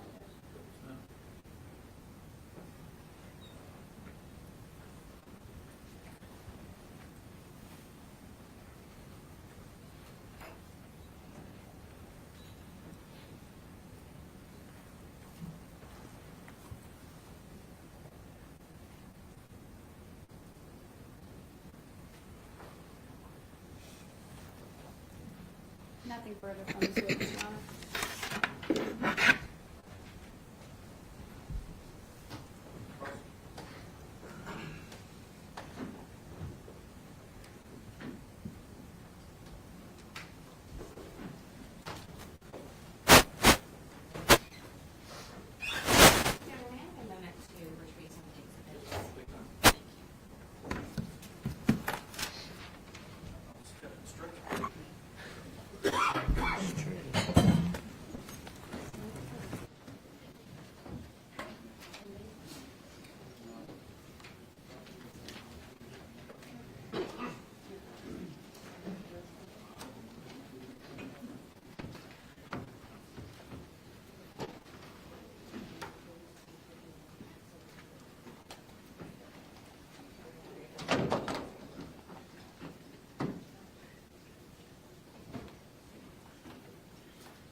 Good afternoon, Investigator Crawford.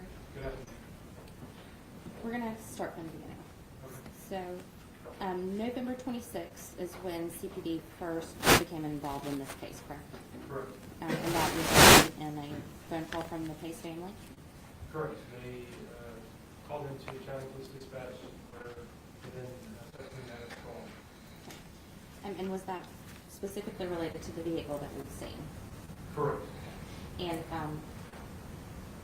you were not involved at that point in time, but Officer Pierre was, correct? That's right. And from November 26th through November 27th, when did you actually become involved? At 5:37 p.m. on the 27th was the first time I was notified about Jasmine Pace when I was texted by Detective Jason Chen. Then approximately 30 minutes later, I was notified by my supervisor, Sergeant Henry, now Lieutenant Henry, notified me about the investigation, and that's when I was officially brought in to help assist.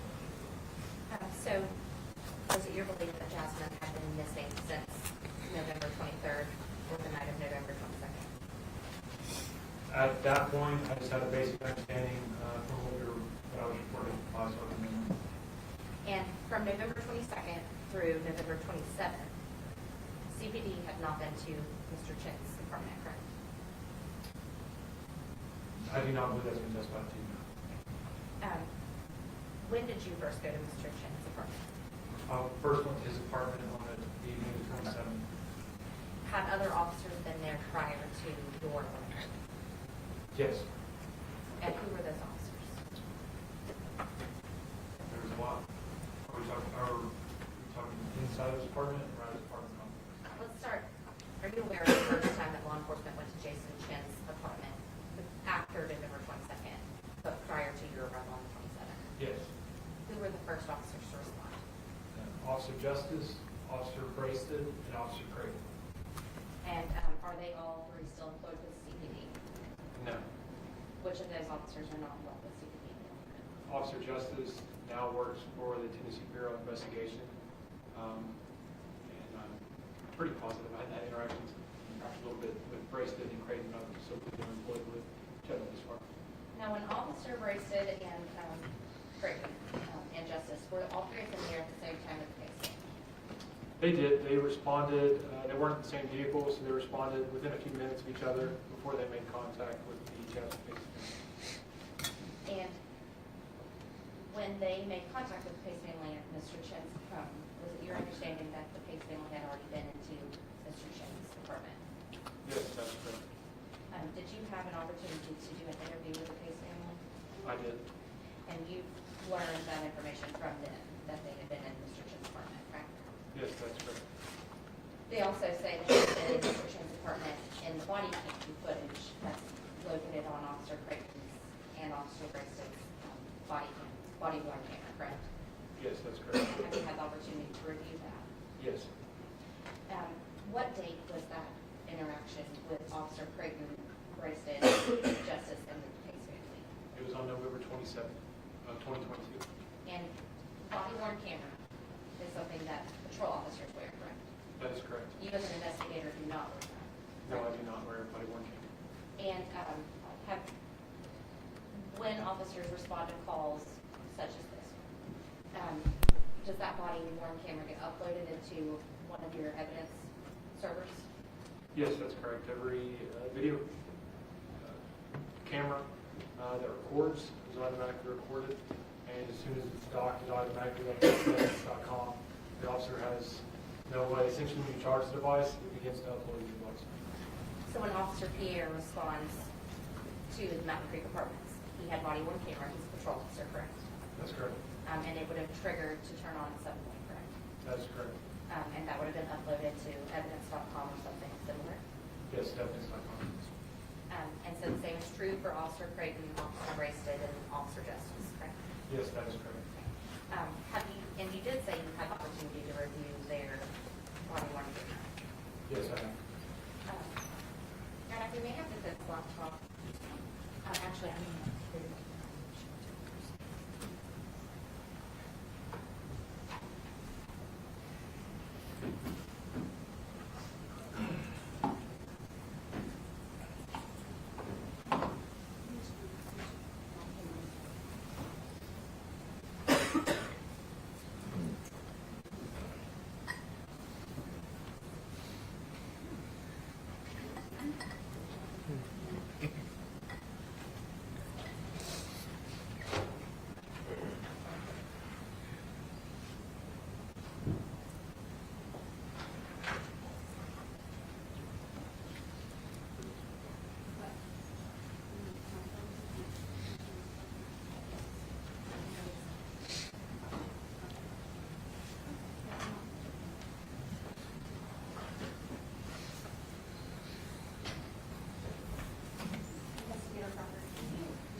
itself? Yes, it's going to be the watermarked video footage that indicates that it's from an Axon body-worn camera, consistent with body-worn cameras that are police officers.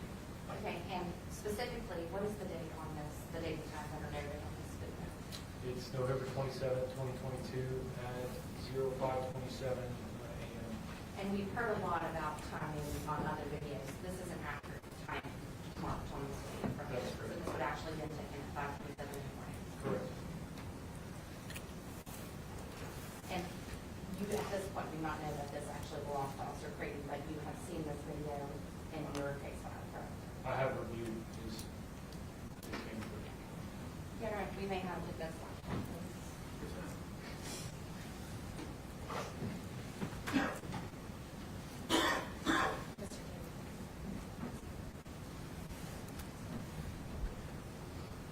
Your Honor, is this video being moved in evidence? Oh, yes, Your Honor, I would like to have this marked as the next exhibit, which I believe is 129. That's 130. Is that a jump drive? It is going to be a jump drive. Okay, you're going to let it follow? So no objection. No objection, Judge. Investigator Crawford, behind you on the screen, is this what I just showed you on the laptop? Yes, that is correct. Okay, and it's marked at the top of November 27th, 2022, timestamped at 5:27:59, correct? That's correct. Okay. Have a quick question, Lenny?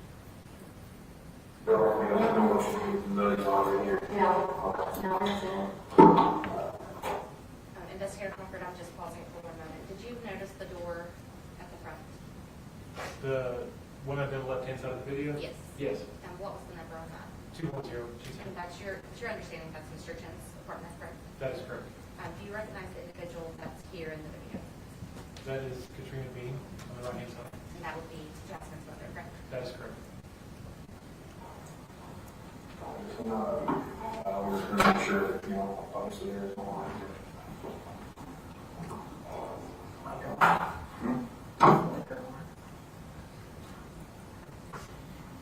Oh, that Ryan food.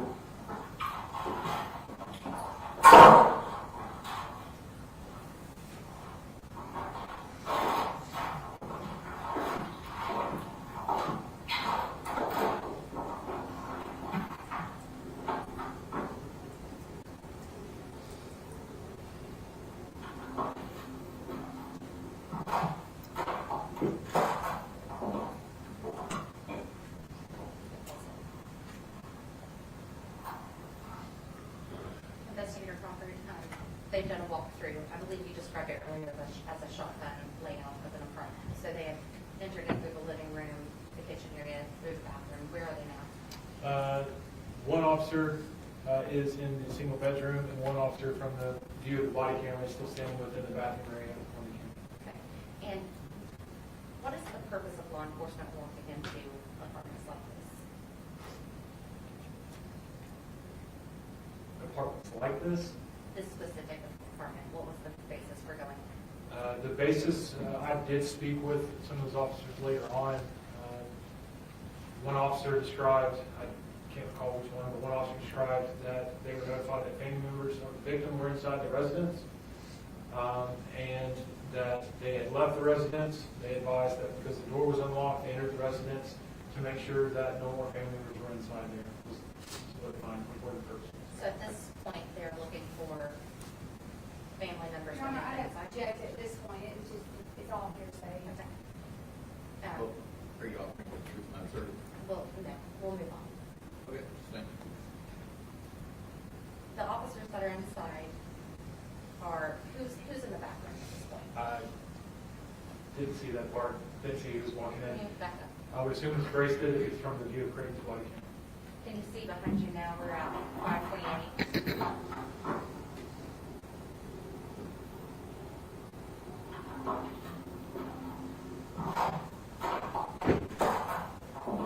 It appears to be Officer Braced. And the bedroom is where they are, correct? One is inside of the bathroom area and one is inside of the bedroom. Let me clarify. Officer Braced is in the bedroom, correct? That is correct. The bed is to the left. You can see that, correct? Yes, that is correct. On the bed, do you see a knife? From the angle that we see, I do not see a knife.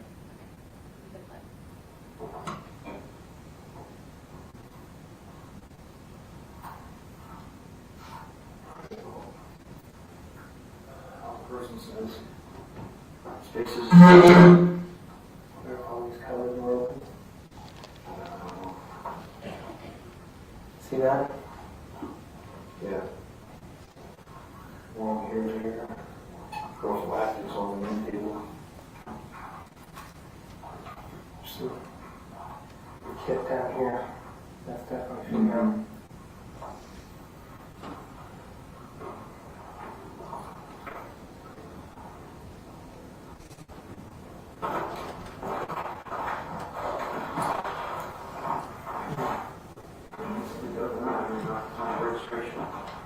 Yeah, I wish they hadn't done that.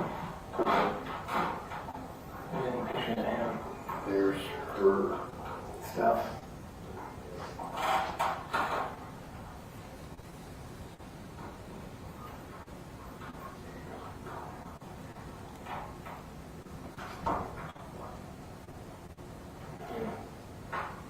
Doesn't look like they were in a hurry.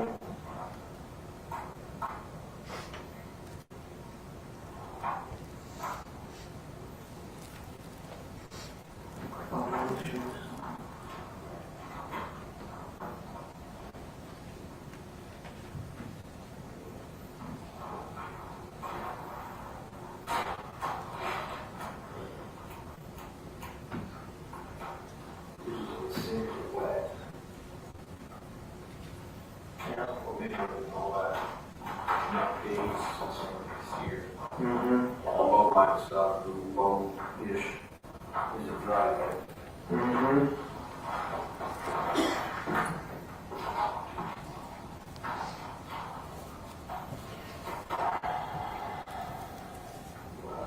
Here. Of course, not a lot of paraphernalia here. Just that seems so far.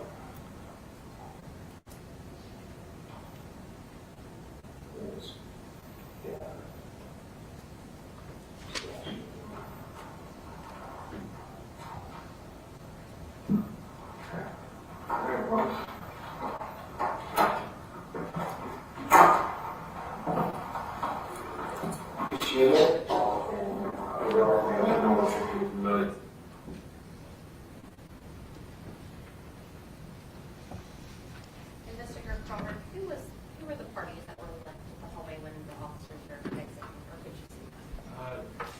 Very quick, I believe it was Katrina Bean and Travis Pitts.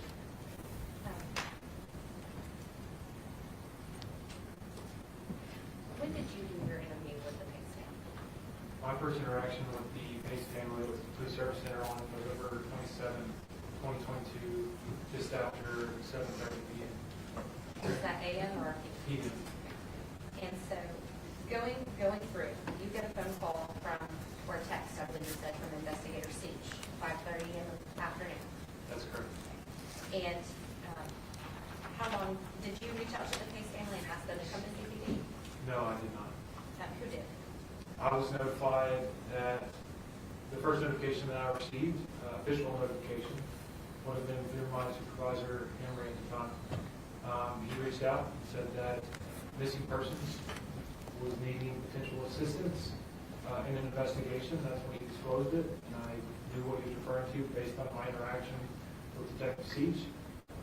We said that we would respond there to speak with the missing persons investigators about potentially what kind of case they had at the time, what kind of evidence, what the family said, because it appeared up front that there may be suspicious circumstances around her disappearance. Once I arrived at the Police Service Center, whenever I spoke with Investigator Tomlin, was the first notification that I was notified that the Pace family was arriving at the Chattanooga Police Department. That's when I talked to Investigator Tomlin, and just after 7:30 p.m. is when I had first contact with Pace family. And so when you get to the police department, you've met with Tumlin,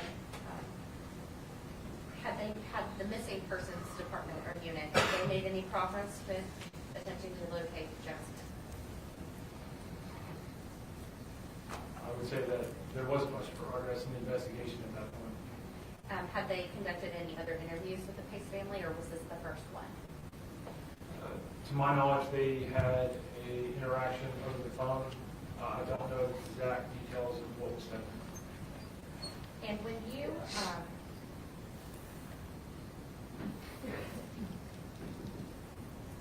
you are at CPD and you're meeting with the Pace family, have they indicated to you that they had been to Mr. Chen's apartment? Yes, they did. And they had told you that they had found the Chevy, correct? Yes, they did. At that point, had they been able to get her phone records from Verizon, Jasmine's phone records? No, at that time they had made contact with Verizon to get her phone number switched over to a new device in an attempt to access her My Chevy app. But to my knowledge, they did not receive her full phone number at that time. How long was the Pace family with you at CPD? They approximately 7:30 p.m. is when they first arrived at the Chattanooga Police Department. Around 10 p.m., we requested to go to their residence at 5977 Old Dayton Pike in Chattanooga, Tennessee, to then, with their permission, document her primary residence and see if there's any evidence of her disappearance. Were they being interviewed, or were you discussing things with them for that full 3 hours? I wouldn't say full 3 hours, but the first hour and a half, there was continued questions and dialogue with the family. As I received the information, myself and Lieutenant Emery were asking the families different questions about what they discovered or different dynamics of the family. And I was relaying that information to Detective Seach, who was assisting with the investigation to help preserve things. At a certain point, I requested that the location of 110 Tremont Street to be have patrol officers placed on that to make sure that we could attempt to secure it in lieu of getting a search warrant for that apartment. When did you do that? It was at approximately 8:10 to 8:20 p.m. So, as of November 27th, 8 o'clock at night, the apartment had not been secured, even though law enforcement had been there the day before, correct? The level of security I'm talking about is that tend to have eyes on the apartment itself. To my knowledge of how the doors work at that apartment complex, they do automatically lock once pulled to. They also have a deadbolt function as well. It's to my understanding how we treated it and how we encountered it, having to use a courtesy officer to use a key to get in the apartment. The level of security I'm talking about is the actual physically putting a patrol officer or patrol officers around the apartment to see, because we're looking for Jasmine, we're looking for potentially Jason at the time as a potential interview, we're looking for both their vehicles. So we're trying to see if any of those people were to come in or out of that apartment. So that's the level of security.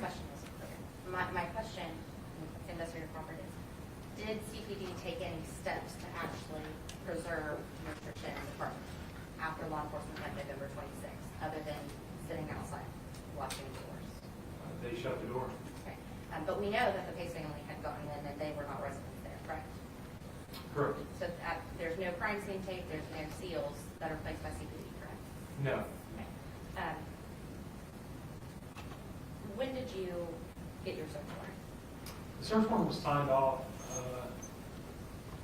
just before 11 p.m. I was notified by Detective Seach that the magistrate had signed the search warrant granting access into any search and seizure of apartment 2 and 10 at 110 Tremont Street. After being notified, I subsequently called Officer Clemens to have him respond there because he has the master key to the apartment. He responded, and once he responded, then we executed that search warrant. How many times had individuals been into the property to your knowledge prior to the search warrant being executed on you? let's slow down. We know at least 2 officers are in the video, Officer Creighton and Officer Brixton, correct? Correct. You have been indicated by the Pace family that they have been in how many times? I believe for sure twice by their statements. Some of the recollections, whether it was 2 or 3 times during the first interview as well. And how many of the Pace family members have went into the apartment to your knowledge? At that time, I was notified, it would have been 3 family members in a family room. So 4 individuals plus at least 2 CPD officers? Yes, that's correct. 6 individuals. Correct. Typically, in a potential crime scene, is there a crime scene log and it indicates who all's been in the apartment, or we'll say the apartment in this situation? Was there one done for this? Yes. Did it note that the Pace family members have been in prior to law enforcement, or does it just start once you've established the crime scene? Crime scene log is not in place until we've established a crime scene location. It wasn't until the homicide unit was brought into the investigation and going over the details of the case that we deemed apartment 210 to be a potential crime scene location at that time. So you testified earlier, I'm going to pull up, may I have the element here?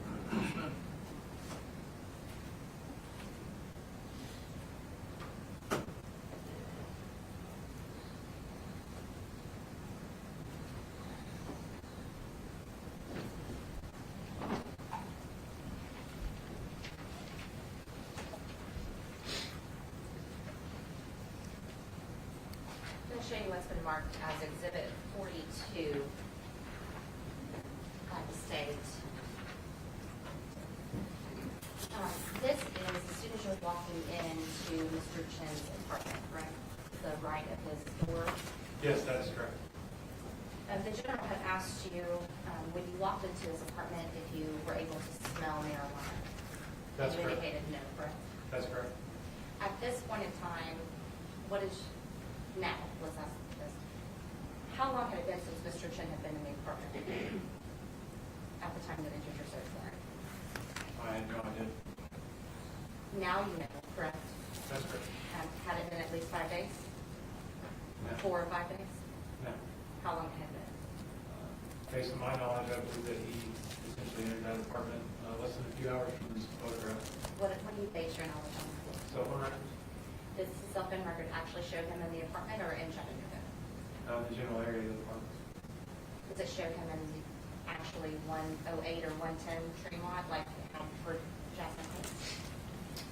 No, it just, throughout the investigation, phone records have been correlated multiple times based on the other video footage. So I based it on the high probability that throughout the investigation, when he arrived to a location where we had video footage, subsequently we were able to track that phone and send to one location. In this specific case, I did not see him on video footage, but his phone tracks back in the area. That's what I was basing on. Did you go back through the Arctic cameras to see if his car was located like you did on the 22nd or the 23rd? Yes. Did you see him at the apartment on the 28th? I did not see his vehicle. Did you see him enter the apartment from Tremont at all on any video? I could not 100% identify anyone. So you're speculating that he was there, possibly hours before you did the search warrant, correct? Just saying his cell phone was in the area a few hours prior to the search. But nothing that actually shows that, correct? Besides the cell phone records, no. Which doesn't indicate that he's actually within Tremont, correct? No, it just puts him in general area. Okay. So I'll have you look behind here, and I'm going to zoom in over to the desk here. Could you tell me what's on the table? There are multiple objects on the table. What are they? Starting from the right, there appears to be a bottle of hand sanitizer. There appears to be a bong-style device that they could use to smoke hemp, THC, HHC, any type of leafy product. Appears to be some lotion, 2 glass containers. Gets further in, kind of gets jumbled in. There's a box of Band-Aids, a computer monitor, a speaker. Okay. And the bong that you're talking about, is that the glass device that says Boss on it? Yes, it's this object right here.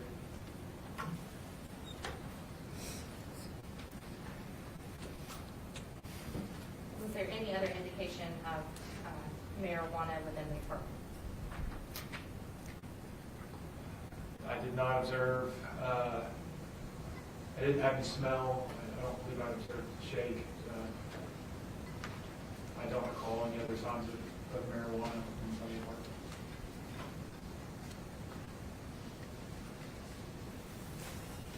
I'm going to take you to State's Exhibit 83.3.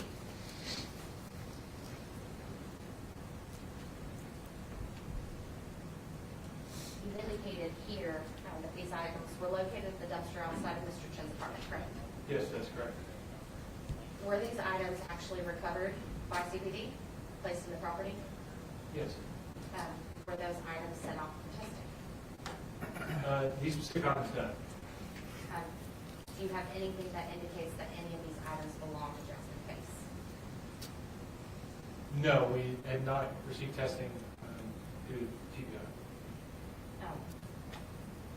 Now, earlier you had mentioned the pants had potential blood stains, the sanitary napkin was similar possibly to one that's recovered in the inmate's office, but nothing in your investigation has shown you that any of this stuff belongs to this case, correct? No, it's not direct.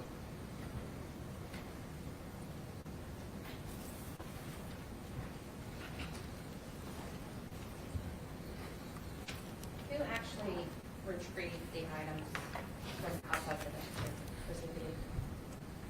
It would be Investigator Johnson with the crimes unit was the one that documented, and Investigator Brown was there. At that point, whenever I notified them of those objects, and they responded to then do the collection further, I was there for the photographs, but I was not there for the collection. I was assuming it would be Investigator Johnson.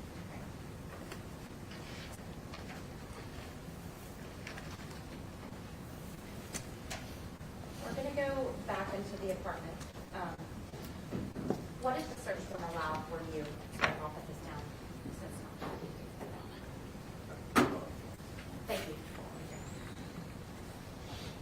When you were executing the search warrant, what did the search warrant allow for you to do? It allowed us to enter the residence. It allowed us to collect items of evidence that were listed on the search warrant itself. So essentially, it allowed us to enter the apartment. It allowed us to essentially search and look for evidence. Evidence is located in the search area. And earlier you testified that you saw blood. Correct. And where did you see that? We're out to the park. And specifically, you said to the what was the term you used about the actual way that you saw it originally, without any lighting, without any chemicals? You saw spatter somewhere, correct? Correct. I used for the initial walkthrough. I did utilize a flashlight. It was low light in the apartment at the time. I utilized my personal flashlight to see the blood, whatever was in the blood. Did you ever bring in any auxiliary lighting to have additional lighting in the apartment? The crimes unit did bring in some of their own auxiliary lighting, but it wasn't lighting we typically need for a room like that. And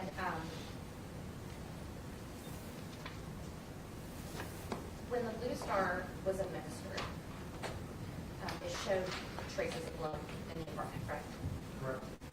Specifically, after using the Blue Star, were you able to notice anything about the directions of the blood marks? They're multi-directional. Specifically how? How? There's several different things. In the directions of it, you have in the living room area, you can see a potential footprint that shows a direction. The flooring itself, it's because of how concentrated it is. It's hard to tell directional because it's essentially the photographs will never do justice in terms of what you visually see in terms of Blue Star because of how you have to capture it in such low light. As we saw, there's difficulty in the two different screens in showing its ability to show that the luminescent light and color. So it's hard to tell with the bigger quantities. I can tell you that there's also reactions on the walls, which showed a downward trajectory running downwards. Was there any indication that individuals have walked through the blood and contaminated the other portions of the apartment? There was evidence that someone was walking in blood, yes. And you don't know who that was? No, I can just tell you about what the incident looked like.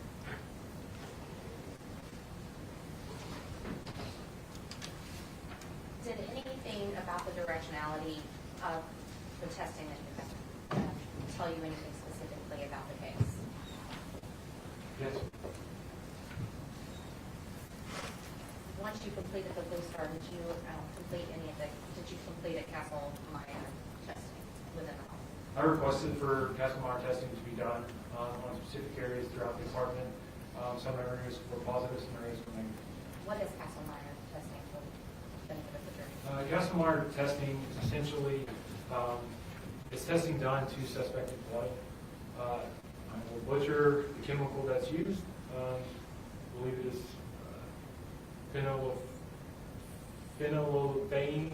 It's a chemical substance that's applied with hydroxide. That essentially makes a chemical reaction with the substance that you apply to suspected blood.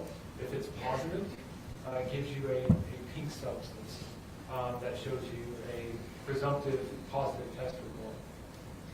And did you conduct a control test before administering it to the apartment? We control test Castle Meyer. Yes. I don't conduct any of those testings. Were you present when this was done?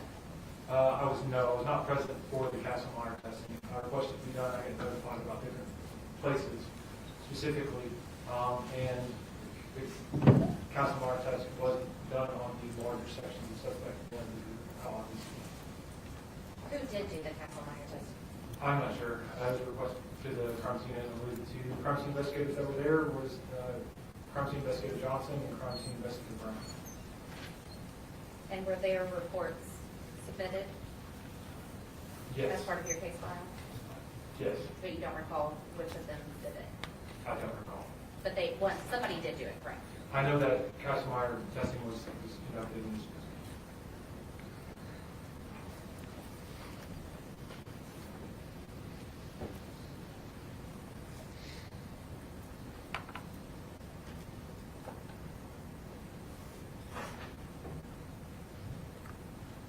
What date was it that you went to Nolensville? The first date that I arrived in Nolensville would have been on the November 29th, 2022. I arrived in Nolensville at around 11:40 p.m. And you, when the state had asked you earlier, you were asked to describe Mr. Chen's demeanor. You described him as defensive and calm. Correct. Is it your testimony that he was both? Yes. What was specifically, had you met Jason Chen before that day? No, I've never met him. Had you had any conversations with him prior to being in Nolensville? No. So do you know if this demeanor was out of character for him? No. Council approved.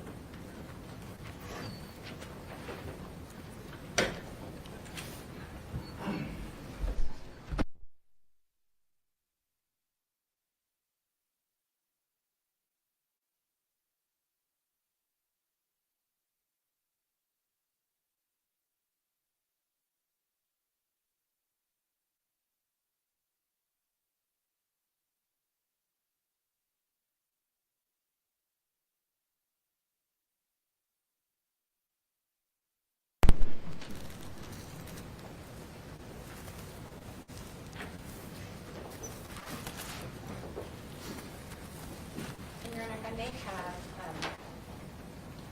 the elmo back on once again. Investigator Parker, just to clarify something,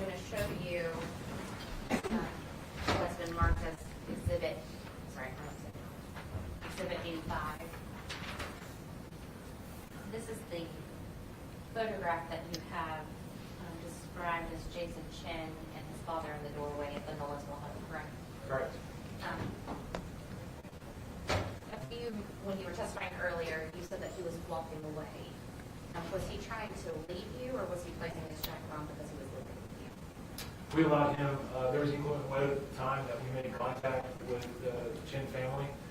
He requested to grab a jacket and shoes, which we walked with him, but we allowed him to. Okay. So he wasn't leaving?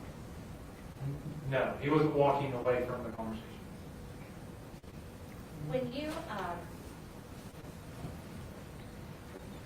he was taken to Nolensville, were you still in Nolensville, or were you back in Chuckyville? I was, the entire time that he was at the Nolensville Police Department, I was still in Nolensville.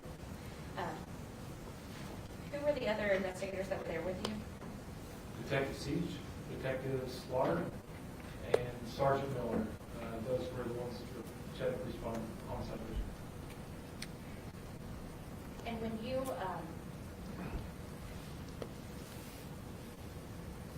at some point you're requesting phone records related to this case, correct? That's correct. And Your Honor, we may turn back to the phone. Jason's phone was recovered in Nolensville, correct? Yes, that's correct. And we were able to do a forensic download on that phone, correct? That's correct. Did you also obtain phone records from T-Mobile? Yes, that's correct. And that's who Jason's provider was, correct? Yes, that's correct. When did you receive those phone records? We received those phone records as two parts.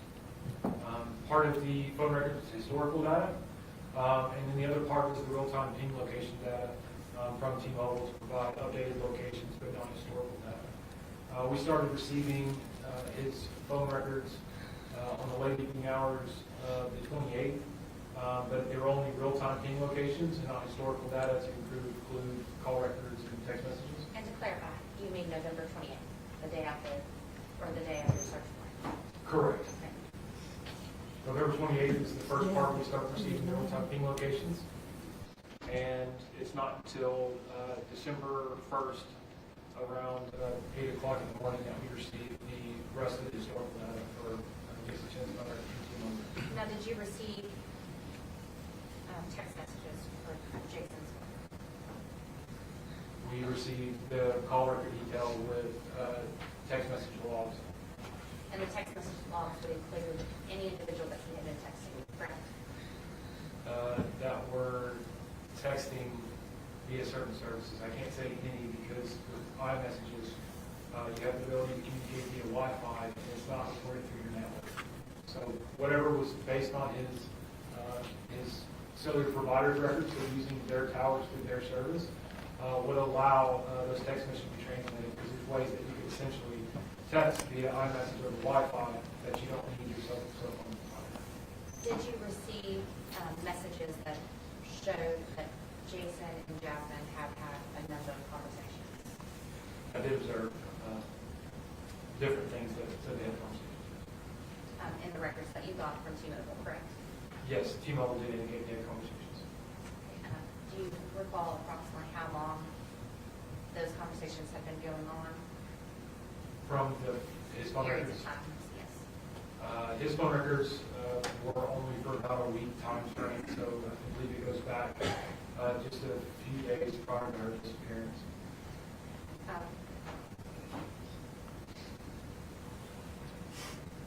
One moment.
Which of the investigators with CPD requested the records from CPD?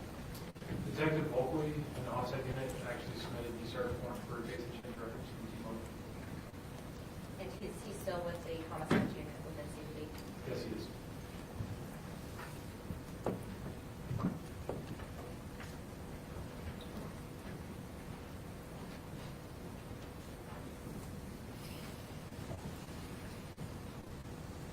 I'm going to go through back to the appointment. You went back through in January of 2023, correct, for your second walkthrough? That's correct.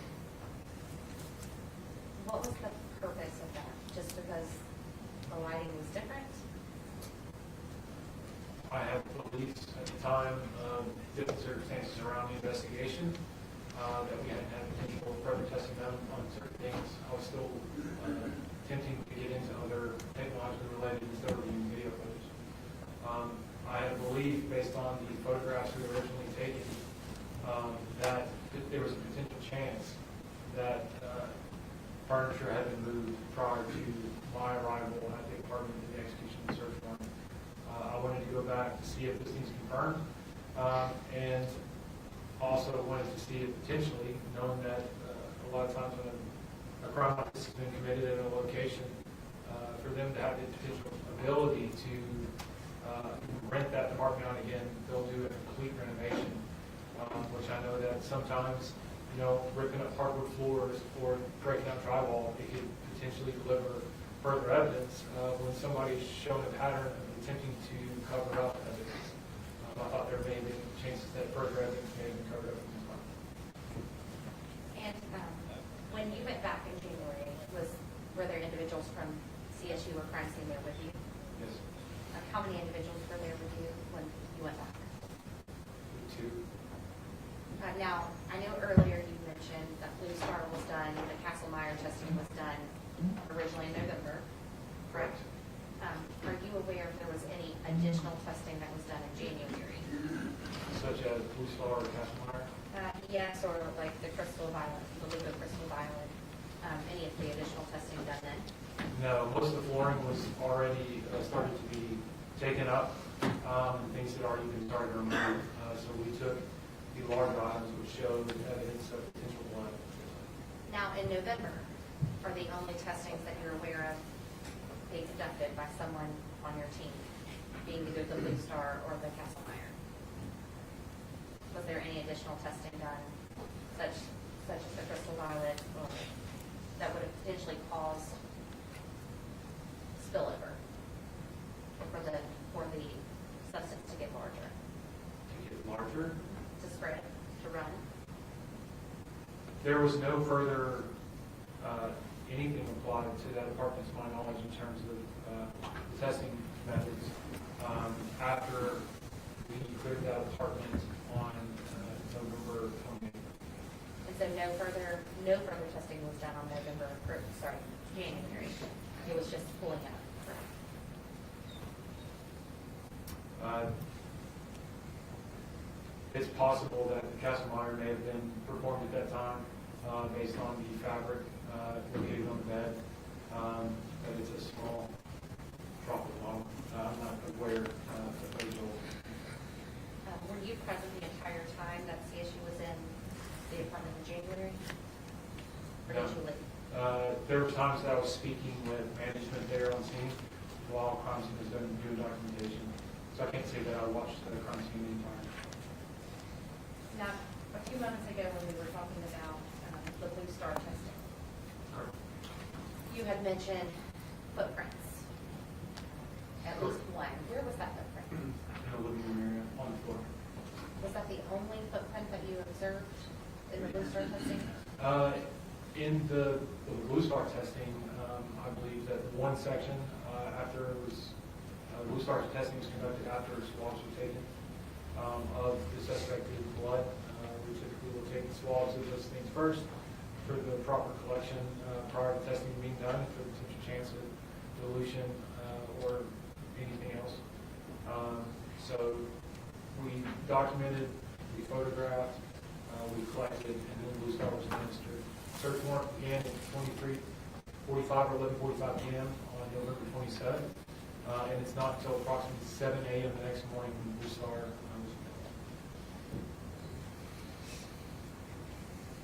From your review, did you see more than one print throughout the apartment, or just one?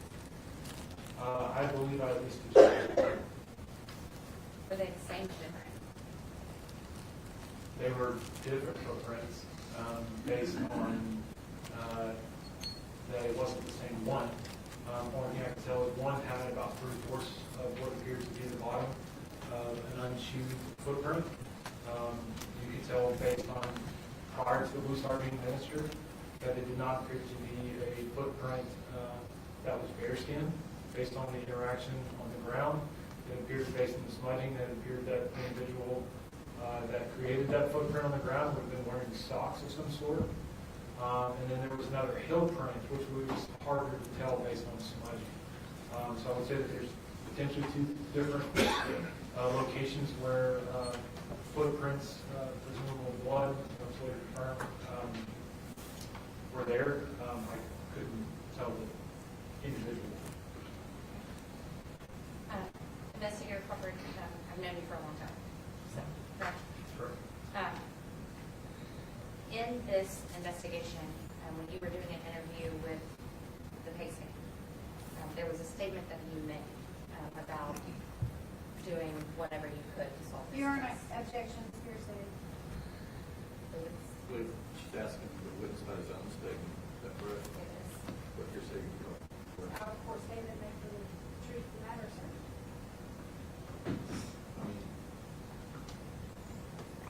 I don't think, she's not offering like a recording of I think it's an impeachment procedure, is that correct? Yes, sir. The first step would be her asking you to make a statement that you can renew your objection later if other voices are part of the statement. But at this point, You made a statement about doing what you have to, specifically even tarnishing your entire investigation if it meant saving someone's life. Do you recall making that statement? Not that wording, but I did speak with him. Would it help you if I showed you a transcript of that recording? I mean, a transcript could potentially help. I believe I remember.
was inaudible based on the statement I was providing. I say within the law. So I believe the portion on page, did you make a statement that you would have, if you had to tarnish your entire investigation to save someone's life, you would do that? Save someone's life, our job as police officers is preservation of life first. Obviously, criminal investigation is not as important as a person's life. And in this same interview, you've learned that the Pace family has been into Mr. Chen's apartment, correct? Correct. Did you advise them to not go back? We advised them after our interaction with the Pace family that we were taking over the investigation. We asked for their family to step back from the investigation and let the homicide unit go forward with an investigation. We tried to instill whatever confidence we could provide for the family. As a homicide detective, I have a tough job of sitting across from parents and having to work through those things. So I was trying to do whatever I could to potentially instill confidence in them, to give them some peace of mind, even though my gut feeling said otherwise.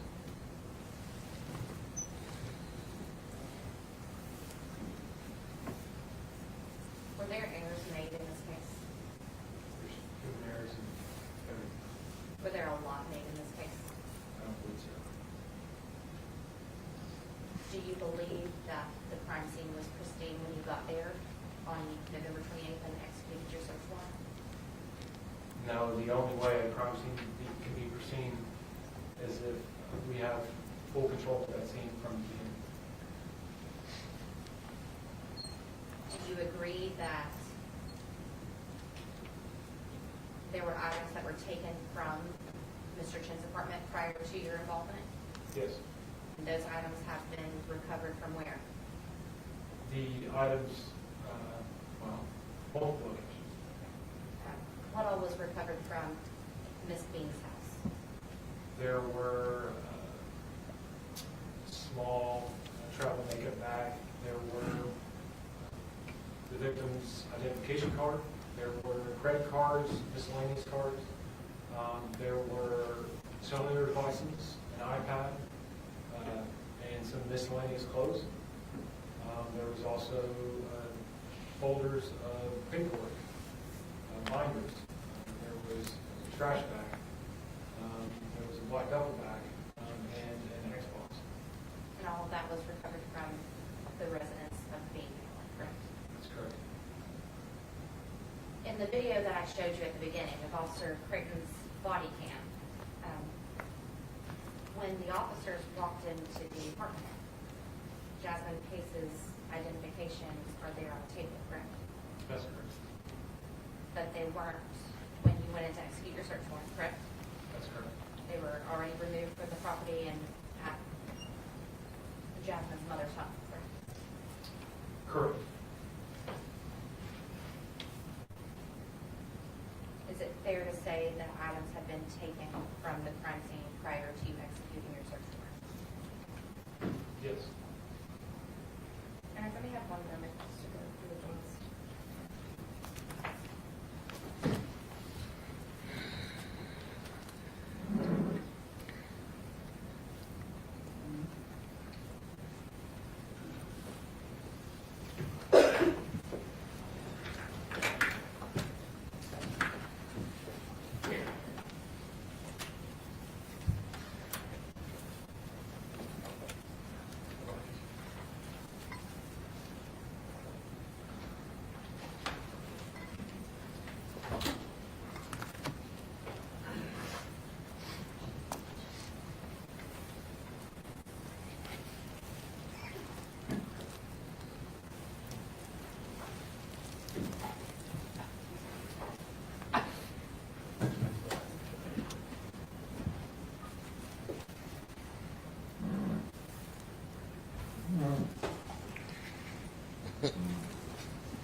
You made an exhibit already, that was it, that's the last one, right?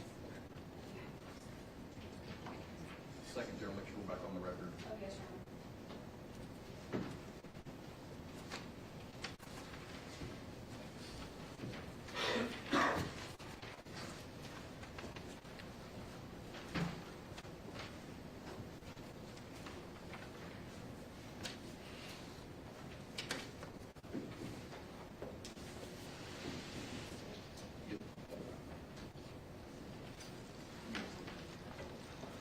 In case the record was silent in the last exchange, the defense attorney, Ms. Morrison, ended her cross-examination.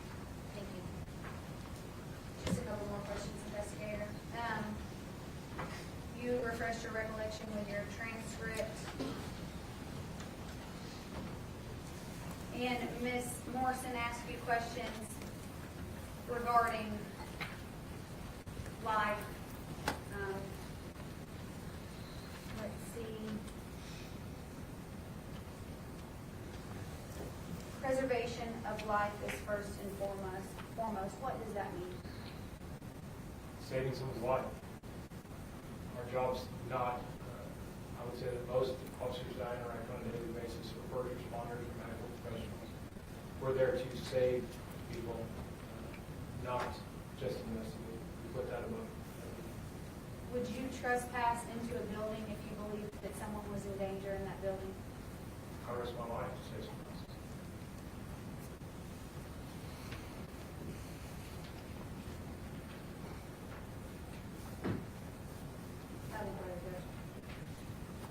You recross.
Investigator Cumberland.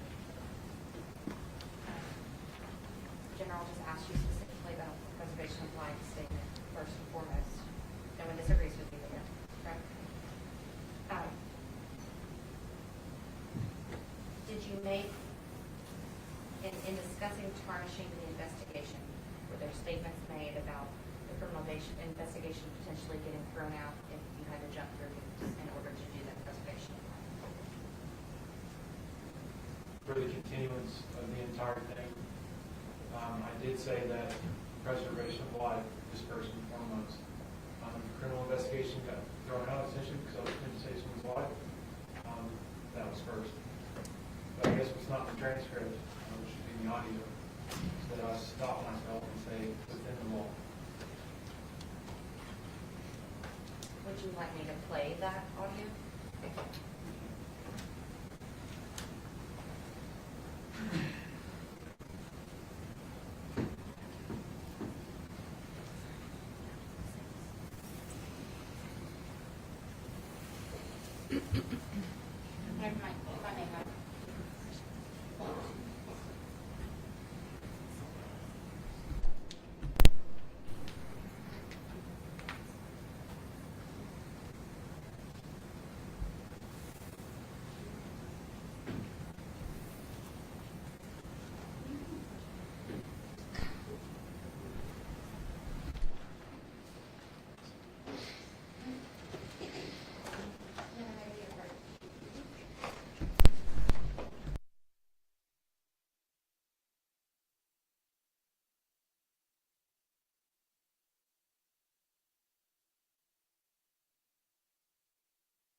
It's a little after, it's about 3:19, about time for a mid-afternoon break. We'll take that now. Have you back probably about 15 minutes from that clock says it's 3:35.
Good.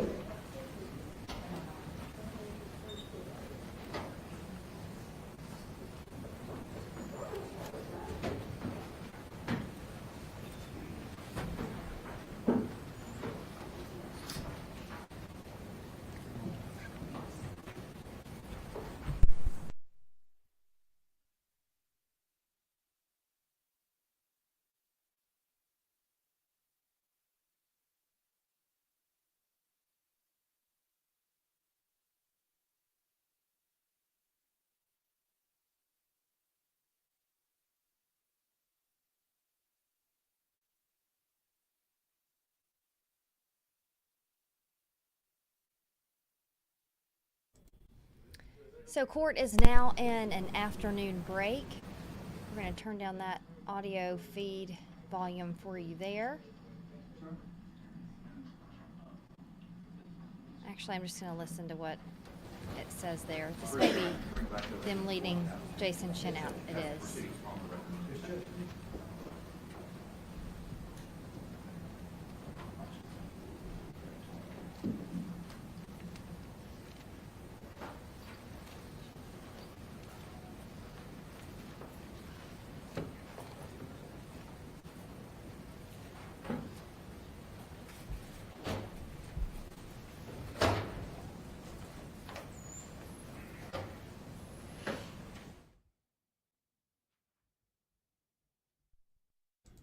Okay, there we go. So now we're in a more official break there. Let's talk about what we've learned in the last little bit. CPD investigator Zach Crawford is still on the stand. He's been testifying since yesterday, so lots of information to go over here. Some happened in the morning, some this afternoon. This is something that we heard more about, and I want to kind of zero into this for a moment. This is the dumpster outside of Jason Chen's apartment. And at first, the prosecution showed this dumpster. They showed the clothing down here. They showed these pants that said they found with blood stains. They showed these shoes that they said had discoloration that was consistent with blood. Also, a menstrual pad that also had blood on it. All items there on the outside area of the dumpster at Jason Chen's Chattanooga apartment. Now, when we first saw this in the prosecution's case, there was no questioning about, is that blood Jason Chen's? It was just shown to have blood on it at his apartment. Then it comes back up later, just before the break, when the CPD investigator is cross-examined. And we learn from a member of the defense team who we've not heard of from before now. Her name is Amanda Morrison. She brings up the fact, and she asks the investigator, did you get these items tested, these items in front of the dumpster? And he said no, they had not received testing on these items from the TBI. So they said, were you able to show that these were Jason Chen's items or that this blood had his blood on it or any specific blood on it. And they said no. So in that point, it seems like they're saying to the jury, these items may be in an area and they may have blood on them, but it was never tested to determine if that was Jason Chen or Jasmine Pace's blood there. So that's one big thing that we heard about in this afternoon session. Now, let's move on a little bit. The demeanor of Jason Chen when they found him at his parents' in Nolensville, Tennessee, was one of the things the prosecution talked about. And then under cross-examination, they talked a little bit about that, about him finding them there, but not a lot. Again, the backpack that had some items in it, the notes, they have not spoken about the notes in cross-examination, and it seems that they're wrapping up that cross-examination, and they haven't spoken about these notes. If you didn't hear our morning sessions here, they spoke about these notes being found in Jason Chen's bedroom in his parents' home in Nolensville, and they seem to talk about his interactions and the dates with Jasmine Pace. So this says Saturday, November 19th, the last time I saw her. Tuesday, November 22nd, the last time she called me. I believe that says the video box there is in front of that. But it's okay. So if you take these dates here, Saturday, November 19th, the last time I saw her. If you then go to some of the surveillance video we're about to see, the prosecution is trying to show that Jason Chen actually saw Jasmine Pace 11:22, November 22nd of 2022 at 11:42 p.m. because they have a surveillance camera picture of her car being driven into his apartment complex. So let's move ahead and we'll get to that in just a moment. This is Jason Chen's phone that they found information on. And here is a list of some of the things they found at his home there, his parents' home in Nolensville. Let's see if there we go, we can read that a little bit better.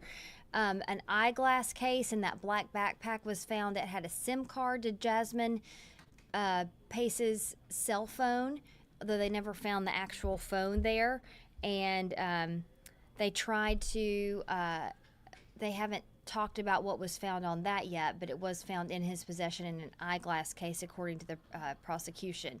Those handwritten notes that we've just seen a few slides back, the cell phone, and the backpack. Okay, here's something else that they showed in today's testimony. They say that when they first went into Jason Chen's apartment, which is what we saw yesterday, there was some red discoloration on the carpet, but it wasn't very visible at first to, just a random person looking to see. Later, the apartment complex, this investigator testified, wanted to renovate this apartment. You can imagine what a cleanup it was there, and they took the carpet out. And they called police and they said, you may want to come look at this. And they pulled up the carpet. This is the bottom of the carpet and the carpet padding with dark discoloration. The prosecutor asked the investigator, in your history as an investigator, what does this show? He said he believed it showed blood. Okay, let's get into a little bit the cell phone records there.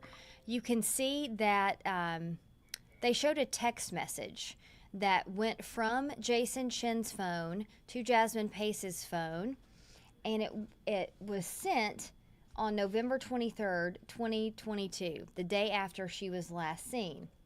This is a screenshot of those text messages. And it has a picture in it. You can see a Starbucks drink, a matcha. But, let me remove this banner here just for a moment so we can read that. Okay, so the text exchange says, good morning, slept like a baby, made myself a matcha. Hey, are we still good for dinner tonight? Again, these are messages the prosecution says went from Jason Chen to Jasmine Pace. There's no answer there. But what they then pointed out is that the metadata, which is something you can get on the phone, of that picture shows it was actually taken in July 2021. It was not taken on the day the texts were actually sent. So something else there that we heard about in the afternoon. Now, we haven't talked a lot about this yet, but they did show this picture. when the investigator was on the stand. This is a picture of Jasmine Pace, and they say it was taken in his apartment. This is his sink that we've seen in crime scene photos, and the photo was taken on November 16th, 2022. Again, Jasmine last seen on November 22nd, 2022, so we know she was in his apartment a few days before. Now, we start to get into the timeline here. I'm going to grab my notes just so we can get the timing right.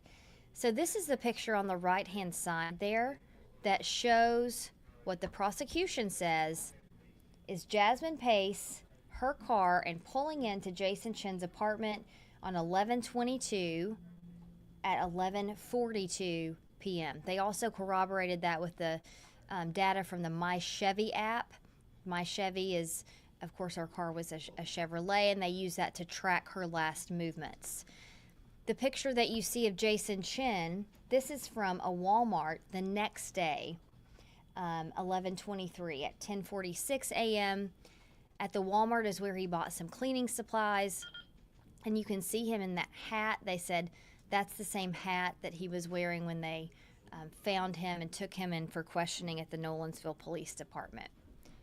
Now we have a few more pictures of these timelines. So later on that day, 11/23, November 23rd of 2022, you can see Jason Chen here in the top left picture with that hat on, same hat, buying Bounty paper towels. You can see him in the top left picture, they say, checking out, and in the bottom right picture, this is another view of that checkout. So this is 7:03 p.m. on 11/23.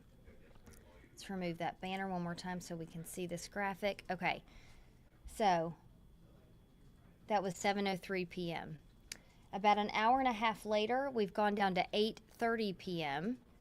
and the prosecution had the investigator testify that this is a car that is Jasmine Pace's car. Again, they corroborated that with the My Chevy app information that left Chen's apartment complex on Tremont Street at 8:30 p.m.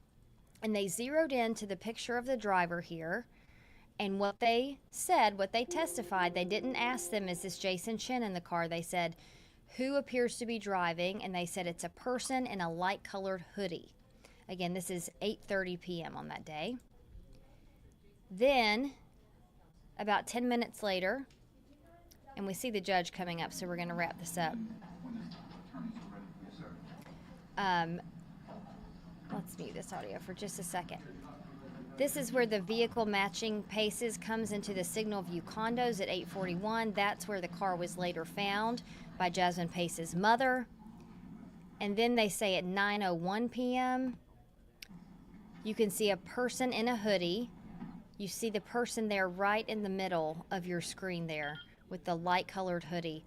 In this video, when they play the full clip, you can see someone pulls in and drops him off. A person in a light-colored hoodie gets back out at the apartment complex. Again, that's 9:01 p.m.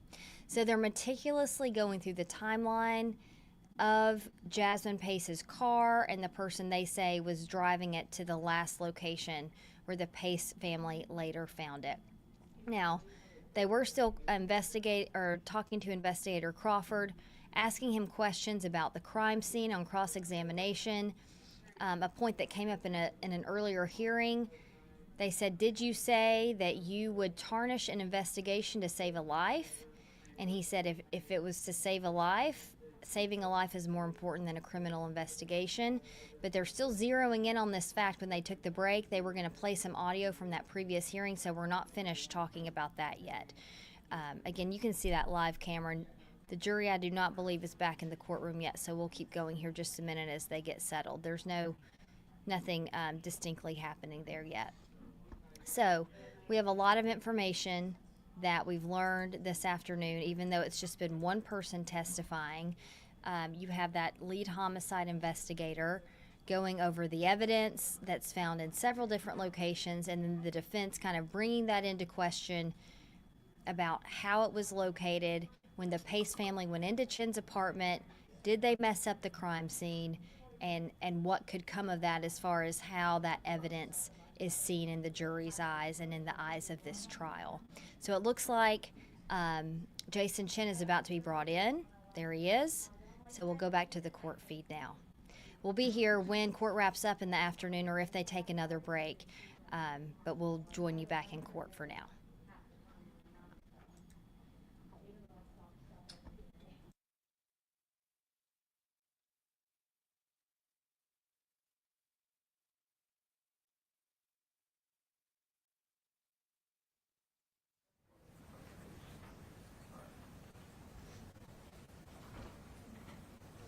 Morrison, if you want to play the statement for Investigator Crawford, we are back on the record. Yes, Your Honor.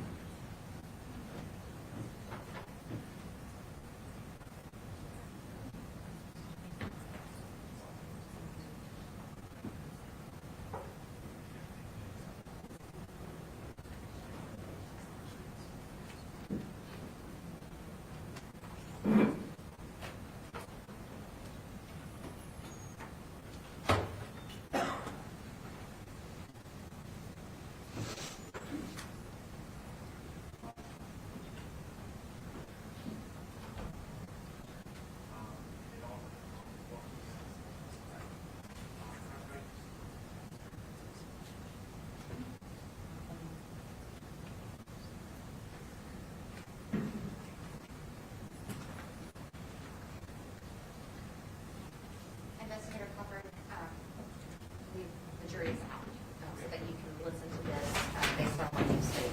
So we're going to play the section that I've been talking about in the transcript for you to listen to. If you can't hear it or if you need to rewind, just let me know. Preservation of life is first and foremost. You know, if we have to tarnish our entire investigation to save someone's life, that's what's going to happen. So you had mentioned that there was an indecipherable or something of that context right there. Were you talking about somewhere different? Per the transcript itself, it has inaudible. That's further down Correct. on the page. Yeah, So my statement is in reference to the entirety of the statement, from the beginning of when I mentioned it to the end when I got concluded with preservation of life first and foremost.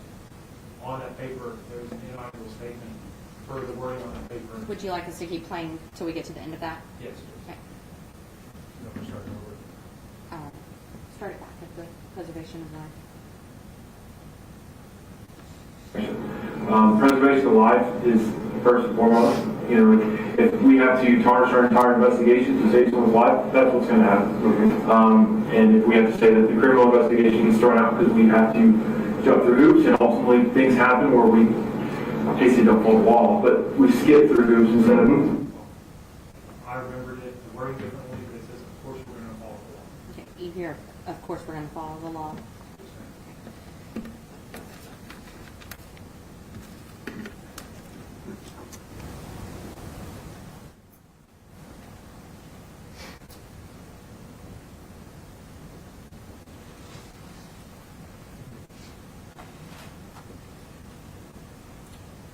The witness answered sufficiently on your cross to explain. I don't think there's a need to play it at this point. So, I'm bringing your document when they're ready. Yes, sir.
you.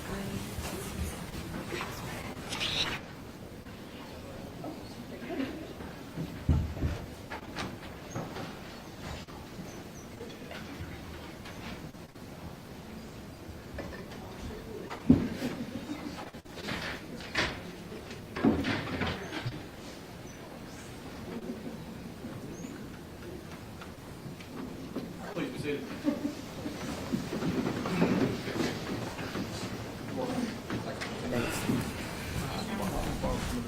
Investigator Crawford, before we took the break,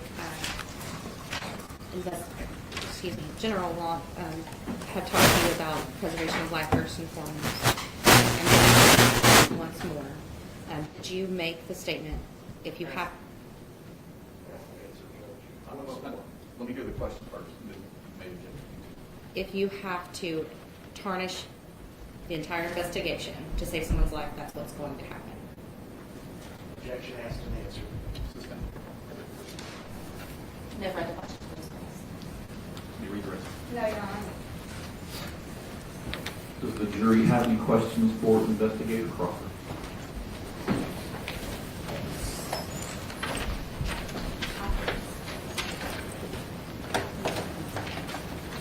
You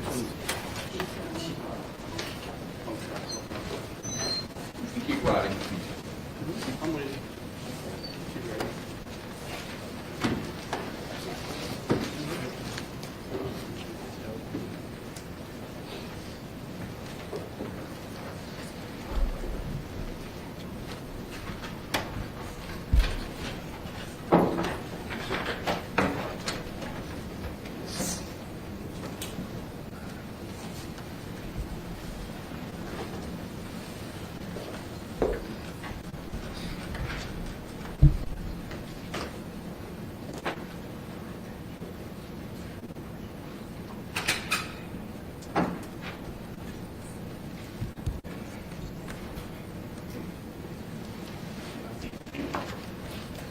Felix, you want to bring those up? Jurors, keep writing if you want to. Felix, bring them up.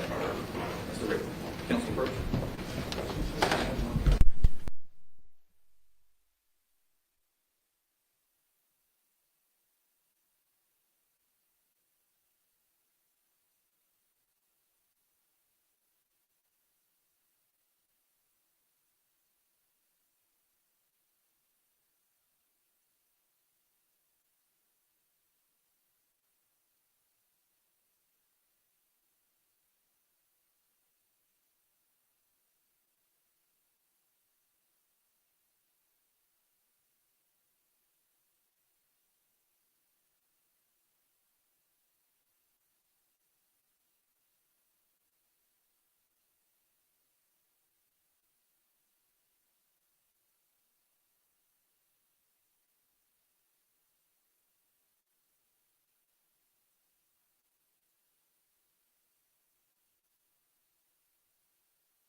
investigator and the jury has some questions. I'm going to ask them if you can just face them please. Was the apartment locked when you executed the search warrant of Jason Chen's apartment? Yes, the apartment, we used a master key to enter the apartment, so it was locked through the use of key to get entry. The juror's question is, how was the body located? That will be explained further by another witness. Was the knife on the bed tested or taken for evidence? Yes, the knife was taken, it was inspected. To my knowledge, the Castleman-Meyer test was conducted on it, presumptive blood test, and it did not have a presumptive blood. Also, that knife was also provided to the medical examiner's office for their examination to see if it was consistent with what we were looking at. Any fingerprint testing done on it? On the knife, they inspected They inspected the knife for potential rich detail with fingerprints. To my knowledge, I don't believe fingerprints were located. Were any broken glass or shards found in Jason's apartment? There were, under the futon area of the apartment, there were small little micro glass that was there, very small fragments. Were any wine bottles found either full or empty in Jason's apartment? I believe in the photographs it documented a few wine bottles were sitting in the, off to the kitchen area. There was a cabinetry area. This is a long question, so I want me to reread it to ask for a number of things. We have the photos pulled up, by the way, the dumpster. Yes, Your Honor, I have the dumpster photo pulled up. If you'll just DVD. Yeah. It would be State's Exhibit 83-2 and 83-3. This would be 83-3. All right. Let's hear if you could look at that photo. On the photo of the white shoes beside the dumpster, what is the green item that resembles a purse and the white item that resembles a disposable camera? The green item at the top is like a plastic style lid. It is not a purse. The other, which I'm not exactly, could you read the part about the camera? It says white item that resembles a disposable camera. I don't see an item that exposes in the picture. There is an air freshener plug-in, and you can see the base of the actual dumpster there. There's a silver portion there, along with the wheel. Only thing I observed white, there's like a tear-off tag, maybe a piece of paper, the white shoes, sanitary pad, women's underwear, and the other dumpster. So I think you answered this question. Don't ask it anyway, but I think that's the answer to this question. What is the item that resembles a phone protruding from the blue item in the upper left corner? That's actually, I think you said a wheel. It's the top of a metal bracket to a wheel. As they place like a metal bracket with a wheel basing on the bottom, you can actually see the two open eyelets here that typically, I would assume you would have all four eyelets secured in the bottom of it. So it seems like this one might need some repair. What size were the white shoes? Without seeing the evidence long, they were men's size 11 or 11 and a half.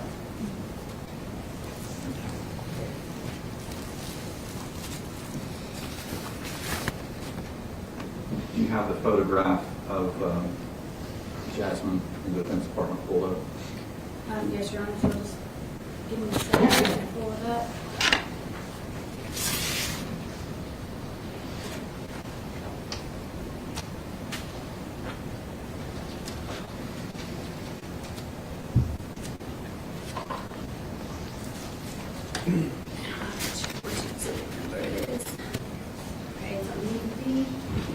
I'll come back to that one. Just take your time. Let me know when you're ready, Jim. Oh, there we go. It's right there, Judge. I just wanted to get the exhibit number. Okay. It is exhibit number 122. Thank you. Investigator, how did you identify that that was Jasmine Pace in the photo taken in Jason's apartment? One thing, during the investigation, I don't do criminology investigations, just looking into potentially a suspect that committed a crime. It's also victimology, try to learn everything you can about the victim to find potential habits. Some of the things that we do is you can see tattoos that are identified in the picture that may be testified later on in the court proceedings, but there are tattoos. Specifically, I've seen numerous angles of the victim to include side profile of her head and the long hair, but the easy ones are some of the tattoos that she has. Regarding the Arctic video, when you identified Jasmine Pace's vehicle entering Tremont location, did you identify who the person was driving? Entering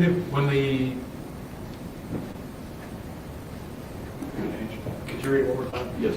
When you identified Jasmine Pace's vehicle entering Tremont location, did you identify who the person was driving?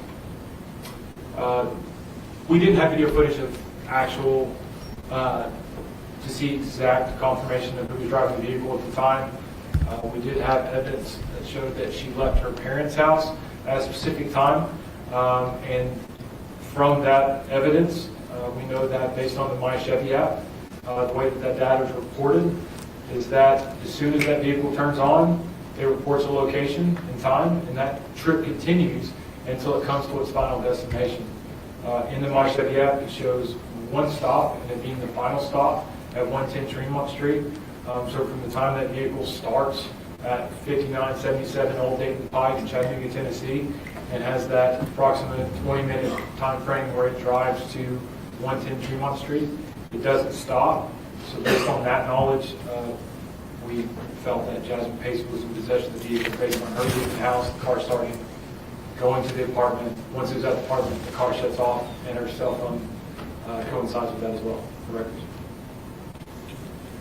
Were you able to identify that the items Jason Chen bought at Walmart and Walgreens were used for cleaning up blood in Tremont apartment based on the evidence you collected at the Tremont apartment or lab testing? We could tell that the products that were collected, those cleaning products that were collected within the apartment had been used based on the contents that were in them, whether it was the Band-Aids, the paper towels. We observed in the Walgreens video footage, it's a brand new box of paper towels, and by the time we get to it, several are missing. To include the bottles of hydrogen peroxide that aren't completely full bottles of hydrogen peroxide. To say that we know for sure those were definitively used in that scene, we can say that they match those purchases at the Walgreens and the Walmart, and they were brought back there and they show an impure level of product. Well, I can't definitively say that was used. Did you identify Jason Chen's DNA or fingerprints in Jasmine Pace's vehicle? In her vehicle, no. Was anyone else identified as a suspect? No, the only suspect identified and evidence was located, confirmed back to me in this case, was that of Jason Chen. It's kind of a two-part. Was Jason Chen arrested at his parents' house? So it may have sounded confusing when I explained it earlier. That's on November 29, 2022, I applied for a search warrant for Jason Chen's parents' residence at 1943 Ashburn Court in Nolensville, Tennessee.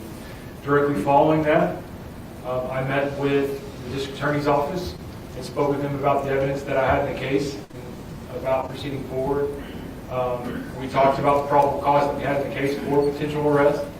I requested that I execute the search warrant first on the residence and the search warrant on his person if he was located at that time, attempting to potentially get an interview to find the full facts of the case or attempting to find facts of the case, at which point we were unable to speak with Jason Chen at that point.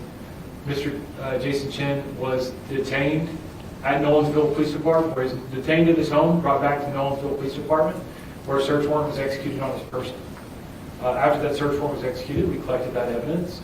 We subsequently made the decision to put an NCIC hold on him, which is an investigative hold, because we didn't have no warrant, but we believed at the time, enough evidence in terms of probable cause to present to a judge or magistrate to see if they would sign off on an arrest warrant for his arrest. Subsequently, he was placed in NCIC hold. I don't have jurisdiction within Williamson County, per se, to swear out warrants. So immediately after his transport to the Williamson County Jail, I drove immediately back to Chattanooga, where then I drafted an arrest warrant, took it to the magistrate within Hamilton County, and they signed off on probable cause for the arrest of Jason Chen. That arrest warrant was then faxed to the Williamson County Jail. After it was faxed, our own Chattanooga fugitive unit responded to the Williamson County Jail, where then he was taken from that jail and transported to the Silverdale Detention Center. So regarding the detention at his parents' house, did the police explain to Jason why he was being detained? Yes. We advised him that, one, we had a search warrant for the residence at his parents' house. We also advised him that we had a search warrant for his person. Based on that search warrant that was signed, we were granted permission from the court to collect certain items from him. Due to inclement weather, it was storming pretty bad that night in terms of rain and thunder. There were process and procedures we could not conduct at that location with collection of potential DNA, fingerprints, and photographs. We made the decision to transport him in a patrol vehicle back to Nolensville Police Department, where those processes were taken up. Did the state have any redirect based on the jury's questions? Yes, Your Honor.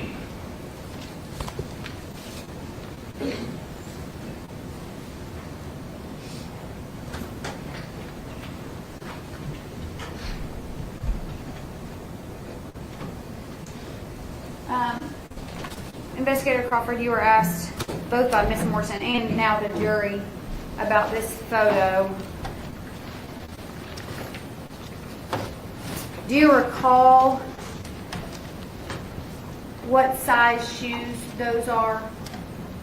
I don't recall exactly. It's either 11 or 11 and a half size men's.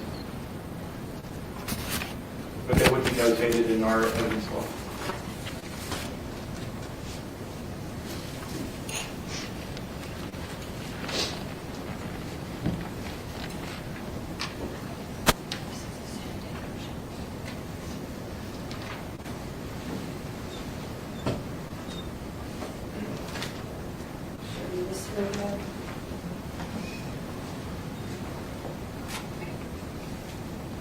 Recognize that? Yes. It's a picture of the shoe that we're describing. Is it a zoomed in version of that photo? Of the top right shoe, yes. Okay, Your Honor, I asked if this be made to statements. Let's see. 130 maybe was the last? 31's next. 131. Okay, and then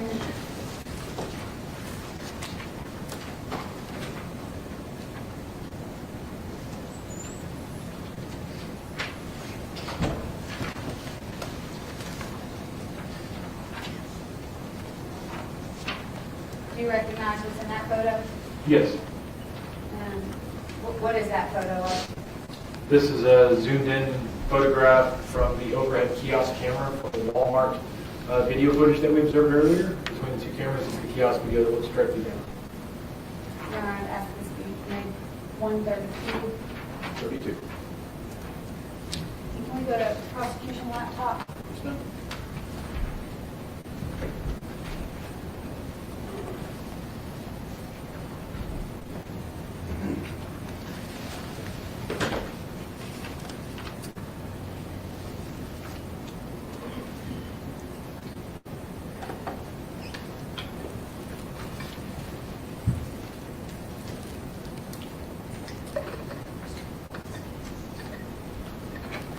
Okay, so that's 132, the zoomed in version of Mr. Chen's shoes at the Walmart.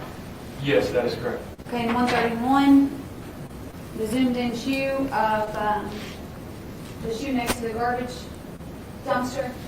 That's correct. Okay, and so a side by side of those two, would you agree that those are both those photos, exhibit 131, 132, next to each other? Yes, that's correct. Nothing further, Judge. Recall this based on the juror's question.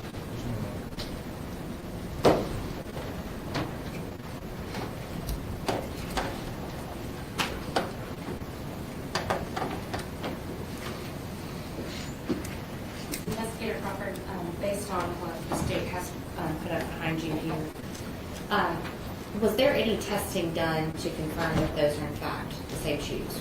Was there, for instance, DNA conducted on the shoes that were found outside of the dumpster that would have had Mr. Chen's DNA? There was no testing for DNA that was submitted. Was there any evidence of blood or anything on the shoes that were located outside of the dumpster? I do not recall blood evidence being on the side of the shoes. They were sturdy.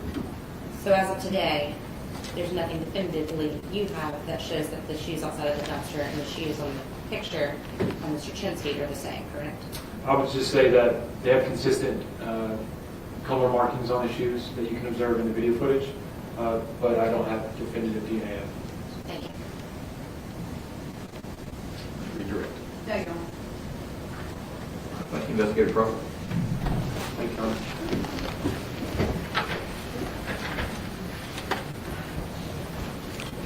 Your Honor, the state would call. Do you have any other question? Or would you like to ask any more questions? Yes, absolutely. Sorry. That's okay.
appreciate the jurors' attentiveness on this, and these questions show that.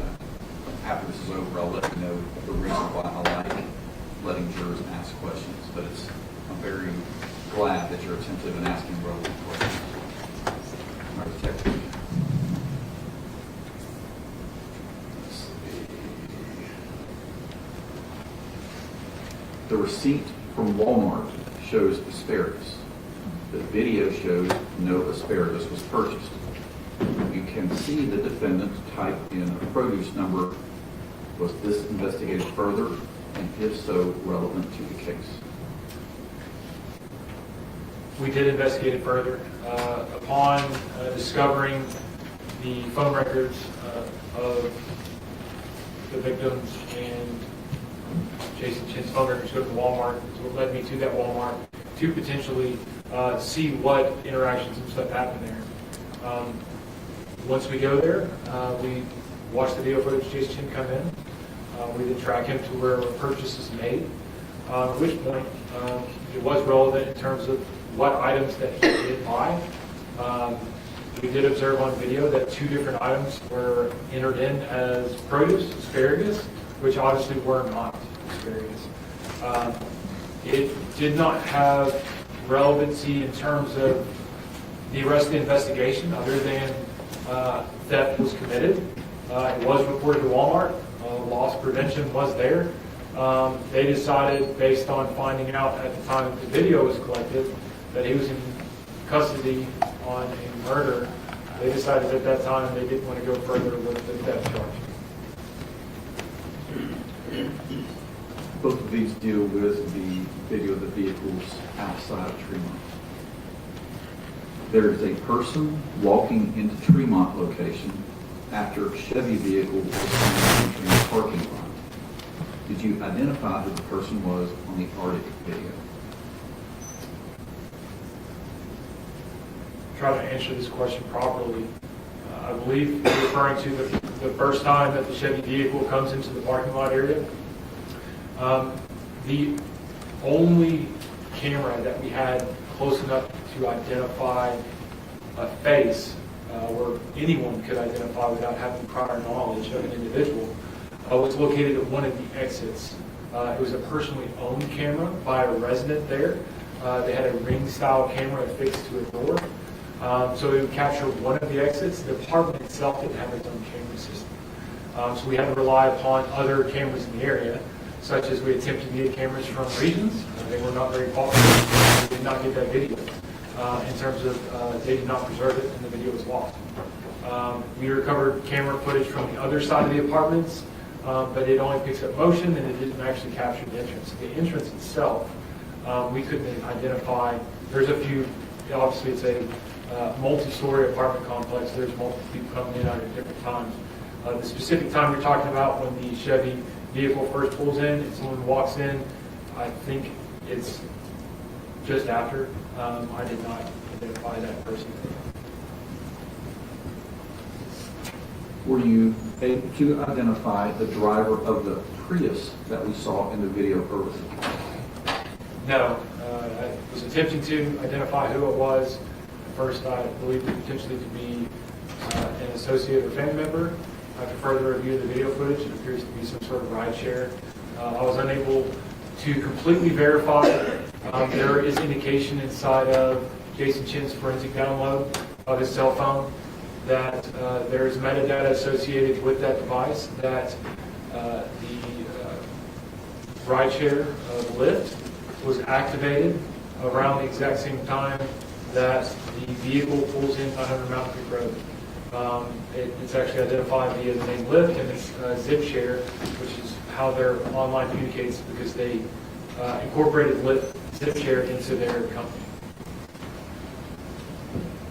When taken into custody, did Jason Chen have any observable cuts or injuries on his body? In parentheses below it says, in reference to the Band-Aids that have been seen purchased and found at his apartment. I did observe an injury to his right palm. The injury was consistent with my investigation and personal observations. Is what I call knife slippage. Knife slippage is essentially a lot of times when an assault occurs, specifically with a knife, the incident gets bloody super quick and super fast. Each and every time the potential knife goes into the object, it comes back out, it's deep enough. Potential blood transfer happens at knife, and it is pulling the blood out of the body at that time. A lot of times what happens with anything that gets wet, it's slippery. It was consistent in the palm area on his right hand.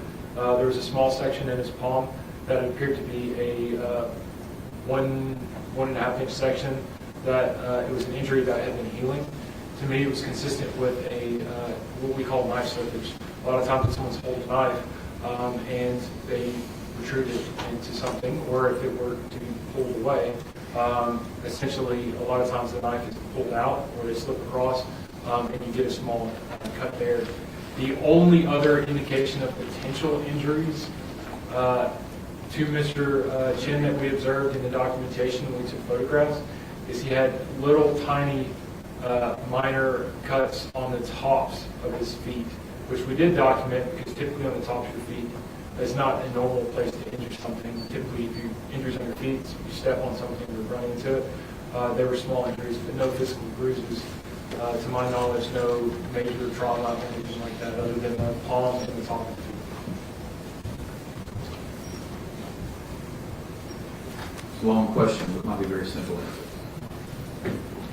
Based on your experience as a homicide investigator and the blue star and floor stains, could you determine the exact location in a specific room that appeared to be where a murder occurred? Yes. In this specific case, there has been pictures of Blue Star that have been shown. There have been pictures of the apartment. There's been pictures of recovered evidence of blood in carpeted areas. Based on my investigation and the blood that we recovered, based on blood spatter, which blood spatter / cast off is what we like to call it. The first night that we executed that search warrant on November 27th into the 28th, I observed what appeared to be cast off of blood spatter. That to me is consistent with blunt force trauma or sharp force trauma. Sharp force is indicative of a knife or something sharp as an ice pick that's used to create the trauma. Blunt force is more consistent with a blunt style object, a bat, a hammer, such. It was consistent on the wall as you would go into the door framed area of the bathroom. Up to the left hand side, there were pieces of what we call cast off or blood spatter. It's different than transfer in terms of what we saw on the light switches where you could see smudging, or on the floor where you could see smudging or the transfer. This is essentially, it's being either forced in terms of force tapping into an object and then it's pushed away, or as an object gets pulled away, it's slung into that direction. Based on my indication of where that blood was located inside that room, I believe the main portion of when these stab wounds occurred inside of that apartment would have been the victim lying in the tiled area of the bathroom, which is also indicative based on us collecting those tiles and seeing heavy soaking of blood that went from the top layer of tiles where we saw a little bit of blood. The blood also seeped under those tiles in several different directions. Can you redirect based on your answer? Can you recross based on your answer? Take your time.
In Detective Crawford's answer, he gave some factual information about what he saw regarding the cut on Mr. Chen's hand and the factual observations that he made of where the blood was found and what condition it was in.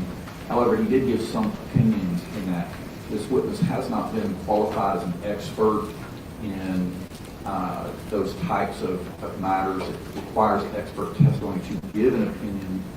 So at this point, you may utilize the factual answers that the witness gave regarding the cut on Mr. Chen's hand and where the blood was that he saw in the bathroom, as far as his opinion about where it happened and how it happened and how the cut got on Mr. Chen's hand. You're to disregard that testimony. Okay. Any redirect or recross? Investigator Crawford, you had mentioned Blue Star reagent being on the walls. Was that in the bathroom that you're claiming that you saw this? The Blue Star? Yes. What I identified to them was physical blood samples that were photographed and documented prior to the Blue Star.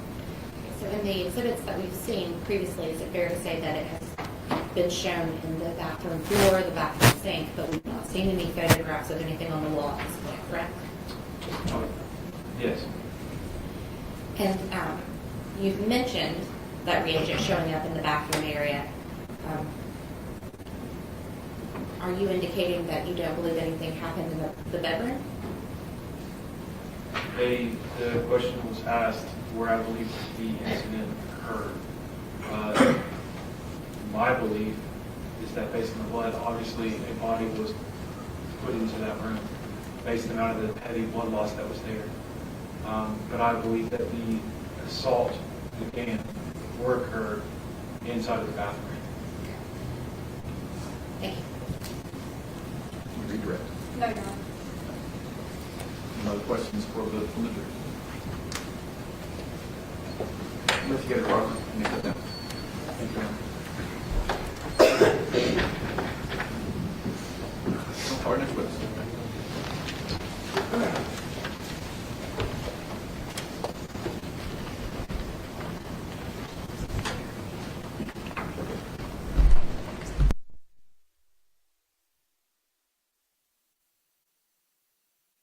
The state would call Doug Lynch to the stand.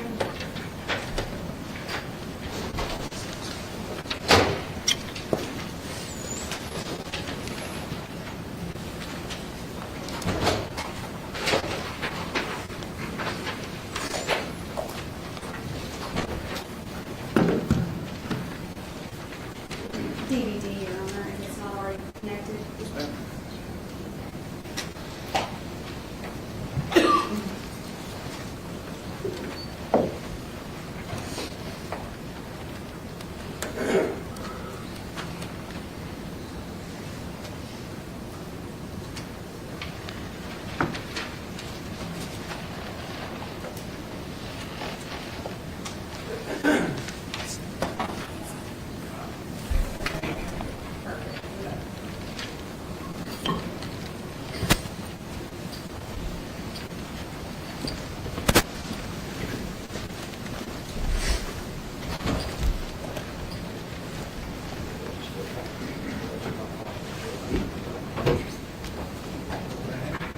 soundly sort of programs. That's what we're about to give some proof, the whole proof of nothing but the truth, so help you God. Thank you.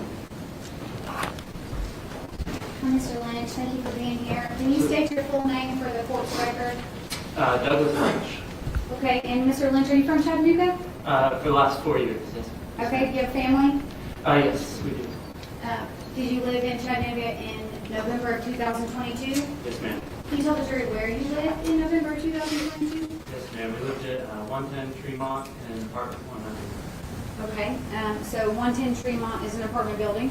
Yes, ma'am. And is you said apartment 100? Yes, ma'am. Would that have been on the first floor of the building? Yes, ma'am. Okay, and the jury's already seen the apartment building from Google Maps. Could you describe, if you're on Tremont Street looking at the building, could you describe where your apartment was? Yeah, so when you come on the the street, Tremont Street. We're kind of right on the corner.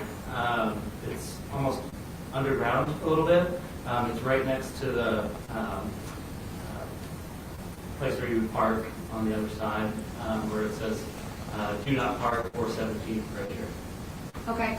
And is there a door to the outside close? Was there a door to the outside close to your apartment door? Yes, ma'am. Where, can you describe that to the jury? Yeah, so depending on where you come in from the apartment, so if you came in the front door, you would, where the steps go down, you would go straight, and then to the right, and then you find our apartment. And then there's a door that goes out to the side where we will park. And so if you exit out of our apartment, it's immediately to the right. The door to the outside parking lot. The parking lot, yeah. Okay, and on your apartment door in November of 2022, did you have a ring camera or any type of camera that would capture what was happening outside of your door? Yes, ma'am, we had a ring camera. Okay, and how long had you had that ring camera on November 2022? That is a good question. We got it for another circumstance, but probably 6 months to a year. I can't remember exactly when I bought it. Okay. And what was your first knowledge of the Jason Chen and victim Jasmine Pace case? It was with Miss Katrina Bean came to our ring camera and asked to talk to us. And I spoke with her over the ring camera. I believe it was the 27th, it was a Sunday. And then we came straight home and talked to him. Okay, do you know who she was looking for? Yes, she said that she couldn't find her daughter. And needed to talk to us about our ring camera footage. Oh, okay. And did you speak with her about the ring camera footage? Yeah, we started talking about the ring camera. I hadn't been able to look through the footage yet, so I started going through everything that I could find. Okay. And did she ask you if you knew Jason Chen? That's a good question. I'm sure she probably asked me that question. Okay. Yeah. You don't remember? I can't remember. Yeah. Were you able to show her video footage from November of 2022? Yes, ma'am. And at some point later, did the Chattanooga Police Department also inquire with you about your ring camera footage? Yes, ma'am, they did. I spoke with Mr. Crawford and gave him the video where I could find Mr. Chen. Okay. And did you know when you were living in your apartment who Jason Chen was? Yes, ma'am, I did. And how was that? We had interacted a couple times. So in the hallway, when he first actually moved into the apartment complex, he came through the back area where the dumpsters are. It's kind of like a loading dock area. And I was at the mailboxes, and he was wondering where the mailboxes were, so I showed him the mailboxes when he first moved in. And then there were just other scenarios. I would say maybe once a month we would kind of interact in the hallway in passing. And we actually saw him, me, my wife, and my kids were doing a stroller ride because our baby boy had just been born about 2 weeks earlier. And we had gone for a walk on the bridge, and we came home on the 22nd, and he was loading up his car and exchanged conversation and such. Okay. So you had seen him and spoke with him on multiple occasions. Did he ever park his vehicle in the parking lot to the, if you're facing the building to the right, that the parking lot that door would have led out to? Yes, ma'am. That's where his car was when we saw him on the 22nd. Did he often park out there? Yes, ma'am. Do you know what kind of vehicle he had? Yes, it was the dark gray Toyota. Okay.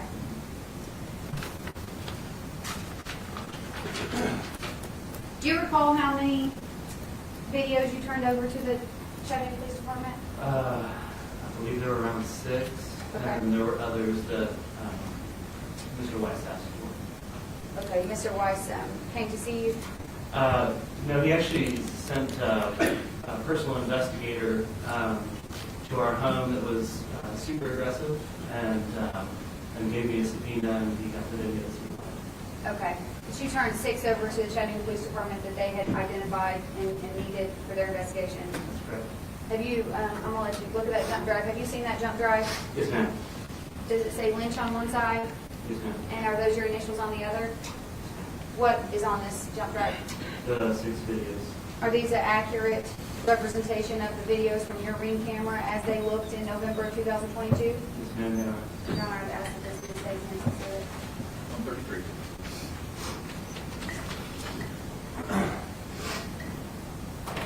There are 6 videos, Judge. I don't know how you want me to identify those. It's all one. It'll all be the same thing. Okay. All right. Mr. Lynch, you'll be looking at the videos on the screen behind you, okay? So before we play this video, can you tell the jury sort of where we're at right here from the camera's viewpoint? Yes, ma'am. So this is where on the left is our little reef, and we're looking out in front of our apartment door. And then to the right is where you can exit into the parking lot. And are all of the dates and times that we're going to see on these videos accurate? Yeah, yes, ma'am. Okay.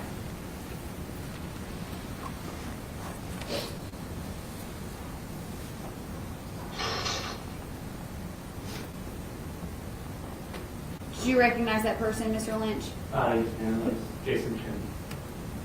Okay, then again on same day, 11/11.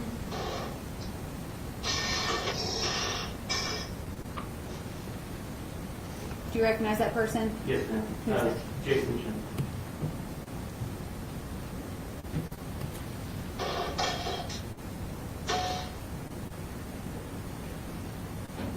Do you recognize that person, Mr. Lynch? Yes, ma'am. That was Jason Chen. Okay, now we can move to the next day.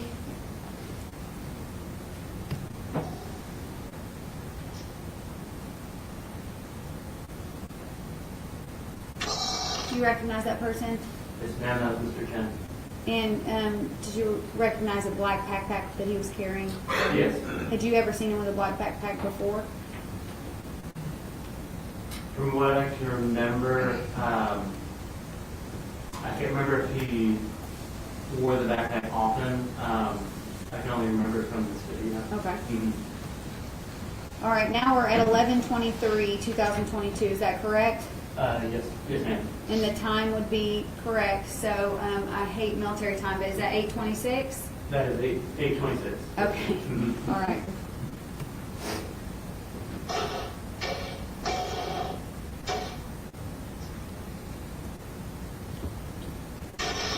In this video, even though his face is covered and he's got a hat on and a hood up, are you able to recognize that person? Yes, ma'am. The first thing was the hat for me. You had seen that hat before? Yes, ma'am. Okay. And then this is 11/24/2022.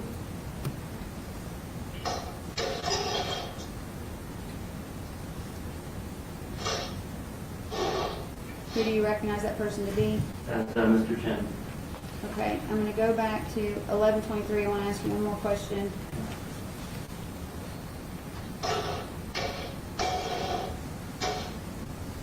Does it appear that one of Mr. Chen's hands is covered in that video? Yes, it does.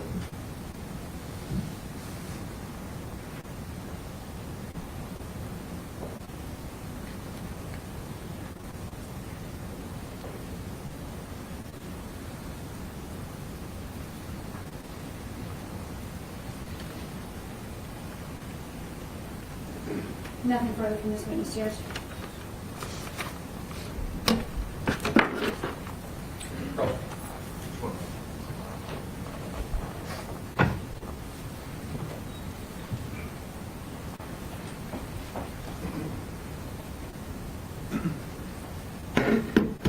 Good afternoon, Mr. Lynch. First off, let me say, if one of my staff was aggressive with you, I apologize. You understand that? Thank you. Prior to coming to today's trial, did you meet with the prosecutor? Who's the prosecutor? Yes. Yes. Sorry. That's This is new to me. Same. How many times did you meet with them? Once. And did you review what your testimony would be here today? Yes. Did they have to remind you of my name? No. I want to ask you about where you were living at the time. The apartments, do you know who built those apartments? I'm guessing Mr. Wise. No relation? I see. Okay. I like the humor. Were those well-made apartments? They were decent. Were they big? Cost effective. Cost effective? Were they large or small? The one we had was a good size for us. Do you know how many square feet yours was? 1,000. Okay. And then there were other apartments that were smaller? Yes. Do you know what the size of Jason's apartment would have been? Somewhere in the 500 to 600s. Are the walls thin? Yes. Okay. And you can hear everything, especially on our floor with concrete. So you're on the bottom floor. And because you're on the end, that means you only have one person next to you? There was no one next to us. Okay. So you never heard sounds coming from that apartment? No. Okay. But there was people above you? Yes, sir. And you could hear them? Somehow. You said you saw Jason on the 22nd? Yes. What time did you see Jason on the 22nd? It was probably 5 or 6 p.m.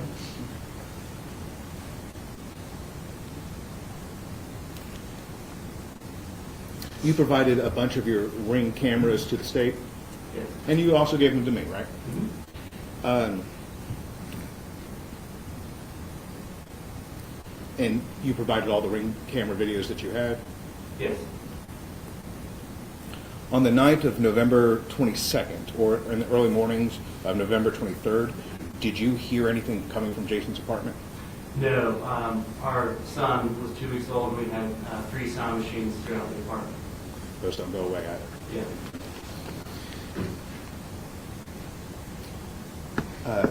You said you had interactions with Jason? Yes. Were you two friends? I wouldn't say friends. I would say we met in the hallway in passing. Neighbors? He lived on the second floor, I lived on the first. But you never had any issues with him? No. Mr. Lynch, you said that when you saw him on 11/22/2022, he was packing stuff in his car. Can you describe that in any more detail? It's very fuzzy. I can't really remember what he was doing. I just know he was putting things into his car. The reason I remember it is as I was going down the street, he said, "Hey, you're looking fresh," and that's what made me think or remember the situation. But that's it. Nothing further, Judge.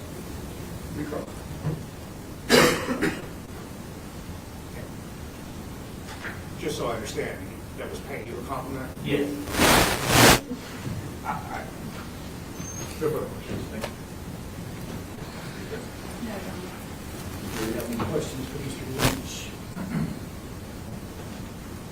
Mr. Lynch, you may step down. Thank you.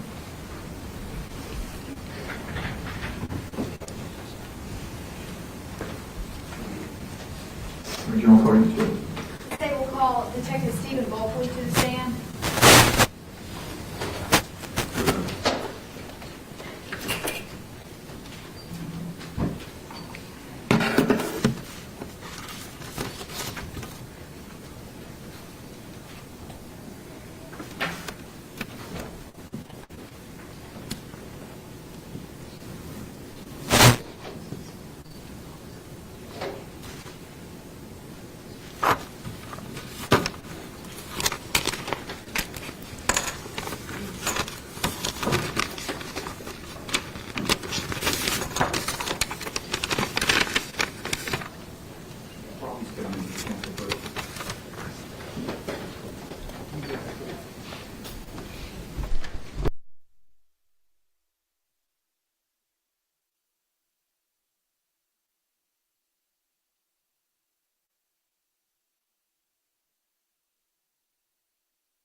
solemnly swear affirm that the testimony that you give is the truth, the whole truth, and nothing but the truth, so help you God. I swear.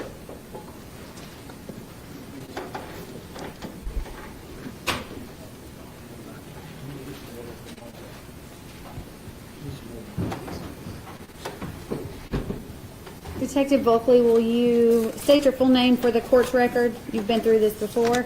Detective Stephen Bolton, badge number 251, Police Department. And how long have you worked with the Chattanooga Police Department? 13 years. What is your current role at the police department? I'm a homicide investigator, Violent Crimes Bureau. And what did you do before that?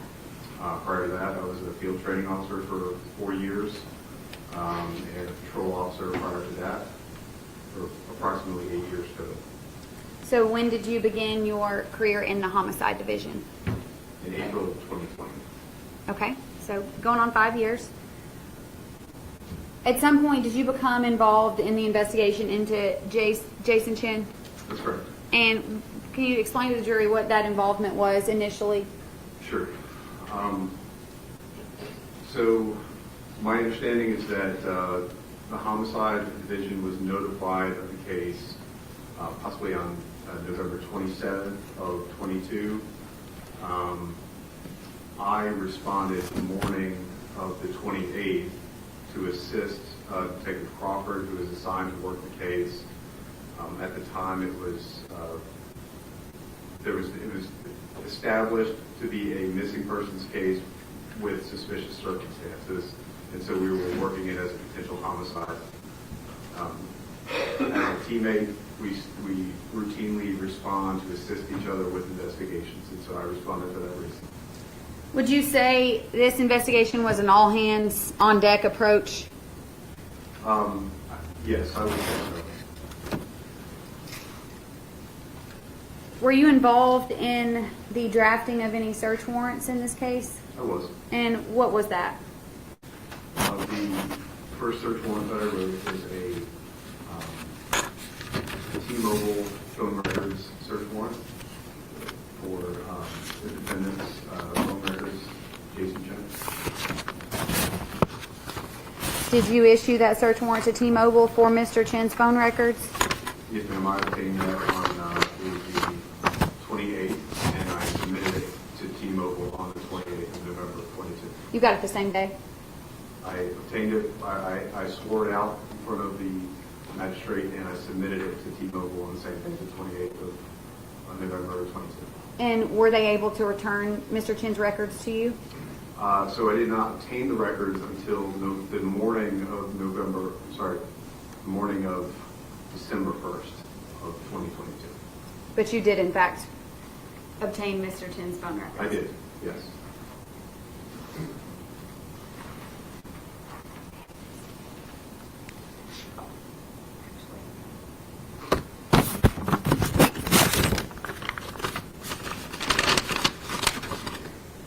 I'm going to hand you 2 documents and a jump drive. You can inspect those documents.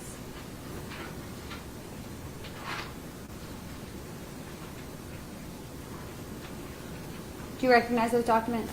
I do. What are they?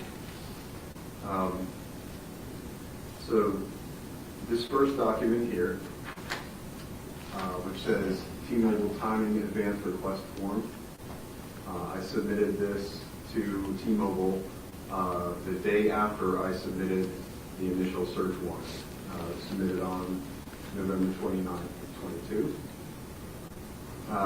It is a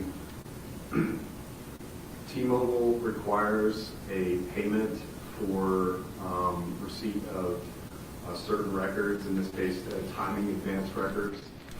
The reason for that is because they consider it burdensome and it requires a fair amount of work on the part of T-Mobile employees to produce that data. So they require payment for those particular records. So that in order to ensure that they are paid for their work, they require a law enforcement officer or agency to submit this form with a target who will pay, essentially. Okay, and you filled that out? I did. Does it have Mr. Chen's phone number on it? Yes, it does. And can you read that phone number to the jury? The phone number is 615-839-6880. Okay, and then the next page, do you recognize that? Yes, ma'am. What is that? Upon receiving the electronic records that I requested on December 1st, this came with the records. It's essentially an affidavit provided by the T-Mobile employee tasked with providing those records, and it is attesting, this employee is attesting under oath that the records that have been delivered are, to their knowledge, what I requested and what was ordered in that search warrant. And is Mr. Chen's cell phone number also on that affidavit? That's correct. Okay. Your Honor, I've asked that these two documents be the states next to the minutes. 34 numbers.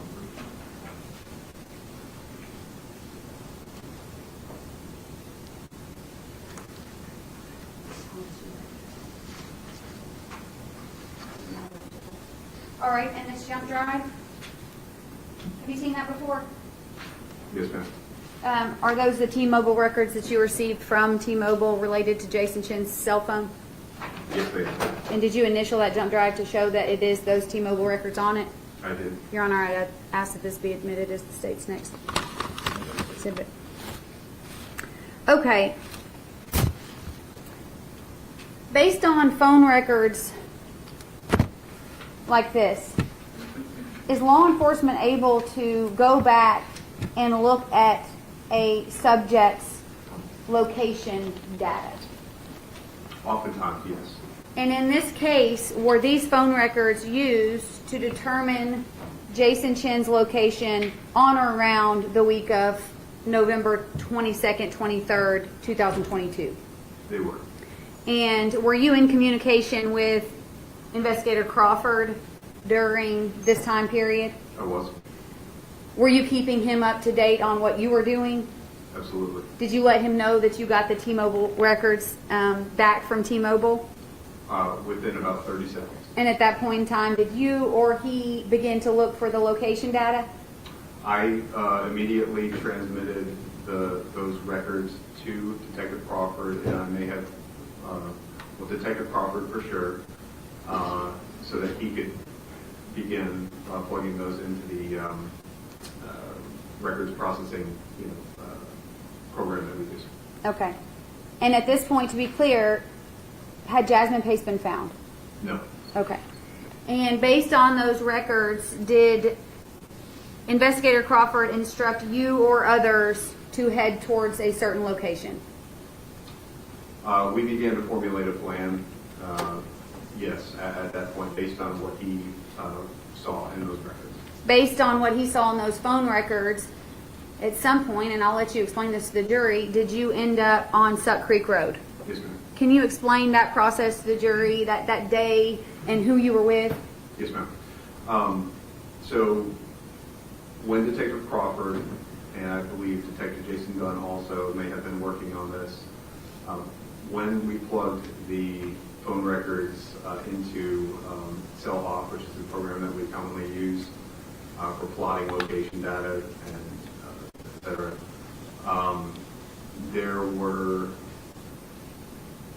there was a fair amount of location data on the 22nd to the 23rd that was of particular interest.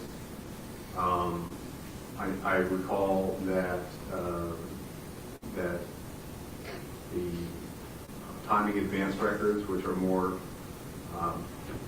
precise, showed that Jason Chen's device traveled along Suck Creek Road on, I believe, on the 23rd during the afternoon, perhaps in the evening.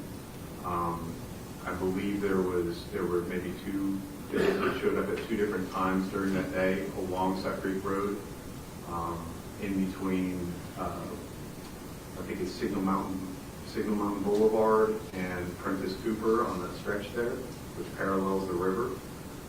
We found that to be of interest, and we thought that would be a good place to search for Jasmine Pace. Because his phone records showed that he had possibly been in that area. That's correct. Mr. Chen. That's correct. Are you familiar with Suck Creek Road? Not very familiar, but I'm familiar having been out there a couple of times, including on the date that we responded and found the space. Who all went towards the direction of Suck Creek Road on this day? So there were fugitive investigators that were assisting. I know Detective Seach, Detectives Jason Gunn, Joel Gunn, Detective Cottrell, Detective King. I don't recall all the others, but I was with Detective King, Detective Cottrell, Jason Gunn, and Joel Gunn when we began our search initially. And explain to me what you did when you turned down Suck Creek Road. So after turning off of Signal Mountain Boulevard, I recall there's a large concrete plant. If you're traveling out Suck Creek Road in the direction of Prentice Cooper, there's a large concrete plant on the right-hand side. After passing that, we stopped at the first gravel pull-off area, which is on the side of the road in between the roadway and the river. So we stopped at the very first likely or logical stopping point for a vehicle, and we thought we would start our search there and work our way down Suck Creek Road. And what'd you do then? We got out of our cars. Again, the detectives, both Gunn brothers, Detective Cottrell, Detective King, and I got out of our cars. We parked in that gravel parking area of the pull-off, and I recall seeing a deer carcass on one section of that pull-off area, and I would say within 30 seconds, certainly within 1 minute of our stopping and getting out of our cars, Detective Cottrell and Detective Joel Gunn drew all of our attention to a suitcase that was hung up in the brush partway down the slope. Can you describe for the jury the topography there between Suck Creek Road and the riverbank where the suitcase is located? So the pull-off is, sort of maybe sort of a crescent. It sort of, it starts, it's narrow and then widens a little bit and then it narrows again as it, towards the road. It's less than, I would say it's certainly less than 50 feet wide. And where the gravel stops and the road drops off, the ground drops off towards the river, it's a sharp drop. I would, as I recall, 10, 15 feet above the river level, I would say, something like that. So we were standing on this, on the ground probably about 10 or 15 feet above the river level, and that steep drop off, it's not 90 degrees, and it was covered in sort of low brush, weeds and things, maybe kudzu, I'm not sure. Is that? Sure, yeah, thank you. And then when you get to the bottom of that slope, are you directly in the Tennessee River, or is there a beach area? What is that like down there? Well, it looked like maybe the river was lower than it would be at other times of the year or at other times of the season. So there was some sort of, I guess you could call it a beach, some dirt and sandy, rocky area at the base where just before the river. Okay, and when you all noticed the suitcase, what did you proceed to do? Well, we talked about it first as, all the detectives who were there, we talked about what to do. I think all of us felt there was a very good chance that we had found Jasmine Pace. But the suitcase was closed and we didn't know what was inside. So rather than assuming and calling all the cavalry and in finding that there was nothing of interest or value to the investigation inside, we decided to photograph the suitcase in place because I had disposable gloves in my pocket. I put those on, and I pulled the suitcase up. I was able to reach down and pull the suitcase up to the level area where we were standing. And Detective Jason Gunn documented that with video in case what we found in the suitcase was of evidentiary value. After that, I unzipped the suitcase to see what was inside. Do you want me to keep going? Why don't you go ahead and keep going? In my experience, both on patrol and in investigations, I have often found discarded items, discarded suitcases, and things like that.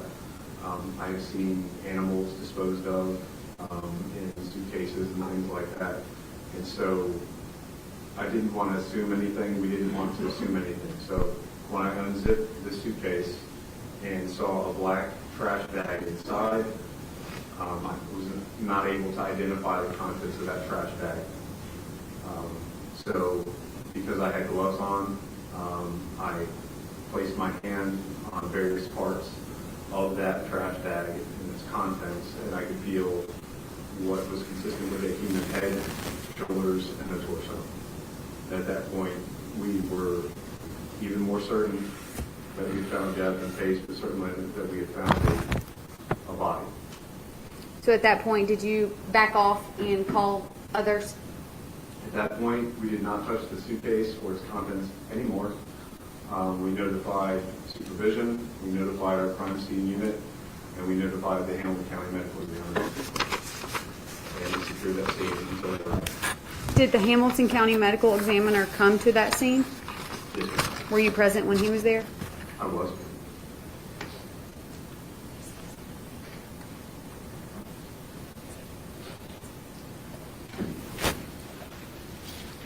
You testified that one of the detectives' gun. There's two detective guns. Is that correct? Correct. Okay. Two ends. One of the detective guns took a video of you when you were retrieving that suitcase. Yes, ma'am. Do you recall about how heavy that suitcase was?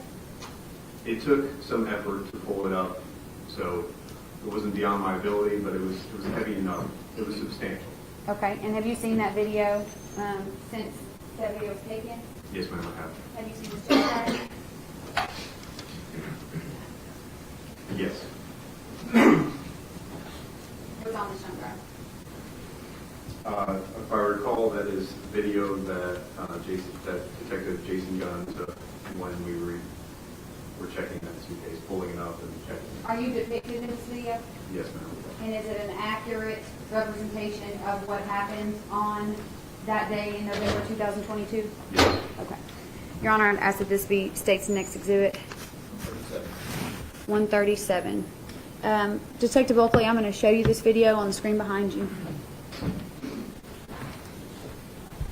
Let me know if you need a hand to hold on to it.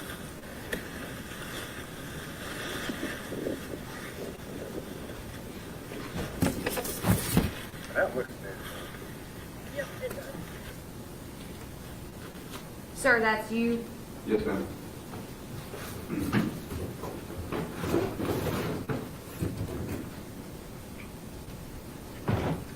Detective Oakley, does this look like that suitcase?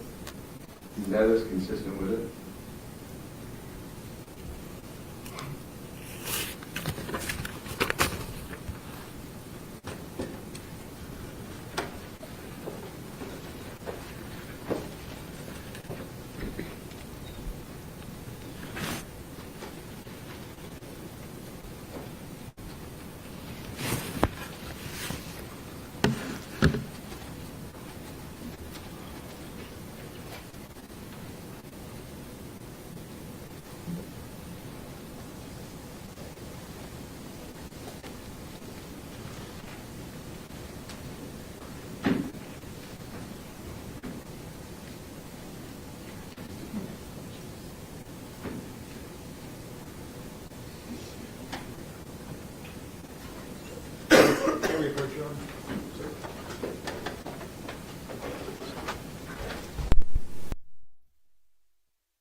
show you some photos. If you'll just flip through them for a second.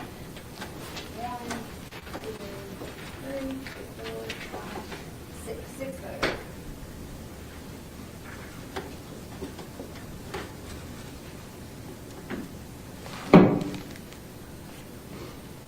Would you like this to be a collective or individual? If they're staple, we do. Okay. It's only 6, so we'll do that. Okay.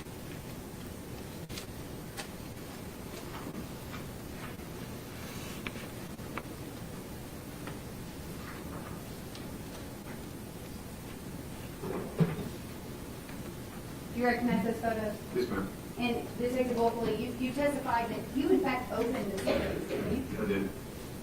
To where you could see the entire contents, correct? That's correct.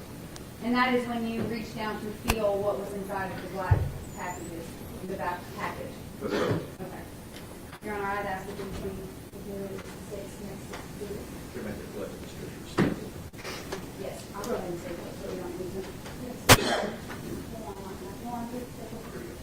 Thank you, ma'am. All right, what's that number, Your Honor? 138.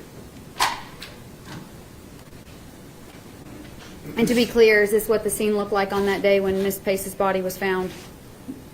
Yes. Okay. The photos that you Yes. just looked at.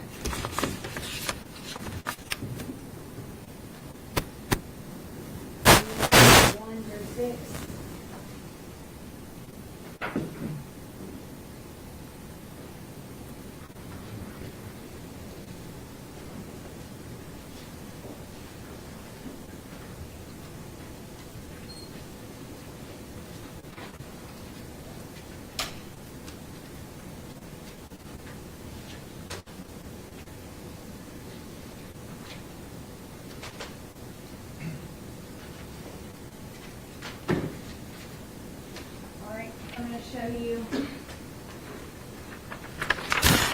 photo, it's been labeled 138-1. If you'll turn around. Given what you've already testified to, can you just again explain to the jury where we are standing in this photo? This is taken from the gravel pull-off area inside of 1600 block. And the drop-off that I described is just beyond that suitcase. Was this photo taken before you had pulled the suitcase out of there or after? That photo was taken after the pull-up the bank.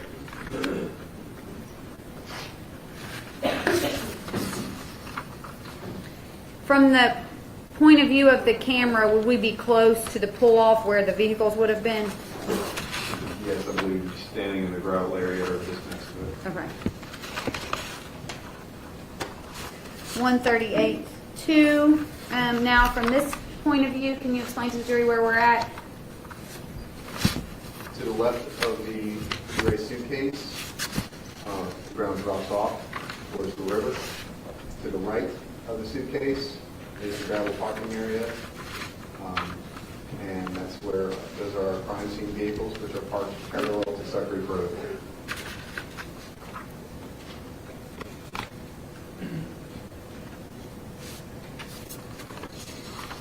Is this another view similar to 138-1, but this is 138-3, just another view of that suitcase next to the Tennessee River? That's correct.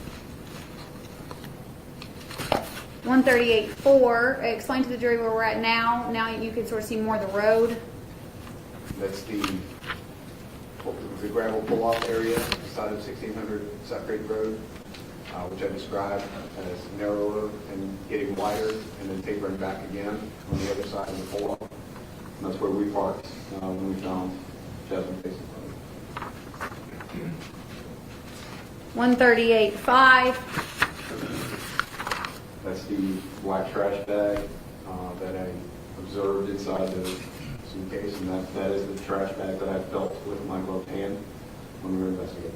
And this is how it appeared when you opened the suitcase up. That's correct.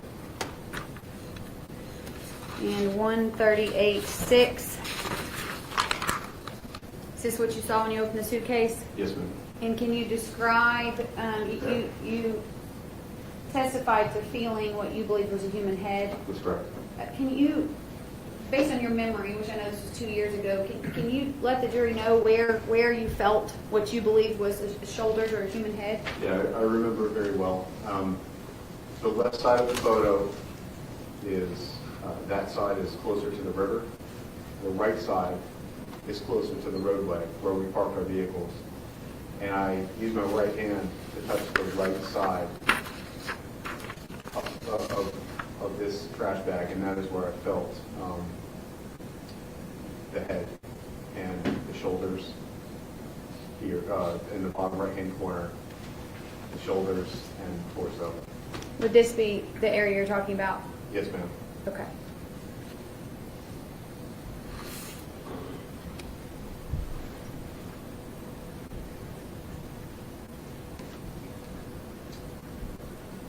No further questions from this witness.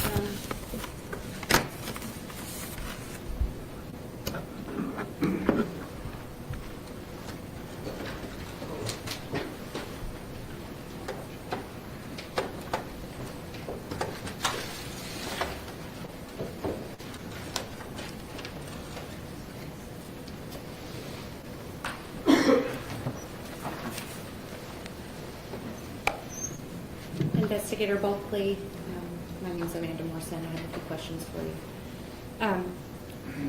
When you went to the apartment on Tremont Street of Mr. Chen's, that was November 28th, correct?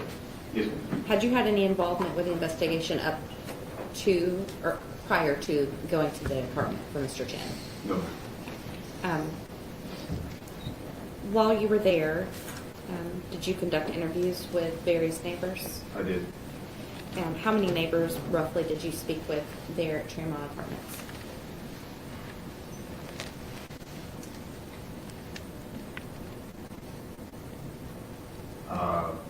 Approximately 5 or 6, I believe. Were there some individuals that were not home? Yes, I knocked on other doors and didn't answer. And most of the interviews that you conducted were located to the second floor of this apartment complex, correct? As I recall, all of the interviews I conducted with neighbors were on the second floor, I believe. Did you get any information that was... Objection, Your Honor. No report.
May I continue?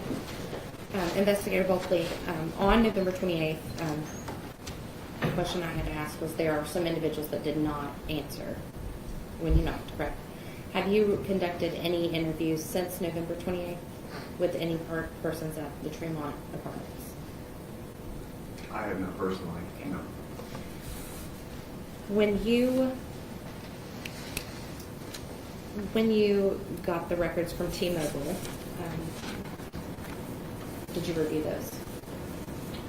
I immediately sent them to Detective Crawford because it's his case and he is more knowledgeable in that area and using Cellhawk. So I immediately sent them to him. Did you You were explaining earlier to the state what the contents were of what was received. Did it show call logs? Yes, there were, there's call data and location data, standard things that would receive with phone records. And were there text logs? I don't want to, I don't recall. I know there were records listed consistent with call and text data, but because I did not analyze them at length myself, I cannot say with certainty all of what those records were. What was the time frame of what you requested from T-Mobile? I requested a time frame beginning the morning of November 21st of 2022 and ending approximately, I believe it was approximately maybe 17 or 1900 hours on 11/28/22. And the reason that I ended at that time was because I was preparing to go swear the warrant out, and I could only request up to the time that I was swearing that warrant out. Okay. And at this point in time, at what time did you actually, let me slow down. What time did you actually swear out your search warrant for the mobile records? The search warrant for Jason Chen's T-Mobile records was sworn out on the evening of the 28th. I would have to double check the time, but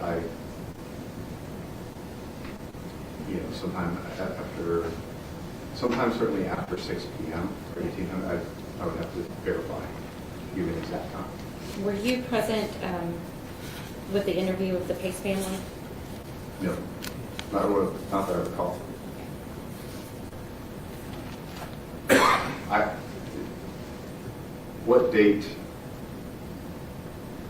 What interview or what date are you referring to? Because sometimes I may be in the office, I may have passed through. I'm not sure what date you're referring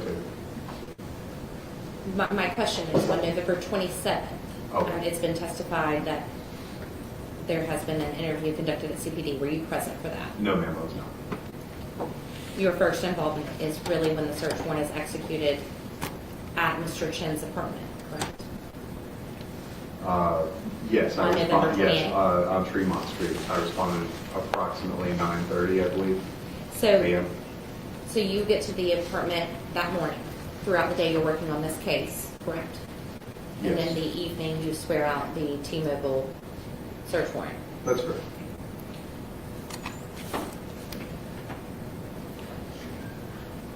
Now, when did you receive the records back?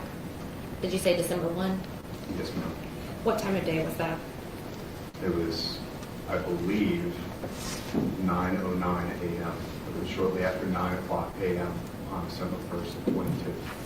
And did you immediately make Investigator Crawford aware of those records? Yes, within a minute. Okay. I forwarded them to his email. So is it fair to say that you had the phone records prior to Ms. Pace's body being recovered on the banks of Suffolk? I had those phone records in hand prior to, yes, ma'am, I did. What time did you respond to Suffolk? It was approximately 1 p.m. or 1300 hours, so sometime after that.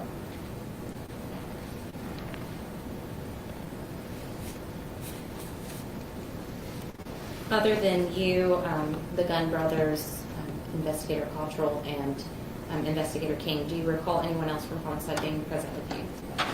At the time of locating Ms. Pace's body? Yes. Those are the only people I can recall being present when we found the suitcase and her body. Other investigators and civilian employees responded after that point.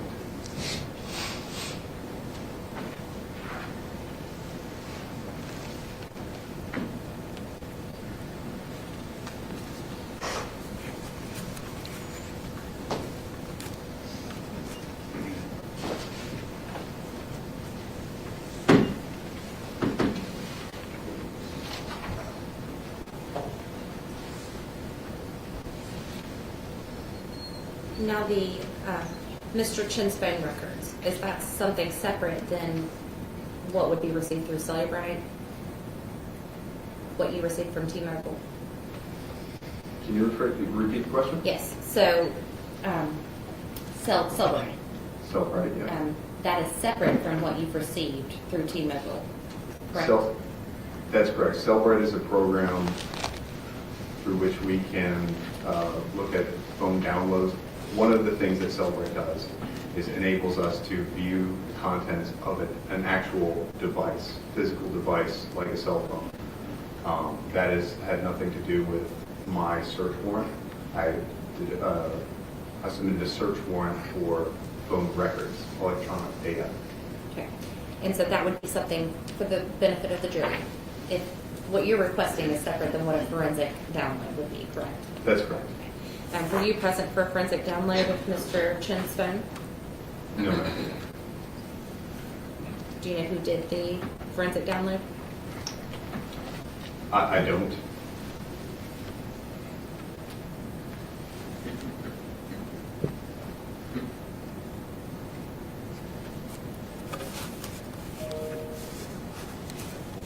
Can we have one?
No further questions. Can you redirect? No, no. Does the jury have any questions for the culprit?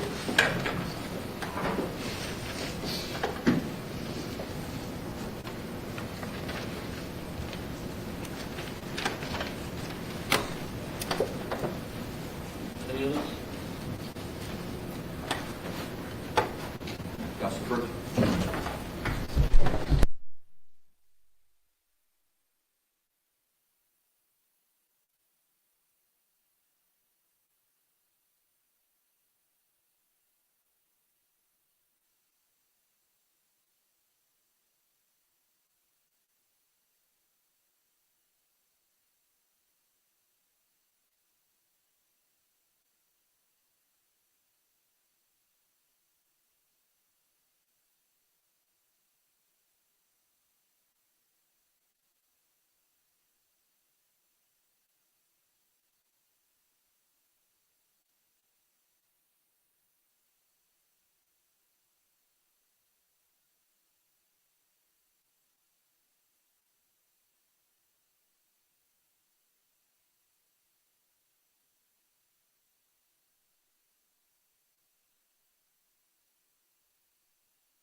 One of your questions will be answered through another witness, the one about fingerprints or DNA found on the trash bags of the victim's body. All right, Detective, the jury has a couple of questions for you. Yes, sir. If you could listen to the questions and answer facing them. Yes, sir. And can the jury see the picture of the T-Mobile phone records that identify Jason Chen being near the Suck Creek Road? Another witness will testify to that as well. Leaves you one question. When you got out of the riverbank, how long did it take you to find the suitcase? So we pulled our cars over on the gravel pull-off that you saw pictured, and we got out of our cars, and within 1 minute, literally within 1 minute, but I would estimate even closer to 30 seconds, one of our investigators observed that suitcase and brought it to the rest of our attention. Can you redirect based on the jury's questions? No, no. Can you recross based on the jury's questions? No, no. All right, Detective Bulk, you may step down.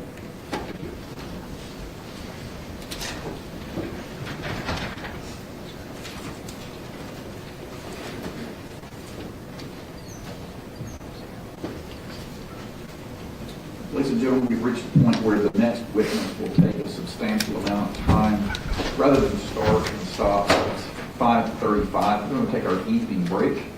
So take them back to the hotel. Again, as always, I must give you the admonition not to talk about the case among yourselves, not let yourself exposed to be exposed to any media. I believe, Lauren, did we get our last case yesterday passed or moved over to another division? So this is the only thing remaining on tomorrow's docket. Can the parties be ready to go at 9 tomorrow? Yes, sir. Okay. We're going to have you back a little earlier tomorrow since this is the only thing. So we'll also have you back at 8:30, 8:45, and bring you back in at 9 a.m. to start the trial. Thank you.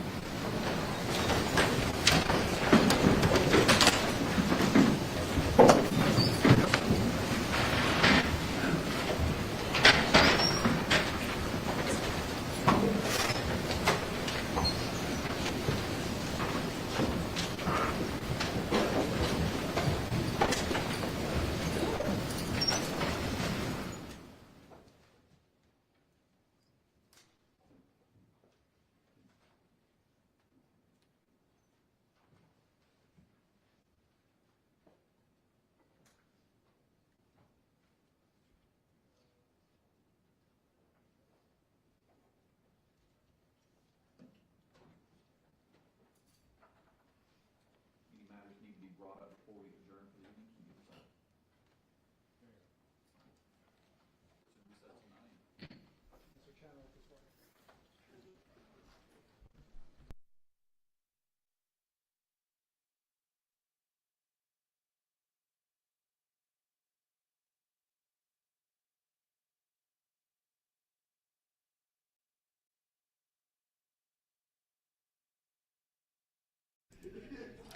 Okay, so you just heard court wrap up for the day from the Hamilton County courtroom and the second day of the Jason Chen murder trial. We will have our crews from inside the courtroom and our legal analyst, Bill Speak, to join us in just a second. But first, let's go over some of the things that we learned today. Let's look here as we walk through a few of the things that we learned this afternoon. Really, some of the biggest testimony was about this, some hard to watch evidence there of the CPD investigator who said that he was there when they found the suitcase that contained Jasmine Pace's body. This is off of Suck Creek Road. And interesting as they talked about how they were led to this specific location. They got a search warrant for Jason Chen's records, cell phone records, and they saw that he went back and forth on Suck Creek Road on November 23rd. Now that is the day after that Jasmine was last seen. And so as that was happening, several times they said they saw him drive on Suck Creek Road, so they thought we're going to go and search here. And also interesting to hear that when the investigator got out of their car at like the first little pull off on Suck Creek Road, it only took them a minute to find that suitcase in the overgrowth there that was to contain Jasmine Pace's body. We do have a little bit of that specific testimony, so let's see if we can listen to that now. That would be a good place to search for Jasmine Pace. Because his phone records showed that he had possibly been in that area. That's correct. Mr. Chen. That's correct. Are you familiar with Suck Creek Road? Not very familiar, but I'm familiar with having been out there a couple of times, including on the date that we responded to Ms. Pace. Who all went towards the direction of Suck Creek Road on this day? So there were fugitive investigators that were assisting. I know Detective Seach, Detectives Jason Gunn, Joel Gunn, Detective Cottrell, Detective King. I don't recall all the others, but I was with Detective King, Detective Cottrell, Jason Gunn, and Joel gun when we began our search initially. And explain to me what you did when you turned down Sub Creek Road. So after turning off of Signal Mountain Boulevard, I recall there's a large concrete plant. If you're traveling out Sub Creek Road in the direction of Prentice Cooper, there's a large concrete plant on the right-hand side. After passing that, we stopped at the first gravel pull-off area, which is on the side of the road in between the roadway and the river. So we stopped at the very first likely or logical stopping point for a vehicle, and we thought we would start our search there and work our way down Sub Creek Road. And what'd you do then? We got out of our cars. Again, the detectives, both Gun Brothers,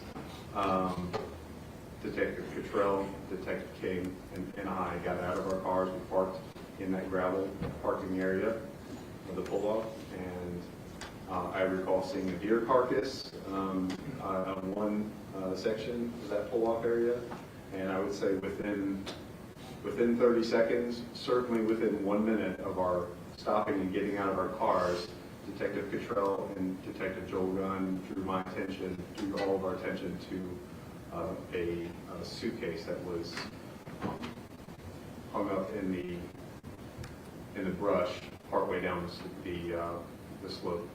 Can you describe for the jury the topography there between Sub Creek Road and the riverbank where the suitcase was located? So the pull-off is,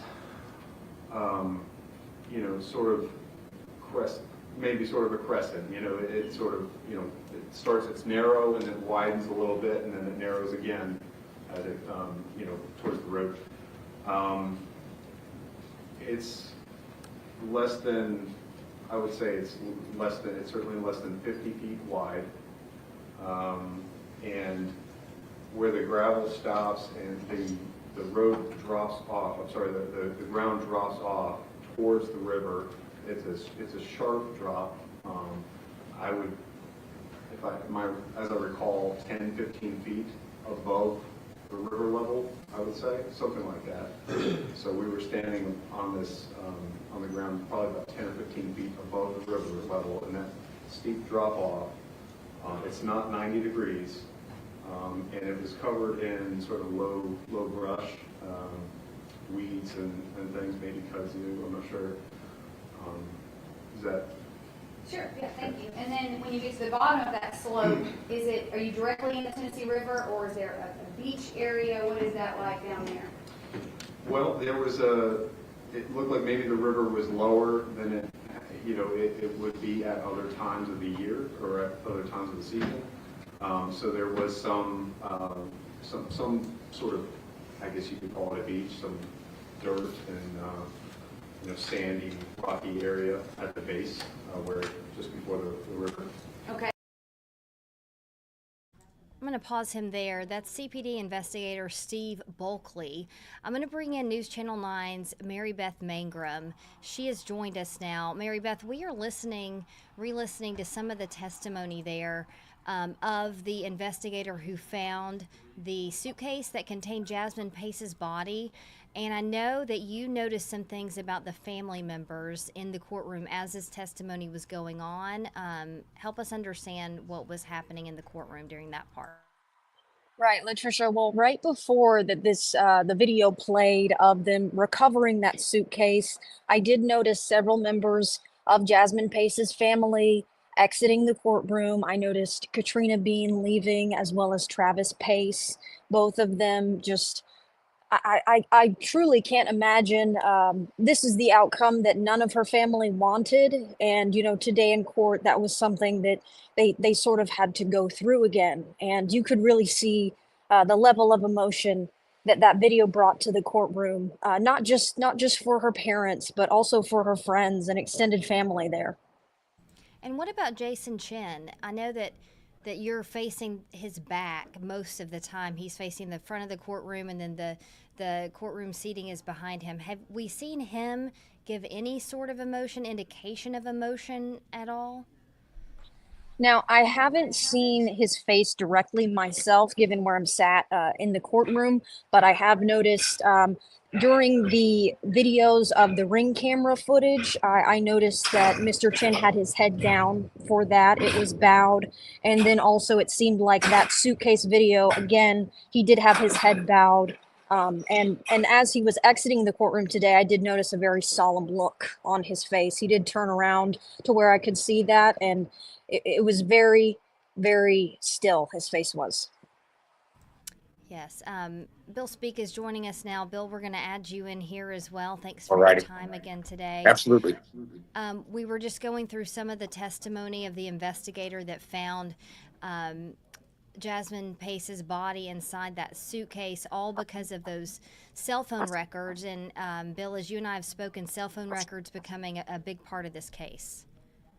Yeah, I mean, obviously, this case is kind of defining the terms by which the jury is going to have to decide, and that's going to be whether or not this was a premeditated act or whether this was an act done in some sort of excited circumstance, and there was a lot of planning in the cover-up of it.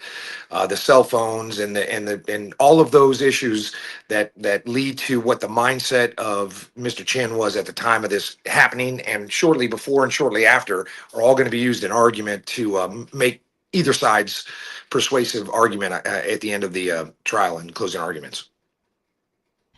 Mary Beth, as we've seen today, just a ton of testimony about evidence. Does the jury seem to be just locked into this and paying close attention to everything? Are they taking notes? What does their demeanor seem to be like? Absolutely, yes. I don't believe I saw a single juror without a notepad in the jury box.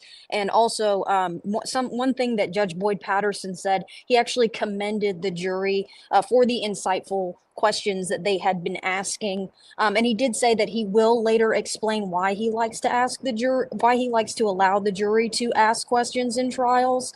But he did take a moment to really thank them for taking this as serious as he would like them to. All right, Mary Beth, thanks so much for your insight from inside the courtroom. You're a great asset as you've been there for us today and yesterday. Thanks so much. All right, thank you.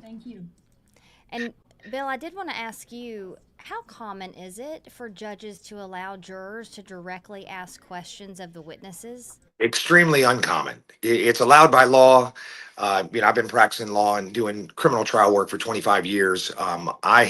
Judge Patterson will be the first judge that I've been in front of that actually does that. It is allowed by law, and it is insightful. It does give you an idea of where the jury is thinking, where their questions are. So many times as lawyers, we're anticipating what is the important issue for a juror to make a decision on. Many times we're wrong because we can't read people's minds. When you allow jurors to ask questions, you start to get an idea of where their thinking is. I thought it was extremely important and insightful when the jurors were asking questions about the wine bottle and whether there were broken glass. If you recall from the opening statement, there's a theory that the defense is going to put forward that this was a result of some sort of a disagreement that escalated, and it involved breaking a wine bottle and using it and threatening it. And sounds to the jury didn't forget that opening statement, and obviously was asking questions to confirm or to answer any questions they had regarding any wine bottle that was there, whether there was evidence of it. I think that was very insightful as to where at least those particular jurors are thinking. Keep in mind, these questions come from individual jurors, not from the jury as a whole. So you might have one particular person think in a certain way, and that's indicative of the questions that's asked. But that doesn't mean the whole jury is on the same mindset. And one of the other things that we wouldn't have known, at least yet, at least this point, because you don't know what is going to come up, when they call more witnesses later, is the defensive wound, or what the homicide investigator, not defensive wound, excuse me, the wound on Jason Chen's hand, and what kind of wound it was, and if he had any wounds. And Sure. Once they opened up that question, the homicide investigator was able to give his opinion that it was a knife slippage wound from so many stabbings when that amount of blood happens, which we haven't heard anything about that yet. So that is another fact that was introduced just by a juror's question. Yes, and obviously the defense will have to respond to that in some way. The defense may have an expert that actually has looked at the wound at the time, made an opinion on it, and formed some opinion other than that. But allowing the officer to make a almost medical finding like that certainly is going to be impactful to the jury. Again, a lot of the evidence that's coming in right now is establishing what the state needs to in terms of that was a homicide, that it did occur here in Hamilton County. It's sensational, but a lot of that stuff that's coming in right now is stuff that the state is, obviously burdened with doing, and they're doing a good job of. The fight is still ahead. The medical examiner is going to be extremely important in this case. The medical examiner is going to have expert opinions on injuries and may have an opinion on whether it's post-mortem or pre-mortem. And those will be extremely important answers for the jury to hear. One issue I really want to get your insight in is the items in front of this dumpster. So the state, in their part, when they had Investigator Crawford on the stand, introduced this picture. It's a dumpster outside of Jason Chen's apartment on the North Shore, and they showed some more closer-up views here of these pants that you see and these shoes, saying these were found outside the dumpster, and they appear to have blood on them. And at that point, it was kind of left. They did say these shoes that you see, Jason Chen was seen in a surveillance picture wearing similar shoes.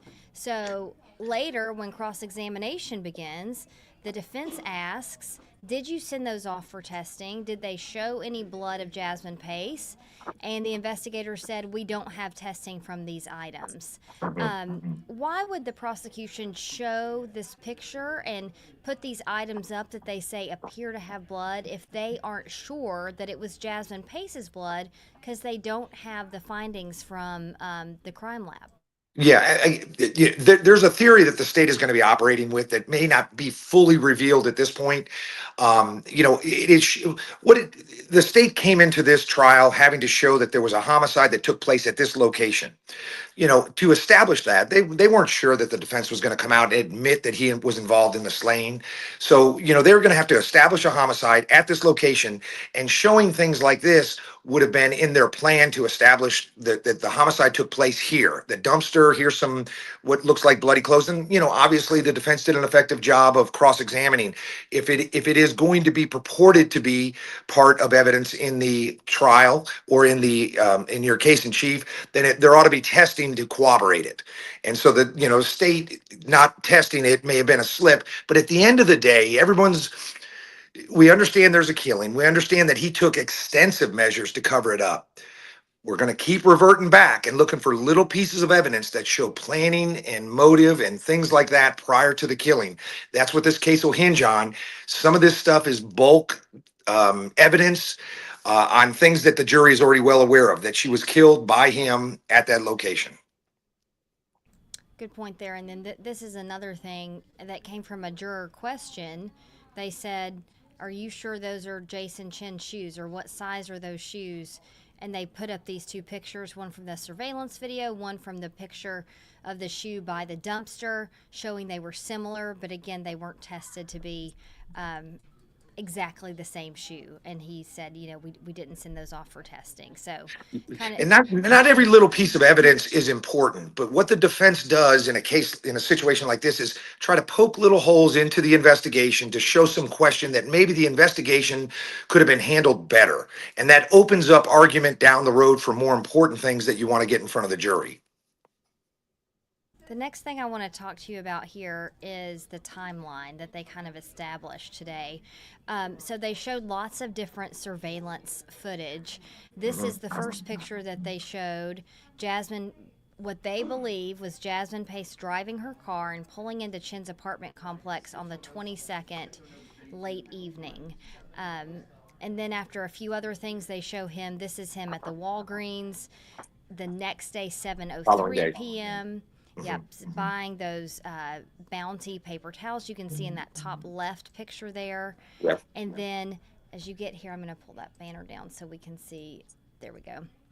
And then this is where it gets even more interesting.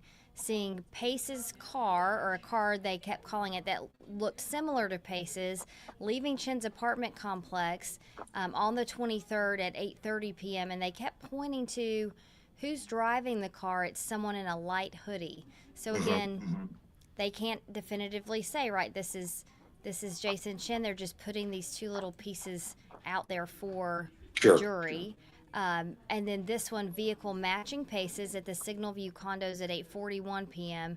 This is where her family later found her car.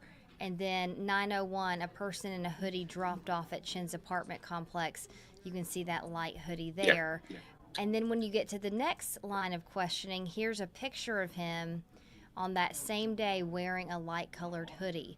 So, like you said, little pieces that they can't come out and prove, but is this just planting it in the juror's mind to have them make that next step? Is that kind of how the prosecution thinks about when they're going to lay out these pieces of evidence? Certainly. And as you know, the prosecution is going to put these pieces together and use it as persuasive argument. There's something called circumstantial evidence, right? Direct evidence is evidence you can, test and see, and as on video. Circumstantial evidence is something that can be inferred. And so what they're arguing here is basically look at the timeline, look at the actions of the vehicle, look at the picture of him, that same day with a light. We're inferring that it's him, and that's allowed, right? And so what they're doing is they're basically giving a timeline of action to the jury. Now, is it absolutely positive that it has to be him? That's not even where they're going. They're saying this all fits in connection with the theory of our case, that he killed her and now he's trying to cover it up. Here he's trying to hide the car, and that's circumstantial evidence of it. It's persuasive, and it'll be argued well by the state. And I want to ask you one last question before I let you go here. So they talked a lot today with this Zach Crawford investigator, and this is something that we heard in the previous hearings. An idea that he brought up at a hearing where they said, if you had to botch an investigation to save a life, would you? And he said yes. And the defense harped on that a lot about, making sure, were there mistakes in this investigation? And, he said, there are mistakes in every investigation. Were there a lot of mistakes in this investigation? No, not a lot. So this idea that finding her, they were going to do what they had to do, even if it meant later they had to go back and answer some questions about how they did it. Is that pretty common in a missing persons case when you see the investigators put life ahead of these small steps that they're supposed to follow? Crawford's a good investigator. I've had him on many, many cases, and he's right about one thing. There is no perfect investigation. Certainly there's mistakes that are made. There's mistakes in judgment. Some mistakes are enormous, right? And that can be taken advantage of by the defense. Some is just in the routine, the enormity in the documentation that they go through. Sometimes something gets slipped up. And like I said, I've had him on many cases. He's a good investigator, and he's right about that.